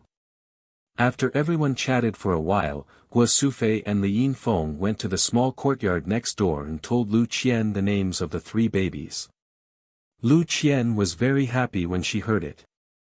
Needless to say, the names and courtesy names were carefully chosen by the elders. She had some experience with Zhang Xiaohua's miracle. Everyone knew that she was pregnant for 10 months, but she was pregnant for 5 years before she gave birth. Zhang Xiaohua already knew about this situation 5 years ago. Moreover, Zhang Xiaohua even gave her a small stone. When the stone turned into powder, her son was born. Could it be explained with the word coincidence? Today, Zhang Xiaohua actually gave her son a pet name. It was exactly what she wanted. The name Byron was really extraordinary. How could Lu Qian not be happy? She picked up her son who was sleeping soundly next to her. Zhang Jian, Zhang Yuyu, and Zhang Byron called him one by one. Hearing this, the child opened his eyes in a daze and babbled nonsense. Li Jinfeng's family of 3 went to Guozhuang House to pay a New Year's greeting to the Zhang family because of the new year. Lu Kai and his wife came together because Li Yinfeng went back to her parents' home. Anyway, they had to come. As soon as the 2 groups of people arrived at Guozhuang House, they encountered Lu Qian giving birth, so they stayed to help. Now the child was born smoothly and the New Year's greeting was over. Li Jinfeng's family of 3 naturally had to go back to Lu Town. However, Zhang Kai was happy and said, "Brother, if you're not busy with the affairs in town, you can go back later. It won't be too late to leave after the 15th day of the first lunar month. Anyway, Guozhuang House has a place to stay." Shopkeeper Li's business in Lu Town had been doing well in recent years. He thought that there would be nothing to do during the new year. So, after a little hesitation, he agreed to Zhang Kai's suggestion. In fact, if Zhang Xiaohua didn't come back, Shopkeeper Li might not have hesitated. She had just given birth and was very busy. Wouldn't it be troublesome if his family stayed here? Although he didn't know exactly what kind of person Zhang Xiaohua was now, 5 years ago, she could go into the tiger's den and come out unscathed. 5 years later, Zhang Xiaohua must be even more incredible. Mr. Lu and Zhang Kai didn't hang around in Lu Town, so they didn't have much impression of the outside world. Shopkeeper Li knew what kind of person Zhang Xiaohua would be if she was in Lu Town. Moreover, according to Zhang Kai and Guo Sufei's meaning, his youngest son wouldn't be allowed to travel far in the future. Since he couldn't travel far, where could he go? He couldn't really farm in the Guozhuang House, so Zhang Xiaohua's only choice was Lu Town. Therefore, Shopkeeper Li's little abacus was very clear. As long as he had a good relationship with Zhang Xiaohua, his family should be able to do whatever they wanted in Lu Town in the future. Therefore, Zhang Kai's politeness at this time was like handing a pillow to a thirsty person. Shopkeeper Li hesitated for a moment and immediately accepted it. Lu Kai and Li Yinfeng didn't need to be mentioned. They directly lived in Mr. Lu's house. On one hand, they served their father, and on the other hand, they took care of their sister. Time flew by. In the blink of an eye, it was the 15th day of the first lunar month. In the past few days, Zhang Xiaohua didn't go anywhere. She just wandered around the Guozhuang House, paying New Year's greetings here and sending gifts there. It was true that this farmer's house was simple, but it wasn't necessarily pure. In the past, Guo Sufei was the only girl in the Guozhuang House, and she was bullied both openly and secretly. Zhang Kai married into the family and gave birth to 3 fat boys. In the eyes of the farmers, they were 3 strong men. Therefore, there were fewer bullies. However, just when the family's life was getting better, Zhang Xiaohua and Zhang Xiaohu disappeared. At first, People thought that they had gone to other places to live and maybe they would be successful in the future. Well, when Zhang Xiaohua and Zhang Xiaohu came back for the first time, people in the Guizhuang house envied them for a while. Many people had never seen such a tall red horse before. However, the two left in a hurry and didn't come back for many years. Therefore, many rumors spread. Li Yinfeng's arrival indirectly made the idlers in the Guizhuang house a little apprehensive. But later, Li Yinfeng married Lu Kai. Although the Zhang family kept their mouths shut, this fact couldn't be covered up. In addition, Guo Sufei fell ill twice.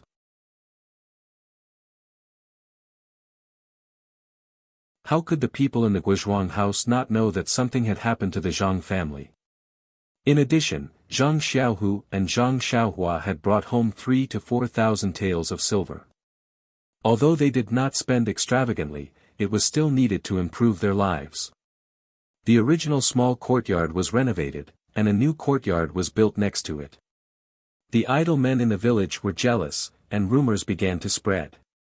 Some said that the money was exchanged with the lives of the two sons, some said that the two sons had committed robbery, and some said that the rumors were unpleasant to hear.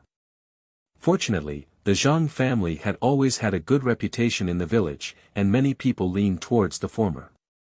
The eyes of the people were really sharp.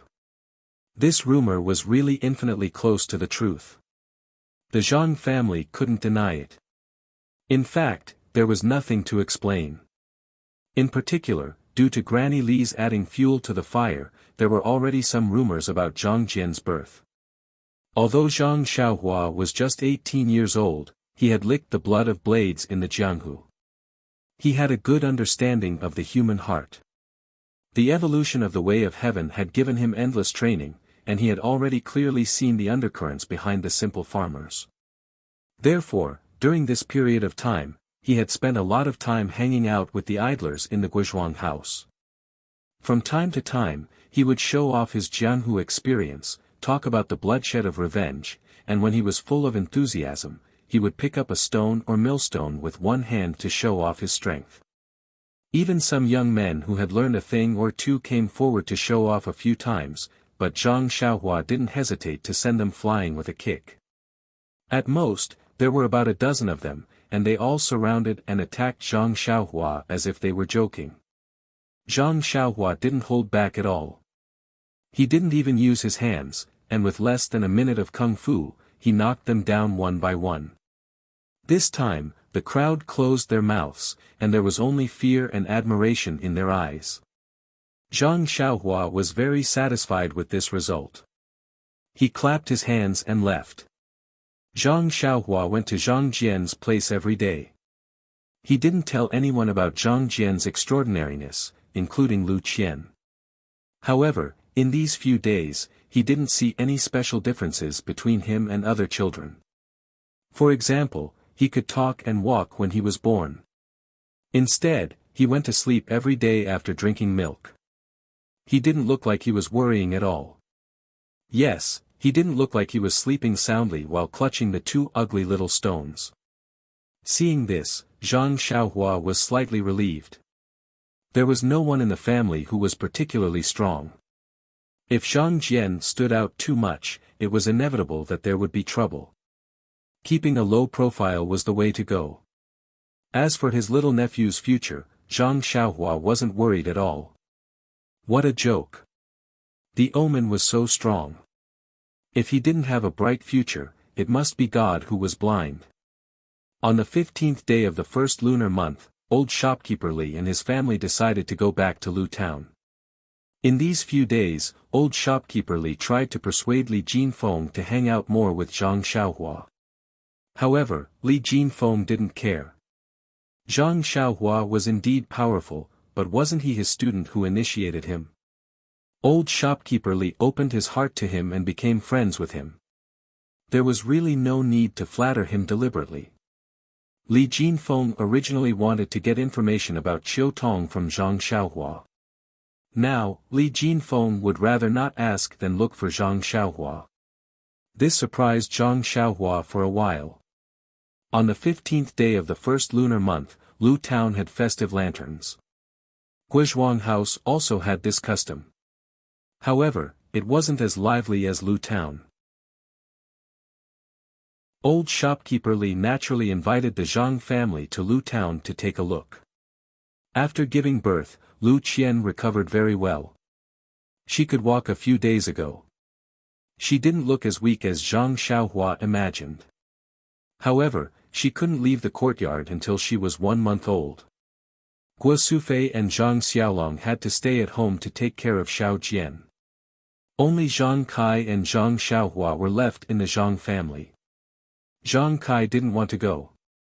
However, when he thought that Xiaohua had been hanging out with the young people in the village for the past few days, he thought that he couldn't bear the loneliness. Therefore, he wanted to bring him to Lu Town to take a look. Since he was willing to go, Zhang Xiaohua naturally accompanied him. Mr. Lu's family was a leisurely trio. They could leave at any time. Therefore, the group of people came to Lu Town. The last time they came to Lu Town was 5 years ago. The Li family was in ruins, but it had been rebuilt. It was not inferior to before. Old shopkeeper Li held a banquet at home to entertain the Zhang and Lu families. When shopkeeper Yu of the Jade Shop heard the news, he prepared gifts early and brought his daughter and son-in-law to thank them. Fortunately, the Li family was now well off. The central room was very spacious, so it could accommodate so many people. The banquet was very enjoyable until night fell. Before the sky turned dark, the sound of gongs and drums could be heard outside. Firecrackers and the like were also going off non-stop.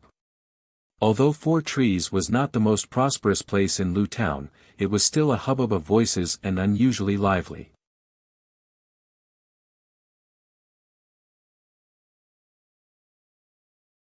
Chapter 383. Guizhuang House and Balagu were both in the countryside. Ever since Li Yinfeng married into Balagu, she had not seen such a lively 15th day of the first lunar month for several years. When she heard the sound of gongs and drums on the street, she could not sit still. It seemed that she was even more anxious to go out than Zhang Xiaohua. On the contrary, the 18-year-old Zhang Xiaohua was very well behaved and sat down with a smile. Nonsense, his divine sense had already been sent out. Of course, he did not need to be so anxious. But he sat so steadily that it unconsciously made everyone present think highly of him. Of course, look at this child. He really seemed to have lived in a big town. This calmness was not something that ordinary people could compare with. Seeing that it was almost time, everyone was full. Old shopkeeper Li got up and, together with shopkeeper Yu, led everyone to the street. They followed the flow of people and admired the lanterns on both sides of the street. The 15th day of the first lunar month was the day of the full moon. High in the sky, a bright moon hung there. Many shops on both sides of the street hung up homemade lanterns.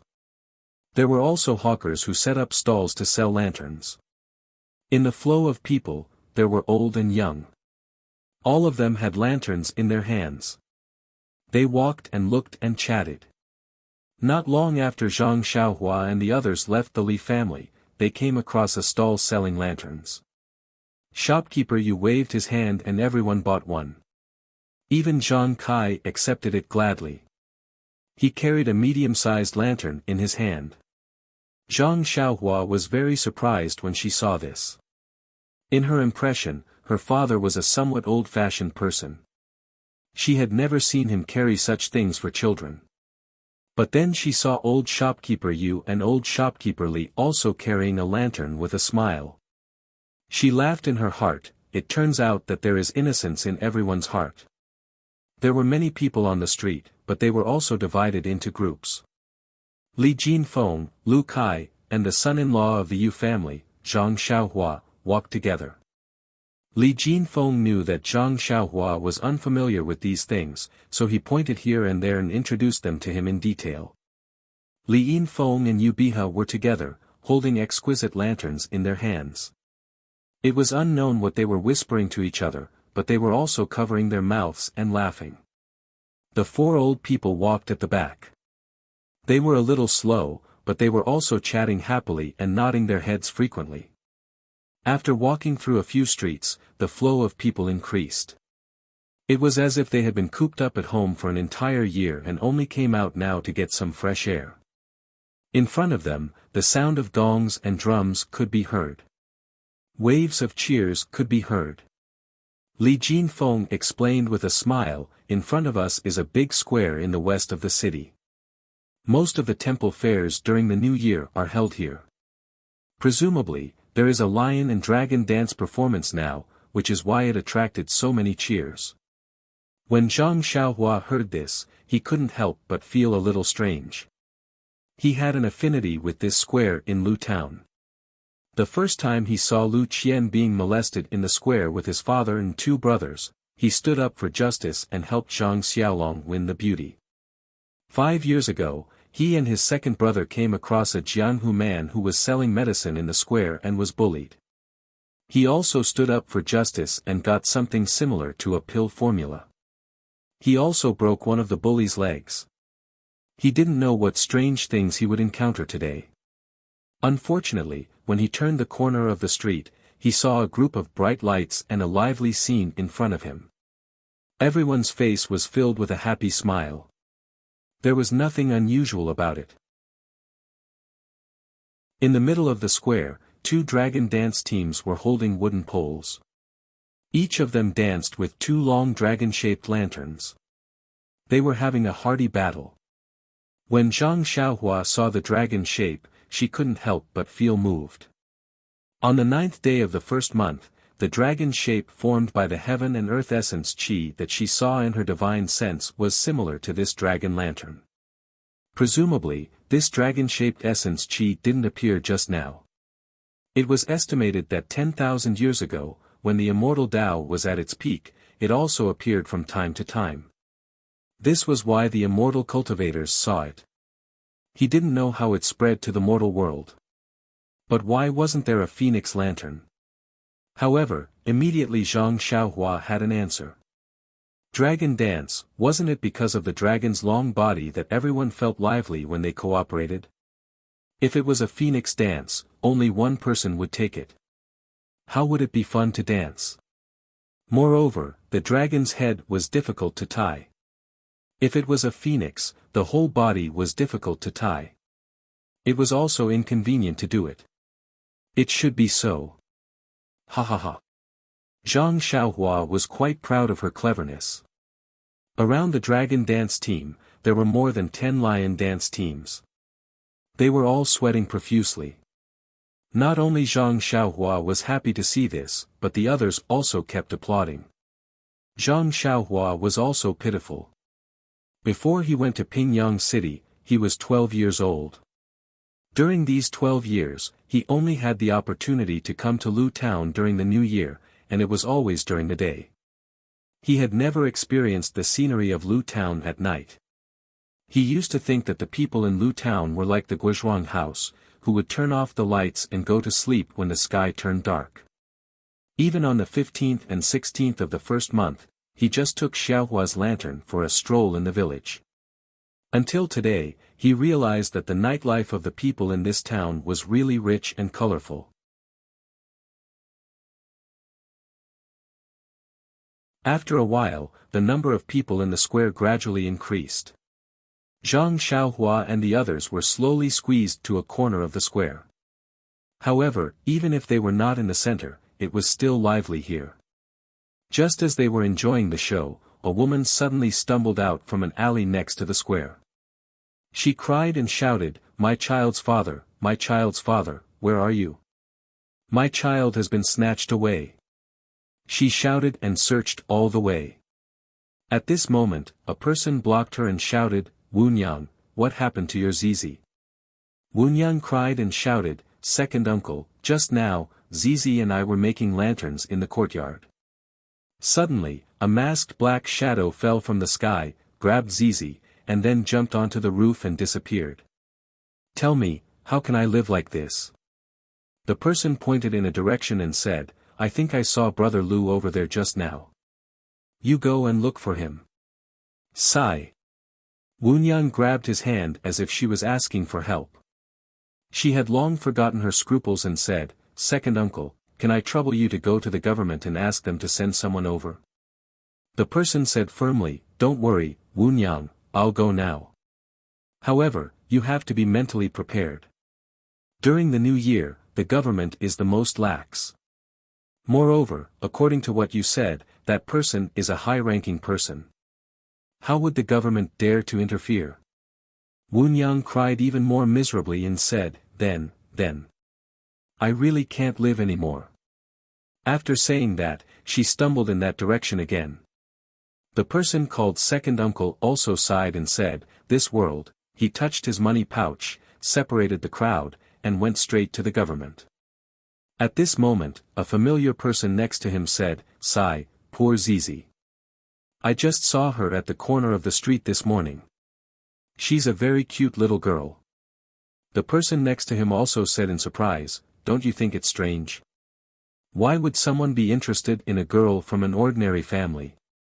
If he wants to kidnap someone, he should kidnap a beauty, right?" "Yes," second aunt said, "that it's obviously a master in the martial arts world. Wouldn't it be better if he came at night? Why did he have to kidnap her now?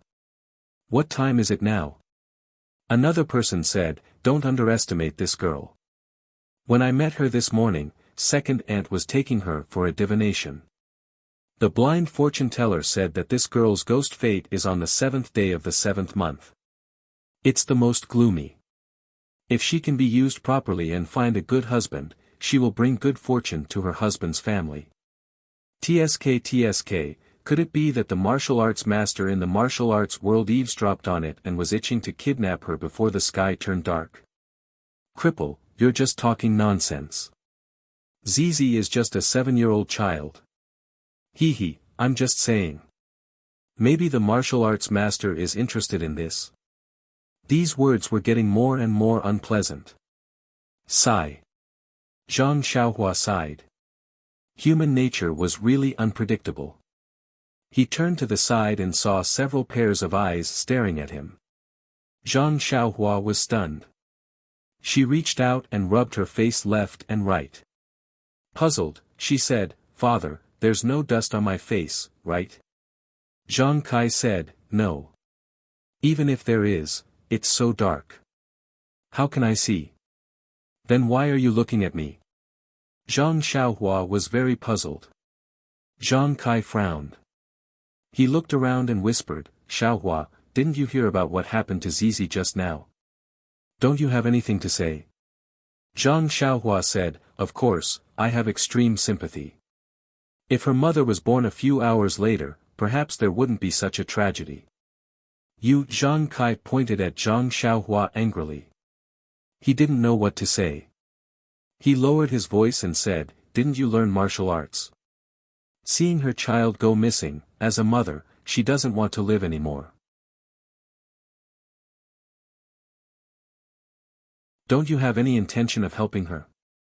In fact, when the second mother said that her daughter had been taken away, Zhang Xiaohua had already released his divine sense. He had already seen the black-clothed man with the little girl under his armpit. However, there were many people in the square now. The black-clothed man's qigong didn't seem to be very good. Zhang Xiaohua wasn't in a hurry to chase after him. He only wanted to find an opportunity to relieve himself or play some sort of squeezing before going to rescue the girl. But now that his father had pointed it out in front of him, he was in a bit of a dilemma. Actually, it wasn't really a dilemma. Zhang Xiaohua just wanted to stand out in a low-key manner. But these people in front of him, who didn't know that he was an expert. If not for this, Zhang Kai wouldn't have pointed at him and scolded him. Thus, Zhang Xiaohua smiled and said, "Father, don't be angry. Your good son will go now. What do you think?" Go where? The cucumbers are already cold. What's the use of you going now?" Zhang Kai looked at this unfilial son and was still fuming. Zhang Xiaohua touched his nose and was a bit speechless. What was wrong with his father? It was said that the greater the power, the greater the responsibility. But this power didn't belong to his father. When did his sense of responsibility become so inflated? Seeing that there weren't many people around, Zhang Xiaohua whispered to Lu Kai, "Brother Kai, pay attention to protect my father. Don't let anything happen to him. I'll be back soon." Lu Kai's face was nervous and said, "Xiaohua, where are you going? Giving such a difficult task to me, I feel burdened in my heart." Zhang Xiaohua rolled his eyes and said, "I'm going to the side alley to relieve myself." Sigh, everyone collapsed.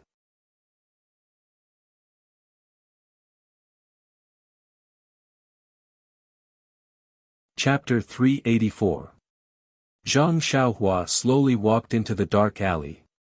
Looking around, he really looked like a young man who was secretly urinating. However, when he reached the darkness, he twisted his body as usual and suddenly disappeared.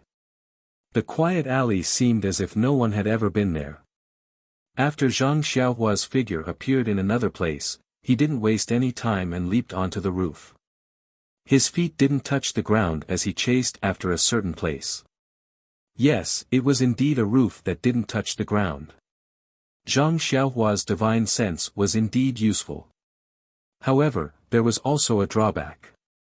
It was like a person standing at a very high place overlooking Lu Town. Everything was in his eyes, but everything was clear and there was no distinction of importance. Just like just now, when Zhang Xiaohua heard Wunyang's narration, he released his divine sense to search. However, Lu Town was so big. Although Zhang Xiaohua's divine sense could barely cover it, if the black figure didn't leave hurriedly on the roof, he might not be able to track him down. At this time, after a delay, the black figure had gone far away. It seemed that he had escaped the range of Zhang Xiaohua's divine sense. Zhang Xiaohua didn't dare to be negligent. A 7-year-old girl was at the age of flower buds. If something happened to her, her life would be over. Zhang Xiaohua chased after the black figure with all his might. At the same time, he carefully recalled the records of the divine sense in the Carefree Heart Sutra. He wanted to find the technique of using the divine sense in order to overcome the shortcoming of using the divine sense crudely. Half a cup of tea's time passed. Zhang Xiaohua didn't find the answer he was looking for from the Carefree Heart Sutra. This Carefree Heart Sutra was just a basic cultivation method. It only talked about the methods of drawing qi into the body and refining qi. For other magical powers, it only explained the things to pay attention to, but there wasn't the slightest bit of technique to use. Presumably, there wasn't a unified standard for the use of the divine sense. Perhaps each family had their own secret method, so this sutra didn't have any records. While Zhang Xiaohua was pondering, a black shadow jumped out from another place in her divine sense. It was also holding a black object under its armpit and running in another direction. Zhang Xiaohua was startled, but she immediately understood. No wonder she couldn't find him after chasing him all the way. She thought she had made a mistake and didn't see that the black-clothed man's qigong was extremely brilliant. It turned out that this guy actually had some foresight. He first hid for a moment, then changed directions to avoid being tracked. Fortunately, this bastard's patience was not enough. If he had waited for her to chase him out of the city before he came out, she would have suffered unspeakable hardships and lost face in front of her father for nothing. Thinking of this, Zhang Xiaohua was a little angry. She didn't do anything in the air, but she immediately changed direction and floated towards that guy like a ghost. Maybe it was because Zhang Xiaohua was extremely afraid of death, or maybe it was because Zhang Xiaohua was extremely talented in qigong. In short, his levitation technique and escape technique would rapidly improve after a period of time. Under his deliberate use, in the night, his figure actually showed signs of blurring. It wouldn't be an exaggeration to say that he was as fast as the wind. Although the black-clothed man was very careful and tried his best to escape, Zhang Xiaohua also didn't have the intention of letting a long line to catch a big fish. So, in the next moment, she had already caught up to that guy's back. Thinking that Zhang Xiaohua was using levitation technique, the tip of her feet basically didn't stop on the roof to borrow strength. Therefore, although that black-clothed man pricked up his ears, he didn't hear any strange movements. It wasn't until the last moment when Zhang Xiaohua approached that the black-clothed man seemed to have a warning in his heart and suddenly wanted to turn around. How could Zhang Xiaohua let him see her face? She stretched out her left hand and grabbed the back of that guy's neck as if she was pinching a chicken. According to Zhang Xiaohua's previous thinking, as long as her left hand exerted a little force, this guy's neck would be broken. But just as Zhang Xiaohua was about to exert more force, she didn't know why she suddenly thought of the little kitten lying under the carriage on the snow with its 4 legs twitching. Zhang Xiaohua sighed in her heart, I don't know where this black-clothed man came from. I also don't know if his hands are stained with blood. Forget it, let's just let the authorities scratch their heads. There's no need for me to think about this nonsense. Therefore, when Zhang Xiaohua slightly reduced the force in her hand, the black-clothed man immediately fainted. Zhang Xiaohua didn't dare to be negligent and immediately stretched out her right hand to catch the thing that was about to fall from the black-clothed man's armpit. It was a burlap sack. Zhang Xiaohua looked around and chose an empty platform. Landing, she caught the bright moonlight and opened the burlap sack, revealing a delicate and pretty little girl.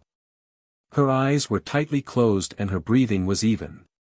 The black-clothed man must have fed her some medicine or sealed her acupoints. Zhang Xiaohua frowned slightly. Sealing acupoints was a martial arts technique. He had only been sealed before and had never practiced it. Therefore, he didn't dare to act rashly. If he was fed medicine, he would be helpless. Thinking about it, it was better to leave these things to the experts. He just needed to send the child back safely. Finished thinking, Zhang Xiaohua carried one in each hand and was about to be sensible.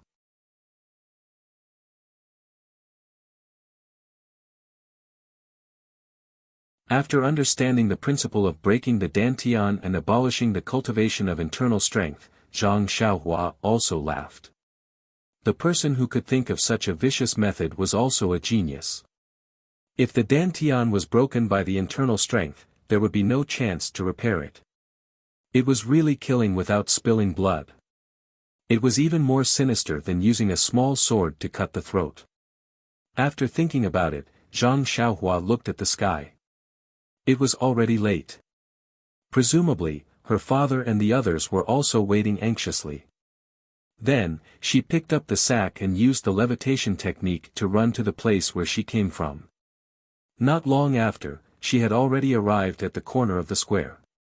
At this time, the gongs and drums in the square were still playing. The dragon and lion dance had not stopped. She saw that outside the small alley that Fifth Mother ran out from just now, there was still a group of people standing. Among them, there were 2 yamen runners who were holding 2 lanterns in their hands. They had an impatient expression as they listened to Fifth Mother's crying and complaining. Beside Fifth Mother, there was a rather down-and-out middle-aged scholar. He squatted there, hugging his head and sighing from time to time. Sometimes, he even slapped his own mouth and muttered something. As for her father and the others, they were also standing at the side, watching from afar. They were still looking around, as if they were looking for her traces. Seeing this, Zhang Xiaohua exerted force with her left hand and threw the black-clothed man in front of them. Then, her right hand was not idle. Following the black-clothed man's position, she also gently threw the sack over.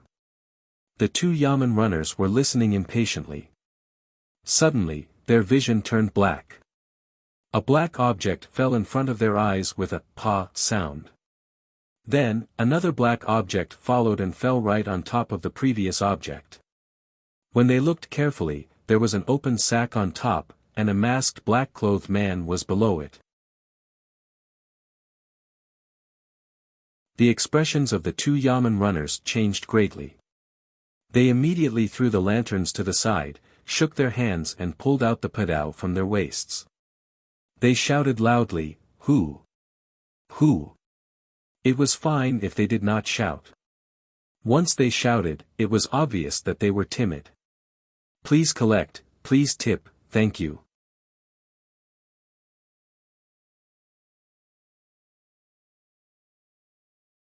Chapter 385.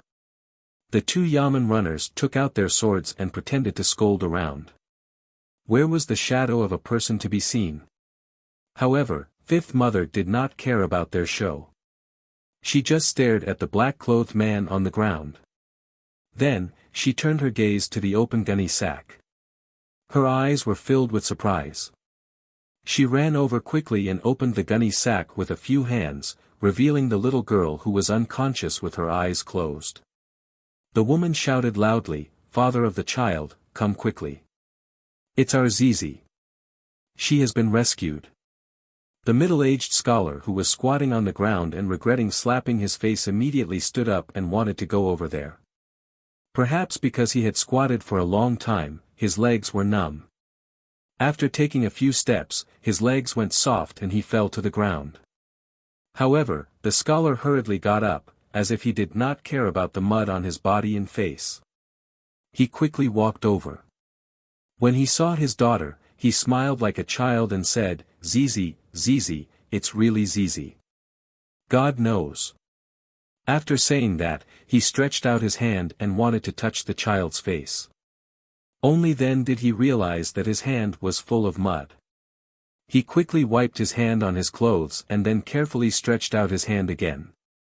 He was afraid that his hand would dirty the child's face, but he also wanted to personally verify the existence of the child with his hand. He could only gently touch the child's little face and brush the hair on her face before he retracted his hand with relief. Wunyang carried Zizi back from the gunny sack.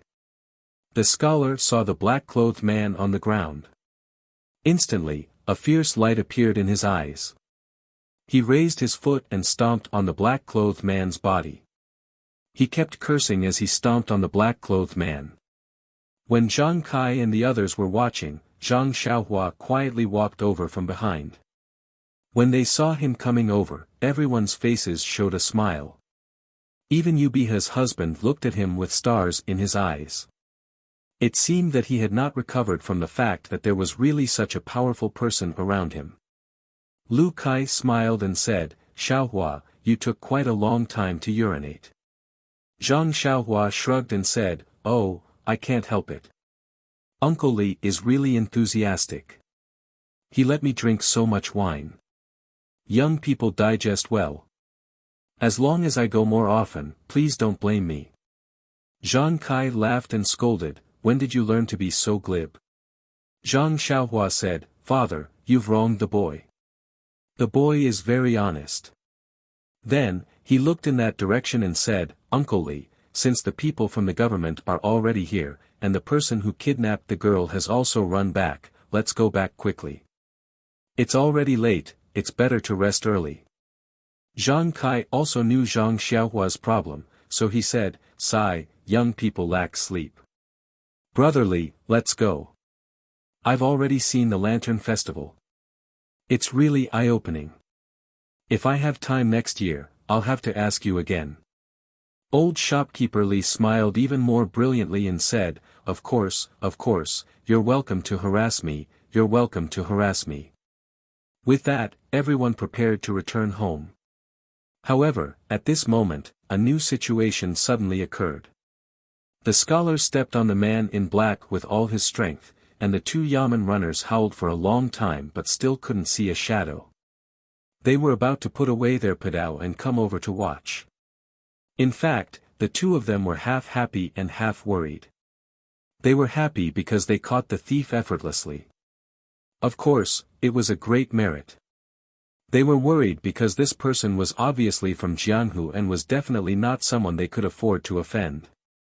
It was like a hot potato that was forced into their hands. The black-clothed man had only fainted from Zhang Xiaohua's grip. After the fall and the scholar's ferocious assault, he slowly regained consciousness. When he opened his eyes and looked around, he did not quite understand what had just happened. However, what had just happened was not important. What was important was how to escape from here. In front of him, there were only two people who wanted to go forward but didn't dare to. The one who was trying to step on him was a weak scholar.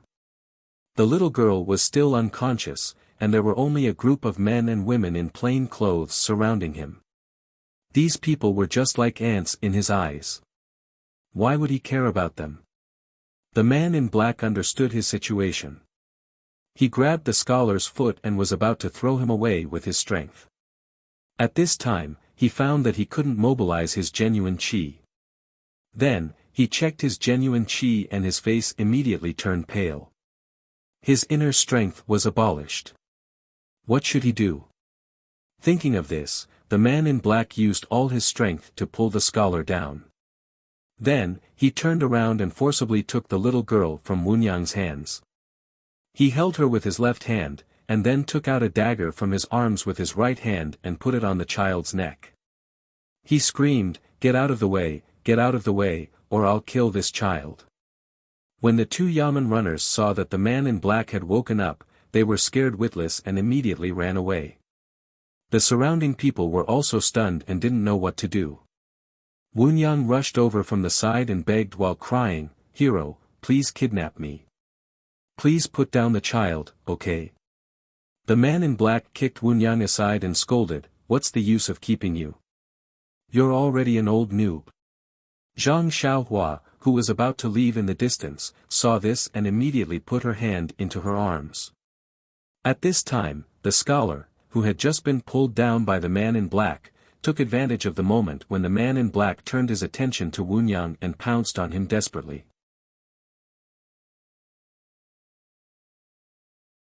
One of his hands first grabbed the sharp blade of the dagger on the child's neck, and the other hand grabbed the man in black's wrist. Then, he stretched out his head and bit the man's hand that was holding the dagger. The man in black screamed in pain and raised his leg to kick the scholar's waist. However, even if the scholar was in pain, he still didn't let go. Blood immediately flowed from his hand that was holding the dagger and dripped on the child's fair neck.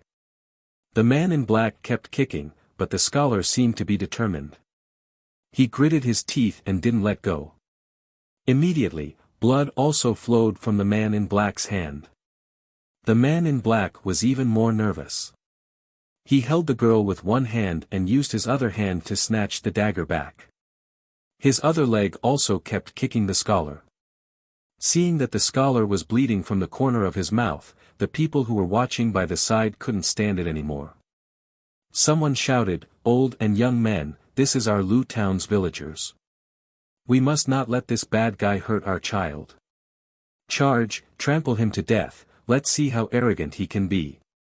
As he shouted, a short and fat man led the crowd out and ran towards the man in black. Since there was a big brother leading the way, the others also rushed up like the wind. When the man in black saw this, his eyes revealed a look of horror. He didn't expect that the man in black, who usually looked like a yes-man and timid, would have a hot-blooded side. He quickly let go of his right hand and threw the girl aside. At this time, the scholar was also exhausted and could no longer hold on to the man's wrist. His hand loosened and the man in black broke free. The man in black no longer cared about anything else and hurriedly tried to find a way to escape. Unfortunately, he was already surrounded in the span of a few breaths. Seeing this scene, Zhang Xiaohua didn't take out her small sword. She knew that the man in black's internal strength had been destroyed and was about the same as an ordinary person. With so many villagers around, he might not be able to escape.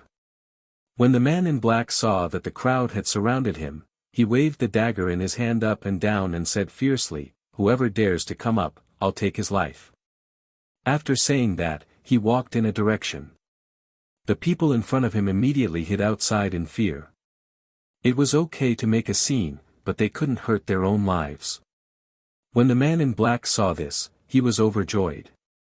Just as he was about to rush out, he heard a person in front of him shout, "We can't let him escape. If he comes back to snatch girls in the future, what should we do? Come on, burn this evil man to death." After saying that, a lantern flew out of thin air and smashed onto the man in black. With a ting sound, the lantern was ignited and the man in black's clothes were immediately set ablaze. When the crowd saw this, their eyes lit up and the lanterns in their hands were thrown at the man. In an instant, countless lanterns gathered together and burned. The man in black immediately became a burning fireball. No matter how he swatted at the lanterns or even rolled on the ground, he couldn't extinguish the fire on his body. The man in black was burned until he screamed in pain. Even so, the burning lanterns were still thrown at him. At this time, Zhang Xiaohua completely took out her hand from her chest. She muttered, "The ancient said, the most brilliant martial arts, in the vast sea of people's war, are also helpless. There is no need to deceive." Amidst the flames, the man in black gradually stopped howling, and his rolling body also stopped. Zhang Xiaohua looked at him and sighed, saying, "Let's go, Uncle Li. It's really late. If we don't leave now, I'm going to fall asleep here." The people by the side were also dumbstruck. They really didn't expect that the man in black would end up like this.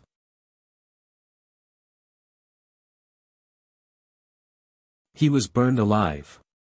Even if they knew that the man in black was doing bad things, but seeing such a miserable state, they still couldn't bear to see it. Hearing Zhang Xiaohua's urging, they also suppressed the emotions in their eyes and walked out along the edge of the square. And the eyes of the commoners who were watching the man in black's burning body actually sparkled with excitement. On the way, Zhang Xiaohua and the others didn't speak. They only walked silently under Li Jinfeng's lead. Walking in the middle of the crowd, the two women's faces were also a little pale. Their eyes flickered, as if the scene just now had left a deep impression on them. When they returned to the Li family, no one had the slightest desire to sleep. Old shopkeeper Li set up a table in the hall and asked people to brew hot tea. Everyone drank a cup, only then did they warm up. They looked at each other with lingering fear. Li Jinfeng said, "It's really too shocking. I really didn't expect that it would end up like this." Everyone nodded. Only Zhang Xiaohua asked, "Brother Li, what did you think would end up like this?" Li Jinfeng was a little speechless, saying, "At first, I thought that the man in black would be taken away by the yamen runners. But, I didn't expect that when the man in black took out his dagger, the one who ran first was the one who shouldn't have run the least."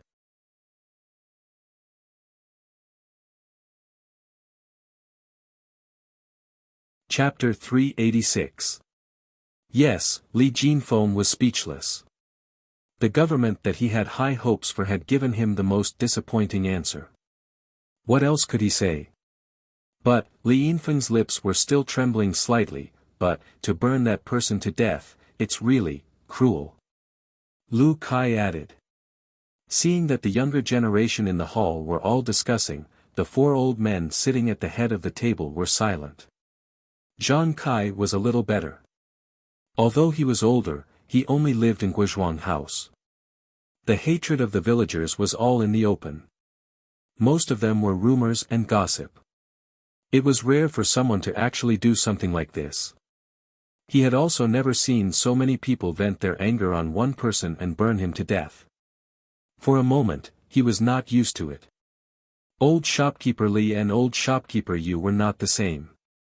They lived in Lu Town and had seen many petty thieves. In their business dealings, it was not uncommon to see despicable methods.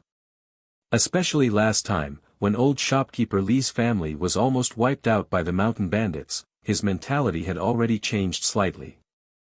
Toward such evildoers, they were afraid that they would not be able to get rid of them completely. Old shopkeeper Yu was the same. Of course, even if the two of them wanted the black-clothed man to receive the punishment he deserved, they had never thought that it would end like this today. However, they had forgotten what this deserved punishment actually was. The two of them looked at Zhang Kai's expression and were about to speak when they heard Zhang Xiaohua cough and clear his throat, as if he wanted to speak. Thus, the two of them immediately looked at each other and then at Zhang Xiaohua. In fact, the young man in front of them was the main character of tonight. They knew very well that if Zhang Xiaohua did not use the excuse of going to the toilet to escape and capture the black-clothed man from afar, how could there be a family reunion and a follow-up story? However, since Zhang Xiaohua did not explicitly say that he was the one who captured the black-clothed man, even if they asked now, Zhang Xiaohua might not admit it. Everyone in the hall had the same thought, so when they heard Zhang Xiaohua cough, they immediately quieted down. They all looked at him with longing eyes, wanting to know what this expert wanted to say. Zhang Xiaohua cleared her throat and said, "Daddy, I'll sleep with you later. You don't have to worry about me after you put me on the Kong." Clang! Clang! Clang! Some of them fell to the ground, and some of them dropped their teacups. No one had thought that Zhang Xiaohua would say something like that. Zhang Xiaohua looked innocently at the people who were shocked by her and said with a smile, "Actually, I know that everyone is shocked by the fate of the man in black tonight. But if you think about it carefully, you might be able to find a reasonable explanation. Xiaohua, don't talk nonsense. Everyone here is older than you. Who doesn't have as much experience as you? Who is it your turn to speak?" If it was martial arts, Zhang Kai would not object. But when he saw that Zhang Xiaohua wanted to speak frankly, he felt that his son was exaggerating. Who in front of him wasn't a learned person? Only he and his son came from the countryside. If they didn't speak well, wouldn't they be laughed at? At this time, Mr. Liu, who had been silent for a long time, waved his hand and said, "Brother Zhang, age has always been the appearance. If we talk about experience, everyone may not have the experience that Xiaohua has. At such a young age, she entered the Jianhu that we have never entered. Now it has been 6 years. I think she must have a lot of feelings. Share it with us so that we won't be suspicious of her." Li Jinfeng also said with a smile, "Xiaohua, just say it. Uncle is just protecting you. I'm afraid you'll mess it up." Zhang Xiaohua looked at Zhang Kai and saw that he didn't have any expression. Then she said, "I'm just expressing my feelings. If it's not good, please add on. Actually, in the end, it's still human nature. Didn't you see when the black-clothed man just woke up? Everyone was so scared that they hid far away. Although the black-clothed man kidnapped Zai, no one went forward. Until Zai's father went forward as if he didn't care about his life, but the black-clothed man wasn't as powerful as they thought. He killed the man with a knife. Then, when the black-clothed man left Zai and wanted to rush out with a knife, everyone was afraid of implicating themselves, so they all moved aside. If you want to talk about power, it's still the leader. If he didn't stand up at that time, the black-clothed man would probably have run away. Would you have let him run away?" Yubiha asked softly. "Who knows? Anyway, it didn't happen. It's hard to say." Zhang Xiaohua looked at Yubiha and said in a mysterious tone. Yubiha's face was slightly red. Zhang Xiaohua smiled and said, "I think that at that time, it was that person who threw the lantern at the black-clothed man. The black-clothed man actually didn't have the strength to fight back. When everyone saw how the black-clothed man was beaten up, they knew that they didn't have any qualms about their own safety. That's why they all surrounded him, wanting to experience the pleasure of bullying the strong. They all threw the lanterns in their hands. But, the black-clothed man is a martial arts expert. Why didn't he have the strength to fight back?" Yubiha seemed to be a curious baby and continued to ask. This is the punishment of the heavens," Zhang Xiaohua said decisively. Mr. Liu said thoughtfully, "If that's the case, Little Blossom, what you're saying is that everyone isn't acting bravely for a just cause and stepping forward bravely. Instead, they're using the attitude of a strong person to wreak havoc on the mentality of the weak?" Zhang Xiaohua nodded and said, "That's right."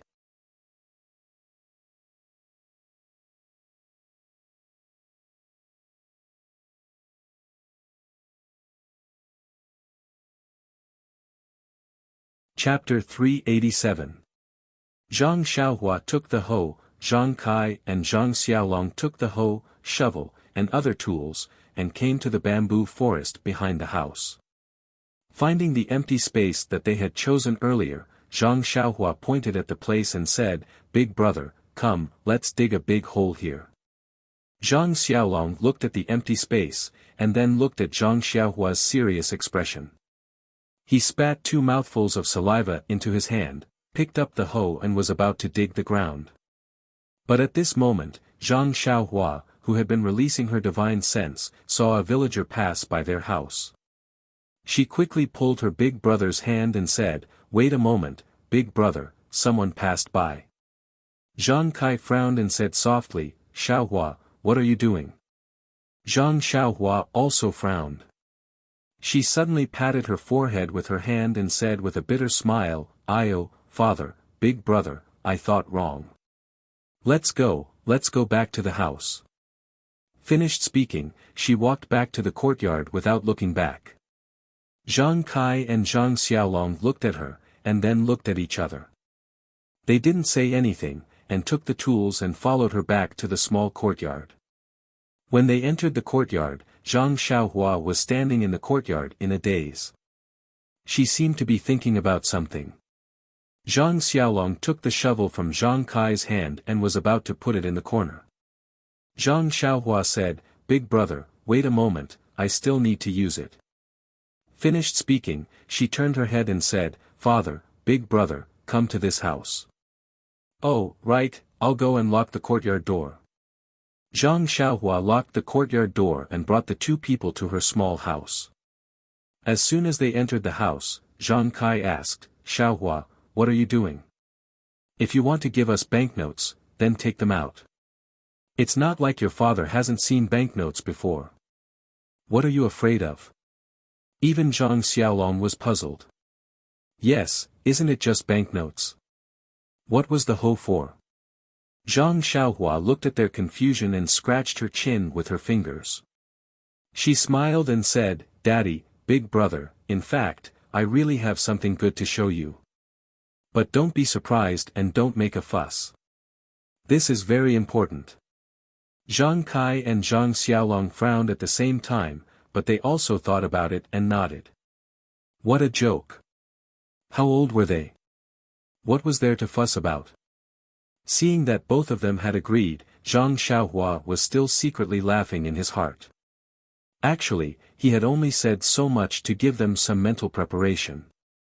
If they were not surprised and did not make a fuss, then he would make a fuss instead. Presumably, he took out the money pouch from his bosom. Seeing Zhang Xiaohua take out the money pouch, the 2 of them were even more surprised. After so many years, why hadn't Xiaohua changed this old money pouch? Even if he took out a stack of banknotes, they wouldn't make such a fuss. However, what happened next left them dumbfounded. They saw that in the spacious hut, a huge wooden box suddenly appeared inexplicably. "Hey!" the 2 of them shouted at the same time. "You, Xiaohua, what's going on?" Looking at the surprise of her father and big brother, Zhang Xiaohua was very satisfied with this effect. She smiled and said, "Daddy, big brother, this is my savings." "Oh, yes, it's also my spoils of war. I got it from the bandits when I went to Shitsui Mountain to save sister-in-law Lu last time." "Ah." The 2 of them suddenly realized and said, "I see. But, where did you put it?" Zhang Xiaohua shook the money pouch in her left hand and said, "I put it here. However, this thing is very mysterious. Only I can see it. No one else can see it." Zhang Kai just looked at the very ordinary money pouch. He seemed to be considering the authenticity of Zhang Xiaohua's words. Zhang Xiaolong reached out to take the money pouch. Zhang Xiaohua naturally handed it over.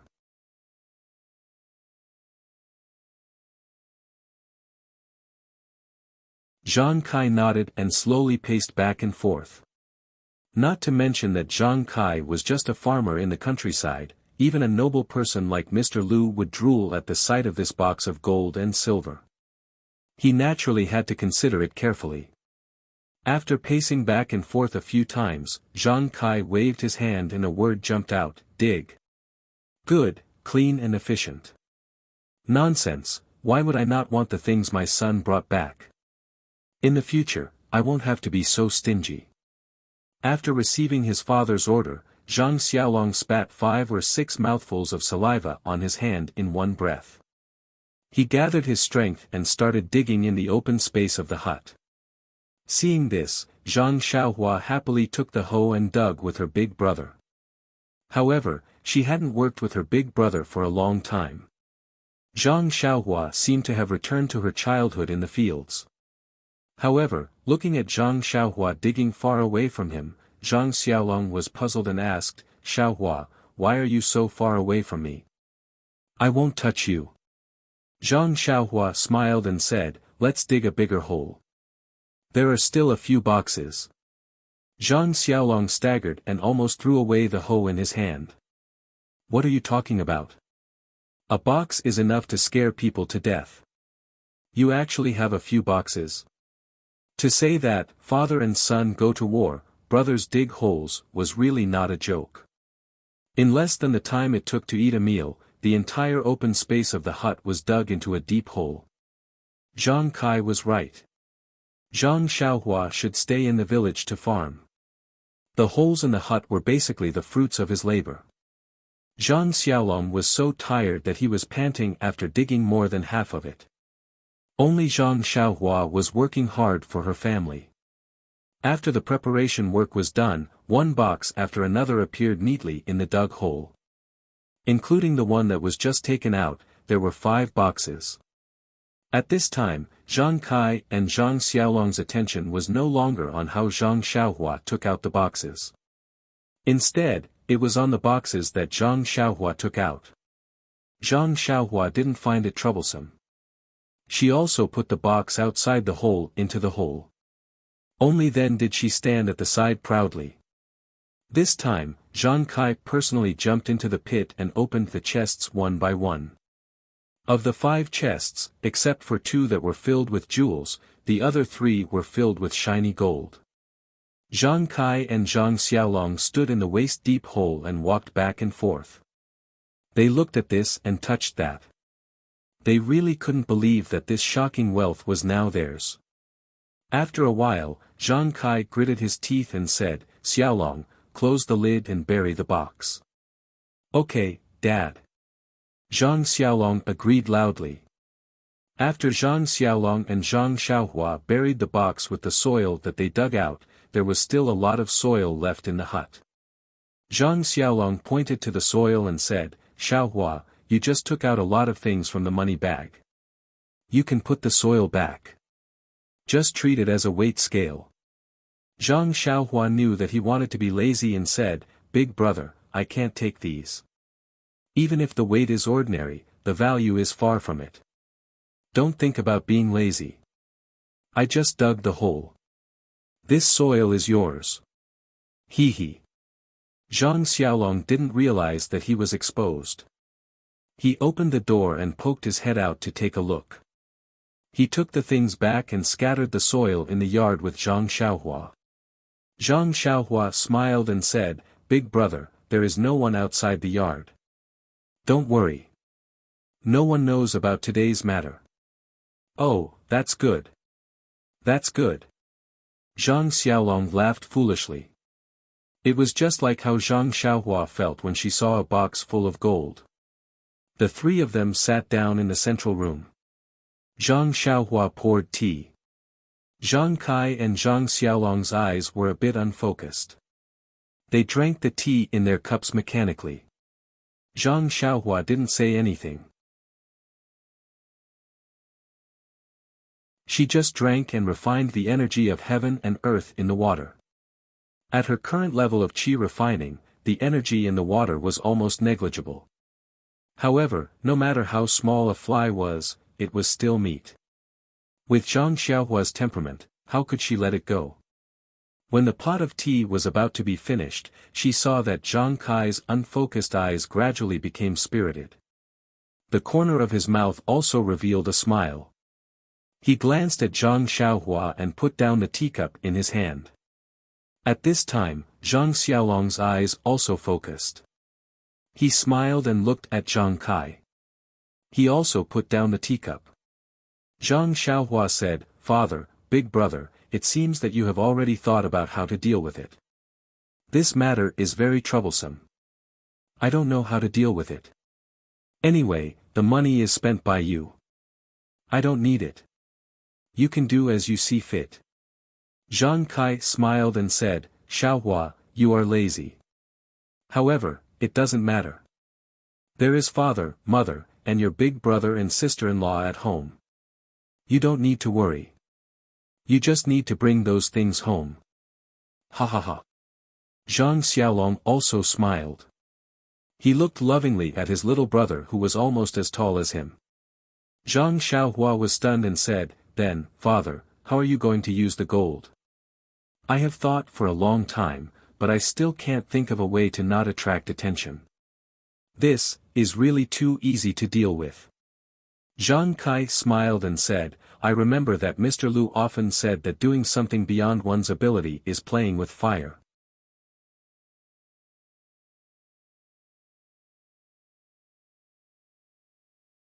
Chapter 388. He remembered that Xu Yucihang said that Zhang Xiaohua was ungrateful. This knot in her heart should be untied here. Zhang Xiaohua was stunned and asked, Father, why don't I understand what you're saying? Zhang Kai smiled and said, What I mean is that if we don't use this huge amount of wealth, we won't attract attention, right? Ah. Zhang Xiaohua felt dizzy and said, Since father doesn't want to spend this money, why should I take it out? Zhang Kai said meaningfully, You taking it out and not taking it out, of course, is completely different. In fact, Xiaohua, the banknotes you brought back 5 years ago haven't been used up. Your mother has always been frugal and saved it for you to marry a wife. Your elder brother didn't spend much money to build a house, so it doesn't matter if you take out the gold or not. However, since you took out such a huge amount of wealth, doesn't our family have a plan in mind? Even if we spend all the banknotes now, there is still the gold in the house as a foundation, right? Tell me, is there any difference between this and not taking it out? Moreover, our family's current situation has already made some people jealous. If we go further, it will be easier to get into trouble. However, with you in the future, the family will be much better. In an instant, Zhang Xiaohua understood. Although there were a lot of banknotes, there would be a time when they would run out, and this time was not far away. Therefore, her mother and father were extremely frugal. They didn't buy what they shouldn't buy, and they didn't spend what they shouldn't spend. Now that they had gold that they couldn't spend in this lifetime, of course, there was a layer of barrier in their hearts. Naturally, they would let go of their hands and feet in their lives. Of course, Zhang Xiaohua also knew that her mother and father were used to farmers. How could they be extravagant? They naturally had their own sense of propriety. There was no need for her to say anything. After thinking for a while, Zhang Xiaohua probed, Father, the things at home have been arranged. Do you think I should go? Leave?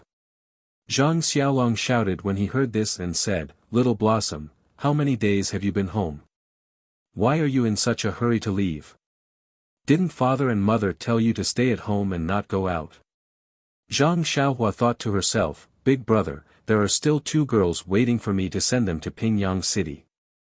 They have already waited for more than 10 days. If I don't go back now, they will think that I have gone missing. Of course, he didn't plan to tell his family about this. After all, Nie Qianyu and Little Orange were being hunted by bad guys and were in danger. If he told his family, they would be worried. Thus, Zhang Xiaohua smiled and said, Big brother, second brother hasn't been found yet, right? He's also been missing for many years. No one knows if he's dead or alive. I'll go look for him now and drag him back from that misty school. What do you think? Then, she looked at Zhang Kai's gloomy face and added, Dad, don't worry. I'm just going to look for second brother. I won't get involved in the misty school. Hearing this, Zhang Kai's face darkened even more. Zhang Xiaohua thought to herself, this is bad. Sure enough, Zhang Kai stood up with a whoosh and shouted at Zhang Xiaohua, come here. After that, he walked out without looking back and went straight to her grandmother's grave outside the courtyard. He shouted, "Kneel down." Dad, Zhang Xiaohua was very surprised. "Kneel down."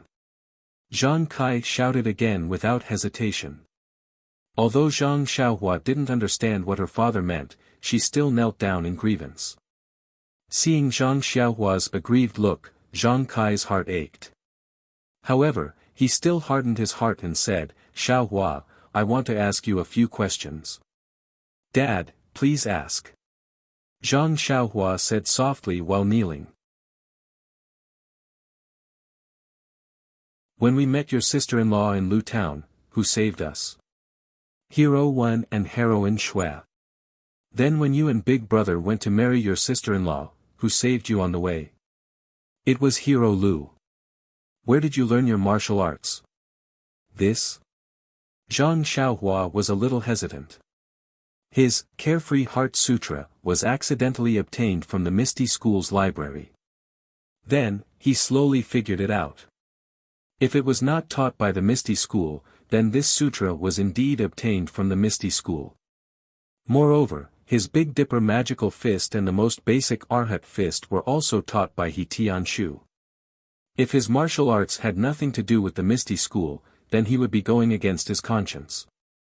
Therefore, Zhang Xiaohua said helplessly, "I learned it from the Misty School's library." "When you first arrived in Pingyang City and went to that manor, was it the Misty School's property? Did they give you a job?" It was undeniable that Huanxi Manor was the property of the Misty School. In other words, it was the Misty School that indirectly gave Zhang Xiaohua his first job. Zhang Xiaohua nodded helplessly. "Did your second brother join the Misty School and gain the favor of the sect master to become her direct disciple?" This was exchanged with my life." Zhang Xiaohua explained anxiously. However, Zhang Kai did not listen. He only asked, "You're just saying yes or no?" "Yes." "Alright, then ask yourself in front of your grandmother. Can you cut ties with the Misty School?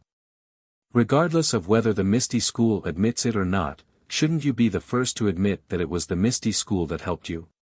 Now that the Misty School is in trouble and I heard that it was destroyed, don't you have any thoughts about it? You even dare to say, if it wasn't for second brother Sun, what does the Misty School have to do with me?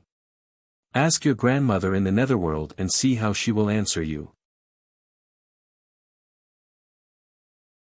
These words struck Zhang Xiaohua's head like a bolt of lightning. With a swoosh, Zhang Xiaohua broke out in a cold sweat. Even the bean-sized beads of sweat dripped from the top of his head. "Yes, even if I'm not a disciple of the Misty School may not acknowledge me as a disciple. However, can I cut ties with the Misty School?" Seeing his son like this, Zhang Kai's expression softened. He said, "Xiaohua, be grateful. Remember, you must be grateful. Our family is poor and you left early. These 5 years, Father knows that your life has been difficult and dangerous. Father didn't fulfill his responsibility as a father and didn't teach you properly. This isn't your fault, it's all Father's fault. Our family has received a lot of kindness from the Misty School. They say that a drop of water should be repaid with a gushing spring. You must remember, we must repay the Misty School's kindness." Zhang Xiaohua cried in shame. He said, "I know, Father. I will definitely repay the Misty School's kindness. Father, when I first came back from the deserted island and heard about the Misty School, I wanted to avenge gang leader O and the others. However, I don't know why, but along the way, I feel more and more bored. I just want to cultivate quietly and don't want to be entangled by these mundane matters. Now that I think about it, I don't even know what I said just now. Maybe I just said it casually." "Yes, since you said it casually, then you must have such thoughts in your heart. I don't know about your cultivation of martial arts, but, Sai, let me talk about what happened yesterday. Since you caught that black-clothed man yesterday, you should have caught him thoroughly. Don't give him any chance to resist. Look at what you did yesterday, you almost made a mistake. I guess that Zizi's father was also seriously injured. Moreover, you even caused the black-clothed man to be burned to death. Father, I know I was wrong. I only wanted to catch him and hand him over to the authorities. Sigh, and last night, you talked about human nature in the Li family. I don't know much about it, so I didn't dare to disrespect you and didn't interrupt you. What you said may be reasonable, but I feel that although you can't be on guard against others, you shouldn't think too badly of others. I know that people in the Jianghu are sometimes very scheming, but justice is in people's hearts. Even if there's no heart, there's still God watching. Moreover, now that you have the ability, I don't want you to become a hero and be loved by others. I only hope that you can become an upright person, and use a grateful heart, a compassionate heart, and a chivalrous heart to face everyone. Zhang Xiaohua had never been lectured by her father in such a serious manner since she was young. She could only listen with tears in her eyes and nodded repeatedly. Seeing this, he said, "That's all I have to say. I won't say anything more. Kneel here and think carefully. If you understand, then go back to your room." After he finished speaking, he turned and left. When he was halfway there, he saw Guo Sufei running over in a hurry. Wasn't the person behind her Zhang Xiaolong who ran out just now? Seeing Zhang Kai angry and Zhang Xiaohua crying, Guo Sufei also shed tears. She glared fiercely at Zhang Kai, then ran over to Zhang Xiaohua and said, "Xiaohua, don't mind your father. He's going senile." Zhang Xiaohua wiped away her tears and said, "No, mother, father is right. I was wrong. Please let me accompany grandmother and think about it carefully." Guo Sufei said, "Xiaohua, be good. It's so cold outside. If you want to think about it, you should go inside and think about it." Zhang Xiaohua laughed and said, "Mother, I'm already 18. You should call Jian, good. 18. Guo Sufei said, "You're already 18 and you're still crying." Zhang Xiaohua wiped her tears again in embarrassment and said, "Don't cry, mother. Father hasn't scolded me for a long time. I'm just touched. Really, it's not cold outside. Please go back to your room. If you're here, I won't be able to think. Won't it be even more of a waste of time?" Seeing that Zhang Xiaohua refused to leave, Guo Sufei could only remind her, "Think about it carefully. Hurry up and think. I'll go and cook for you. When it's ready, I'll call you." After saying that, she was still worried. She turned around and hurried away. When her mother was far away, Zhang Xiaohua finally calmed down and carefully sorted out her thoughts.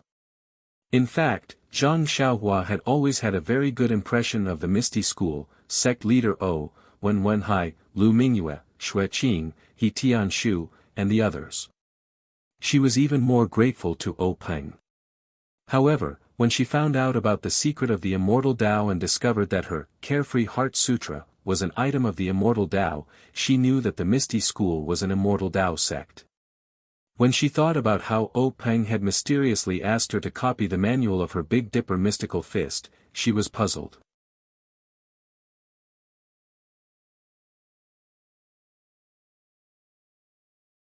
Chapter 389. Of course, sect leader wanted to exchange it for 3,000 taels of gold, so he didn't treat him badly. This little bit of doubt was nothing, but later on, he saw the sinister intentions of the Righteous Alliance on the ship, and saw many robberies and killings on the road. In particular, Zhang Xiaohua entered the realm of oneness of heaven and man twice in a short period of time, and was very lucky to be close to the way of heaven twice. What was the way of heaven? No one could say for sure. But heaven and earth are heartless, treating all things as straw dogs. The way of heaven was the most ruthless. Zhang Xiaohua peeked at the way of heaven at such a close distance. Of course, it was inevitable that she was tainted with some of the way of heaven's consciousness. This was an extremely rare opportunity on his path of cultivation, but it had an extremely bad influence on the growth of his temperament. Therefore, when he encountered the attack on Nye Qianyu, he almost didn't want to come out. He wanted to quickly send her and Little Orange to the escort agency and let the escort them back to Carefree City, but deliberately threw the possibility of the bad guys chasing after them to the back of his mind. It was also because of this that he infinitely magnified his doubts about Peng. He only wanted to withdraw himself from the whirlpool of the secular world, but deliberately forgot that the Misty School's disciples were good to him. It was also because of this that he hit the nail on the head, pointing out that small, hidden in the hearts of ordinary people, and the evil, in human nature, but deliberately throwing aside the truth, kindness, and beauty, in human nature. Although Zhang Kai was not knowledgeable, he could truly see the positive side of life, and see the inadequacies of his beloved son. It was also because of this that Zhang Xiaohua was completely enlightened and understood that she had gone astray. That's right. Swordsman Wen and swordswoman Xue saw our family being bullied by bullies in Lu Town. With a compassionate heart, they helped us regardless of the consequences. That's how my brother and sister-in-law became successful. Apart from Guizhuang, Master Lu also saved us with his chivalrous heart when he saw the bandits of Shitsui Mountain bullying my brother and me. He killed the 3 wolves of Shitsui Mountain with his own hands and did good to the area. The righteous path in the human world is full of vicissitudes. The righteous path is the most difficult, but it is extremely easy to commit evil. But if there is no righteous path, then how can there be fairness and justice in this world? However, this isn't the Righteous Alliance's righteous alliance.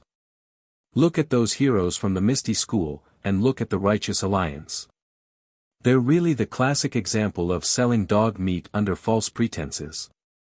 Since I have the means of the immortal Tao, I should rely on my chivalrous heart to do things with a clear conscience. My previous evasion was lacking. But why did I suddenly have such thoughts? What could he do?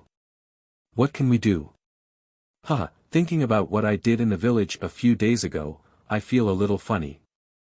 When Zhang Xiaohua understood, he suddenly felt that his mind was lively and clear, and there was no longer the heavy sense of evasion like a few days ago. This kind of improvement of the mind had nothing to do with cultivation, and even more so, it had nothing to do with the Tao heart. Even if he had seen the evolution of the heavenly Tao for hundreds of millions of years, it was still completely useless. This was the cultivation of the heart of a person of the immortal Tao, and there was no shortcut at all. He respectfully kowtowed to his grandmother a few times and said, "Grandmother, please watch from the heavens. I will definitely be a righteous person. I will not do nothing for the sake of kindness, and do nothing for the sake of evil." After kowtowing, he patted the soil on his knees and stood up. Guo Sufei, who had been waiting by the side for a long time, immediately ran over and asked, "Xiaohua, are you tired? Are you cold?" Zhang Xiaohua smiled and said, "Mother, with my current physique, I am not afraid of any cold or heat, it's okay." Guo Sufei saw the gentle smile on her son's face, and was naturally happy and said, "Good, good, it's good that you are not afraid of the cold. You have been kneeling for the whole afternoon, quick, mother made you red braised pork, let's go eat." "Okay." Zhang Xiaohua agreed without hesitation. Guo Sufei was also very happy. Zhang Kai, who was pacing in the courtyard, saw Zhang Xiaohua come back with a calm expression, and his heart returned to his stomach. After dinner, the family did not stay in the small courtyard, and gathered at Zhang Xiaolong's place. Lu Qian had already gone to the field, but because of the village customs, she did not go out of the house, and only greeted the family in the house, and brewed tea. Zhang Jian was still holding the 2 primeval stones in his hand, sleeping soundly. Zhang Xiaohua used her divine sense to scan the 2 primeval stones, and found that the origin energy in them did not decrease, and she also did not feel any fluctuation of origin energy in Zhang Jian's body. Zhang Xiaohua was a little puzzled, the omen was so strong, why was there no change in Jian's body? That day, the golden array formation and the dense purple energy were all absorbed into his body. Could it be that I still have to rely on the immortal cultivation technique? After thinking for a while, Zhang Xiaohua secretly took out the Carefree Heart Sutra cultivation technique, and found an opportunity to call Zhang Xiaolong and Lu Qian to the side, and said in a low voice, "Big brother, sister-in-law, the gift I gave Qian, last time, oh, that fist technique manual, is it still there?" Lu Qian said curiously, "It is, Xiaohua, it is at the bottom of my box, do you want it now?" "I will go get it." Zhang Xiaohua waved her hand and said, "No need, I have already memorized that fist technique, there is no need for it." Then, she turned to Zhang Xiaolong and said, "Big brother, what do you think of my strength?" "It is very scary, you are good at farming." "Damn, big brother, can we not talk about this?" "Oh right, big brother, do you know where my strength comes from?" Zhang Xiaolong was stunned and said, "Strength is not innate, could it be that you trained it from martial arts?" Lu Qian was unusually intelligent, and immediately said in surprise, "Could it be, that fist technique manual?" Zhang Xiaohua said with a smile, "Sister-in-law is still the best, it is that fist technique manual." "That is great, when Jian grows up, I can rest, the business of farming will be handed over to him." Zhang Xiaohua fainted, "Big brother, look at you." Lu Qian was angry, and said with her almond-shaped eyes, "Shut up, if you don't want to kneel on the washing board at night, don't say another word." Zhang Xiaolong subconsciously kept his mouth shut, and fear appeared in his eyes. Lu Qian changed into a smile, and said to Zhang Xiaohua, "Xiaohua, continue." Zhang Xiaohua suppressed the laughter in her heart and said, "This fist technique manual, when Byron is 5 or 6 years old, maybe a little earlier, this is up to you, let him see the pictures inside, and let him practice according to the fist technique manual." "Ah! Don't we need to find someone who knows fist technique to teach?" Zhang Xiaohua shook her head seriously and said, "Sister-in-law, remember, you must remember, do not let others teach Byron fist technique, and also do not let others see this fist technique manual. You can only let Byron explore by himself." Lu Qian saw this, and with a serious face, she nodded repeatedly. "Also, sister-in-law, this fist technique, according to my experience, at the beginning, the limit is 9, and after 9 times, it is complete, at most, 9 times, 81 times a day, any more than that is useless. After a certain level of practice, you will enter the second level, with 8 as the limit, and so on, until you can practice once, 9 times a day." Lu Qian was stunned, and asked doubtfully, "Then, what does it mean to practice to a certain level? Is it proficiency, or time?" Zhang Xiaohua smiled and said, "This, when the time comes, Byron will naturally know, it is useless to talk about it now." The cultivation method of immortals was unimaginable, even if she explained it to Lu Qian now, it would be difficult for her to understand, so she might as well not say it. Also, when you practice to the point where you only need to practice 9 times a day, and there is no improvement, you need to practice this fist technique in reverse, then you will gain something. However, for this reverse practice, I do not have a fist technique manual, sister-in-law, you can let Byron practice these 108 moves in reverse according to his own understanding, or according to this fist technique manual. Thinking of the fist technique manual, Zhang Xiaohua naturally thought of Zhang Qingyue, the real man who resolutely committed suicide on the ethereal peak. Sighing, looking at Lu Qian who did not quite understand, Zhang Xiaohua explained, "This is different from memorizing, it is to practice the moves in the fist technique manual completely in reverse." At this moment, Zhang Xiaolong raised his hand, opened his mouth, as if he wanted to say something. Lu Qian said angrily, "Say, what do you want to say?" Zhang Xiaolong smiled and said, "Xiaohua, can I practice this fist technique? If I practice it, I will have strength, won't it be better for me to work in the field?" Lu Qian was furious and said, "You, shut up." Zhang Xiaohua patted her forehead, suddenly realized and said, "Big brother, you are right, I was just thinking about Byron, but I forgot about you, but I don't know if there will be any effect after you practice it. How about this, I will practice this fist of the North Star from beginning to end, you see." After that, she walked to the courtyard, from beginning to end, and from end to end, completely. These 216 moves made Zhang Xiaolong dizzy. He did not know what to do. Then, Zhang Xiaohua demonstrated the links of the fist of the North and South Star. Lu Qian finally understood completely. Zhang Xiaohua saw that her brother was a little depressed, and said with a smile, "Big brother, I used a long time to practice this fist of the North Star. You just took a look and want to learn, it is not very possible." Zhang Xiaolong thought about it and said, "Anyway, it is not too late for you to teach me when you are at home."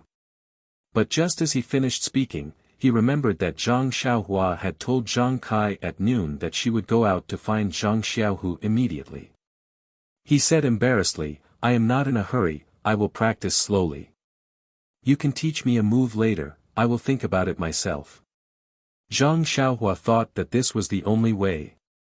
If she really taught Zhang Xiaohu, there would be no effect for at least a year. But first, there was no news from Zhang Xiaohu, and her family was not at ease. Second, Nie Qianyu was still waiting in Pingyang City. She did not want to involve her family in the dispute of the pugilistic world, so naturally, she could not bring them over. Moreover, Nie Qianyu's family was also waiting anxiously.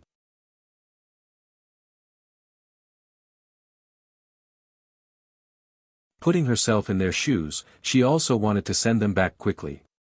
After that, the three of them entered the house. Zhang Xiaohua took out the Carefree Heart Sutra, and said, "Sister-in-law, this is another internal energy cultivation method, but it is different from the fist manual. This book is still to be returned to the Misty School, so you can't lose it." Lu Qian reached out and took it, smiled and said, "Then I will hide it under the box."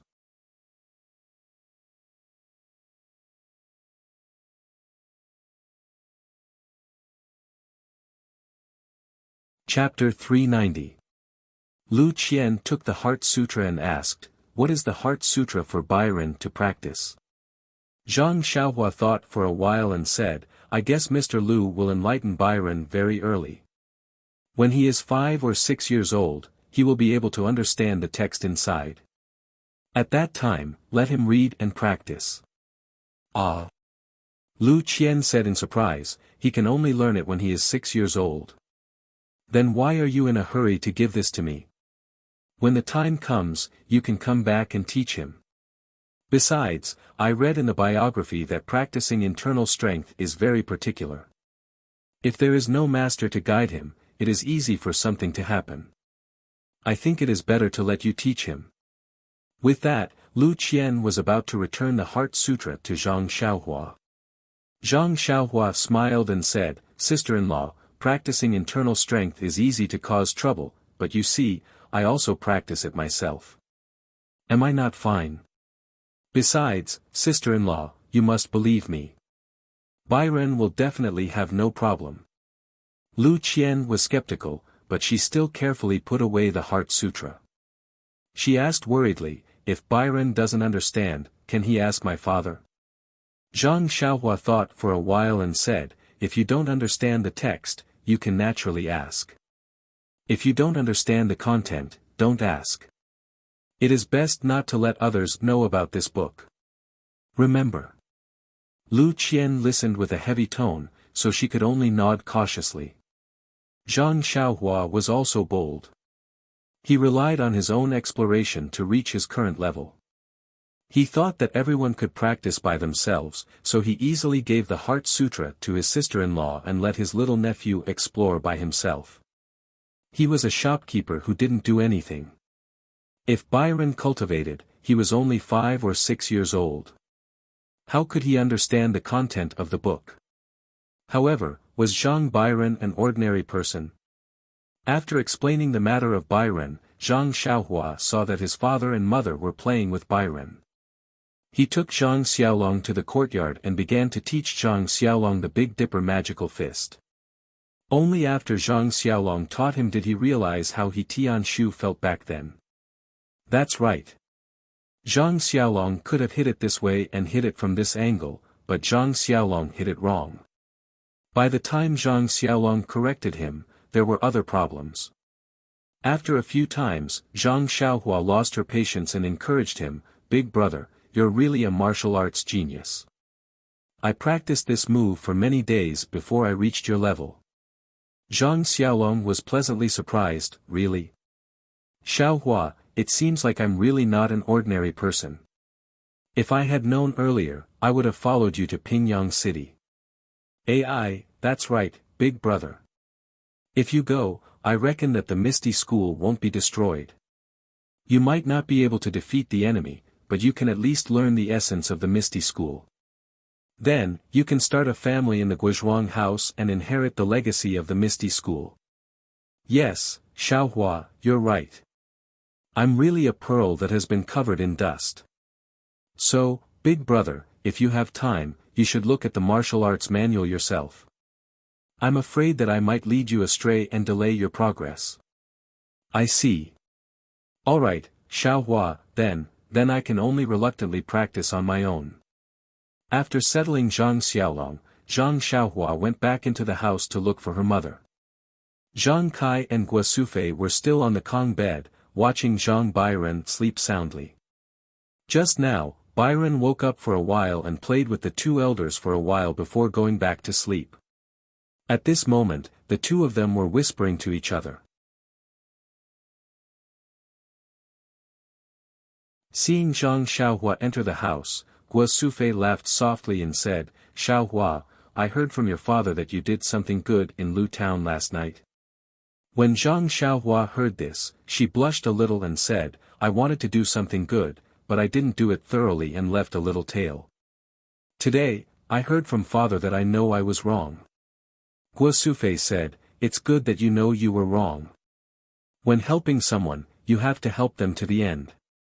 If you give up halfway, it's better not to help." Zhang Xiaohua smiled and said, "That's right. Mother is right. I have something to tell mother." "What is it? You're still so mysterious." Gua Sufei saw that Zhang Xiaohua was so serious about this matter. She also felt strange and said, "Isn't it because you like a girl from some family? Mother still has some money here. It shouldn't be a problem to find a wife for you." Zhang Xiaohua was a little bashful and said, "Mother, let's go out and talk. Bairen just fell asleep. I'm afraid we'll wake him up." Seeing this, Gua Sufei felt that her sense of smell was even more sensitive. However, in her heart, she muttered, "I just went out for a day and already found someone I like. Could it be that I was cheated?" Zhang Kai actually knew Zhang Xiaohua's feelings and also encouraged Gua Sufei to go to the central room. Sitting on a chair, Gua Sufei laughed and asked, "Xiaohua, you're not young anymore. It's the right time. Tell me, which family's girl do you like?" Zhang Xiaohua smiled and said, "Boy also doesn't know where that girl is. I can't tell you right now." "You sly girl, then why did you call mother here?" Gua Sufei only thought that Zhang Xiaohua was thin-skinned and didn't think much of it. Zhang Xiaohua looked at her father and said, "Mother, I already told father this afternoon that I want to find a time to leave the Guizhuang house in the next 2 days. After I go out to look for second brother, I'll go back to the Guizhuang house with him." Hearing this, Gua Sufei's face immediately changed and said, "No, you left the Guizhuang house when you were 12 years old. Until you turned 18 this year, you only came back once. That time, you also left without saying goodbye.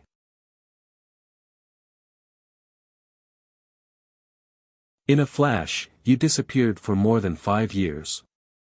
Do you know how much mother's heart hurts? Do you know how mother's days have been? If it wasn't for the child in your sister-in-law's belly that mother missed, I'm afraid that mother wouldn't be able to see you come back." As she spoke, tears immediately flowed out. She looked at Zhang Xiaohua with eager eyes, the affection of licking her child was obvious.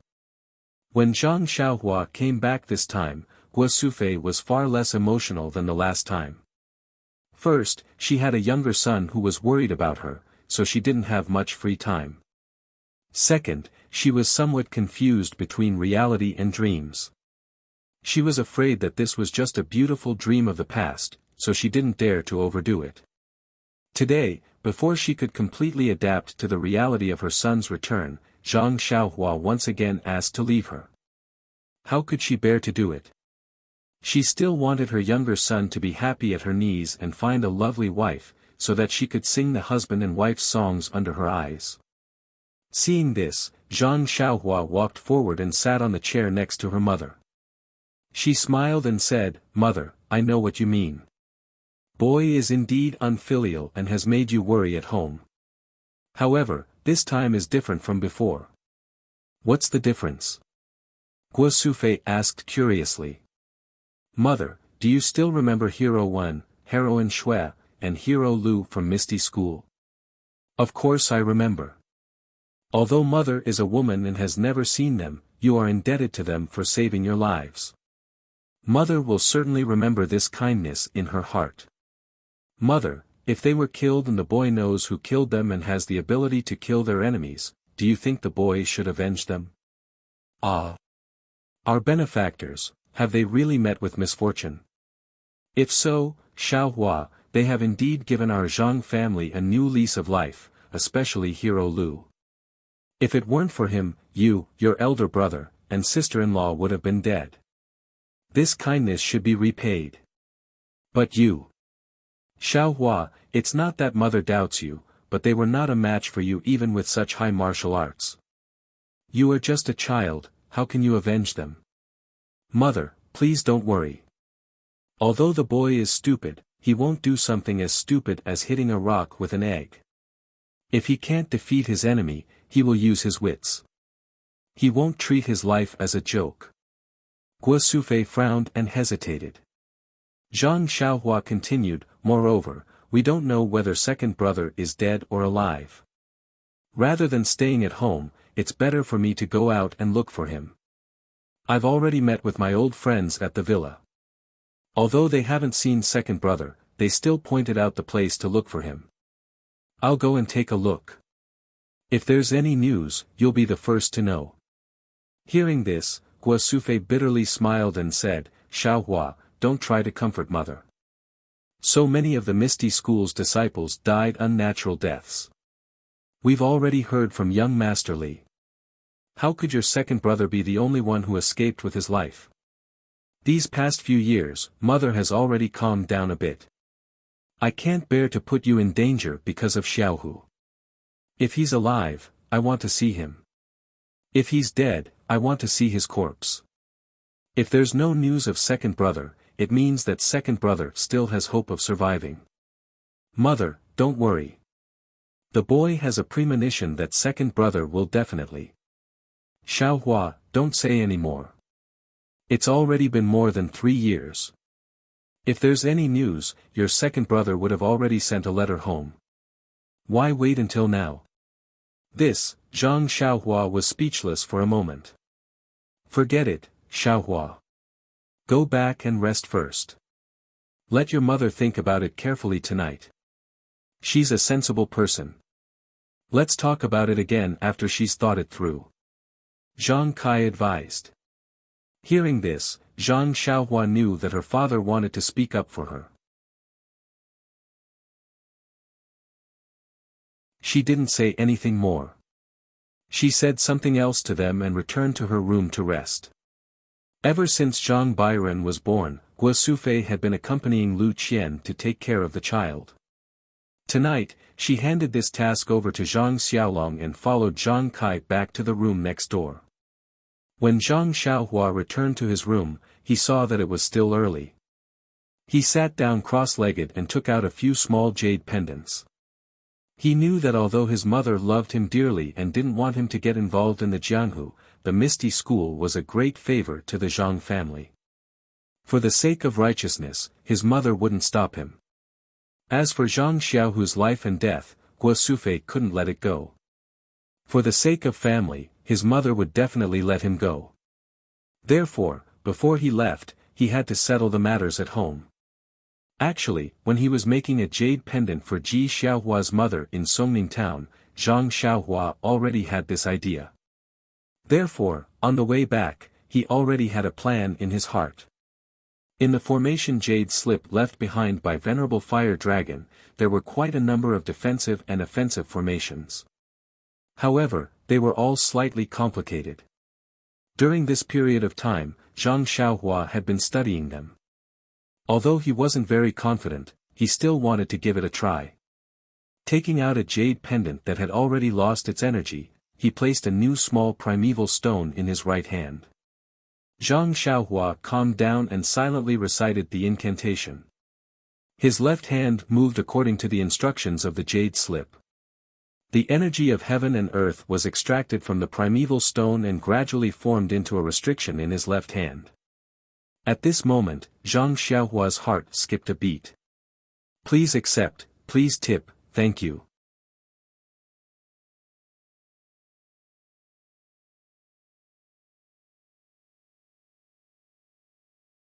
Chapter 391.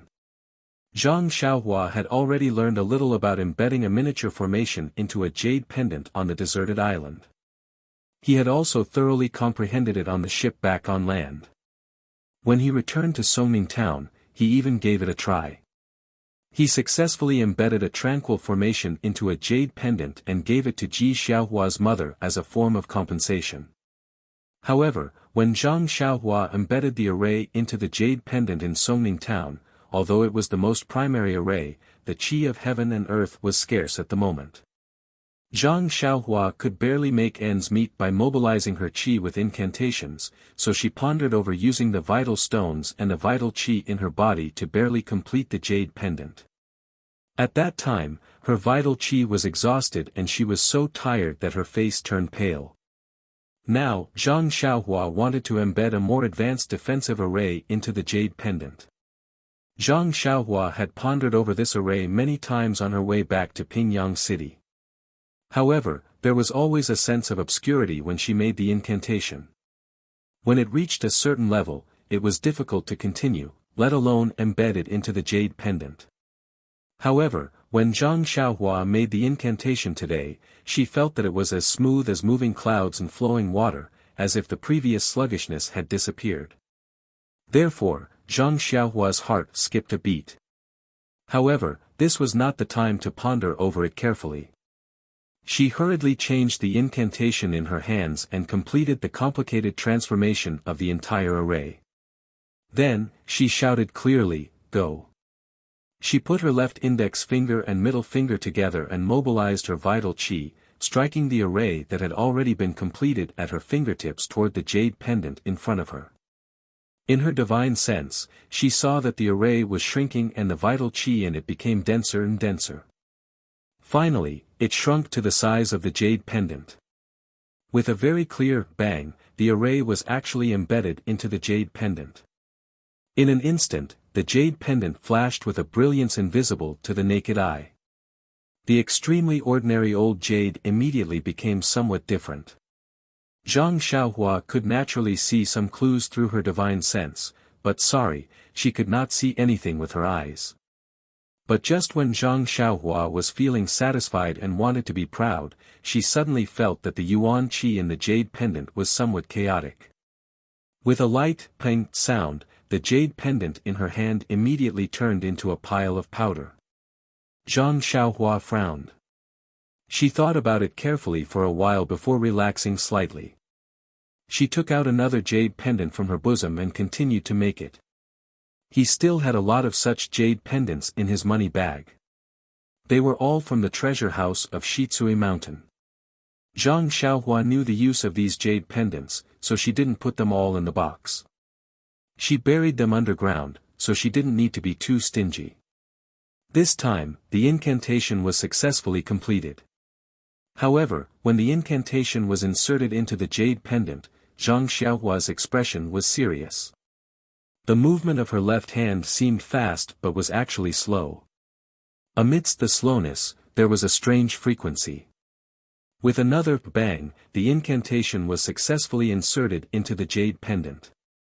However, this time, the jade pendant did not undergo any special changes. The only difference was that the color of the jade had become denser. Zhang Xiaohua didn't need to look carefully with her divine awareness. She had already felt that she had succeeded this time. Putting the successfully made jade talisman on the Kong, Zhang Xiaohua closed her eyes and pondered.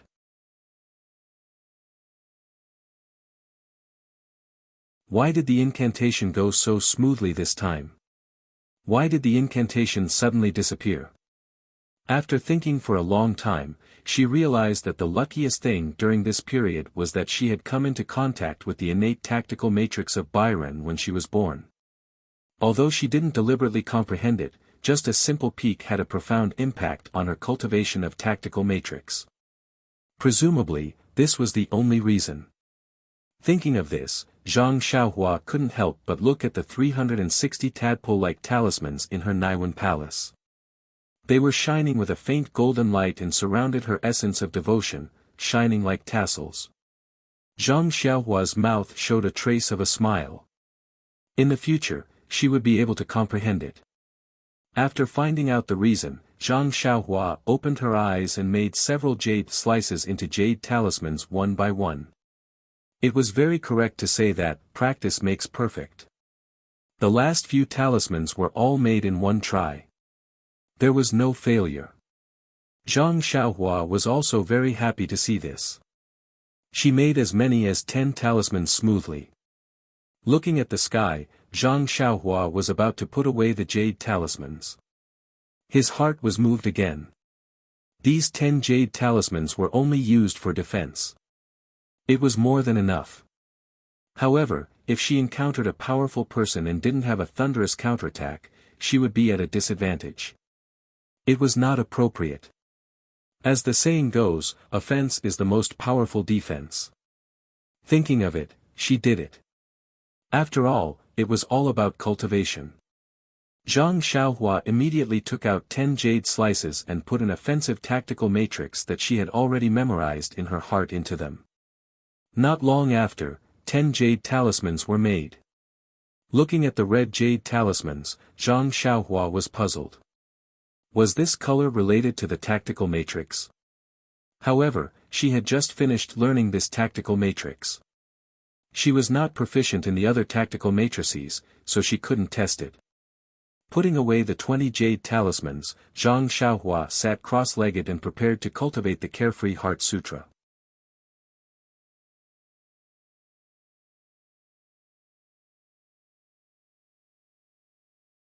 Dear officials, think about it. If Zhang Xiaohua had placed a restriction on the well, others would only see the Zhang family drawing water from the well, and they would be able to get the sweet well water, but others would not be able to.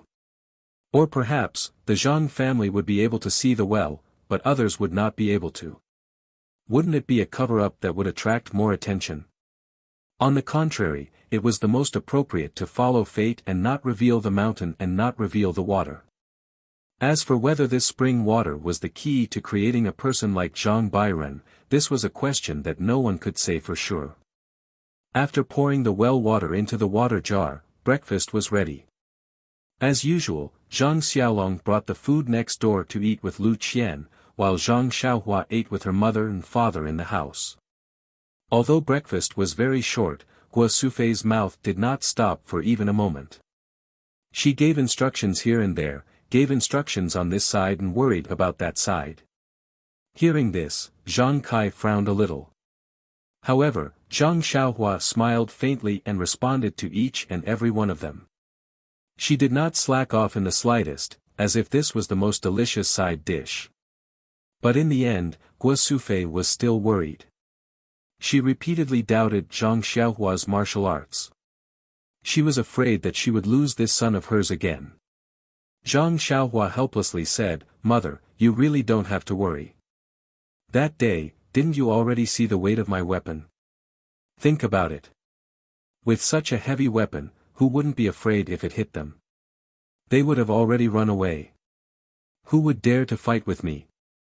Forget it, Xiaohua. Do you think I haven't heard of storytelling? If you hit people, they wouldn't dodge. Besides, what you call a weapon? It's just a stone stick." Zhang Xiaohua scratched her head and said, "How about this, mother, I'll give you a demonstration. What do you think of my ability?" "Don't."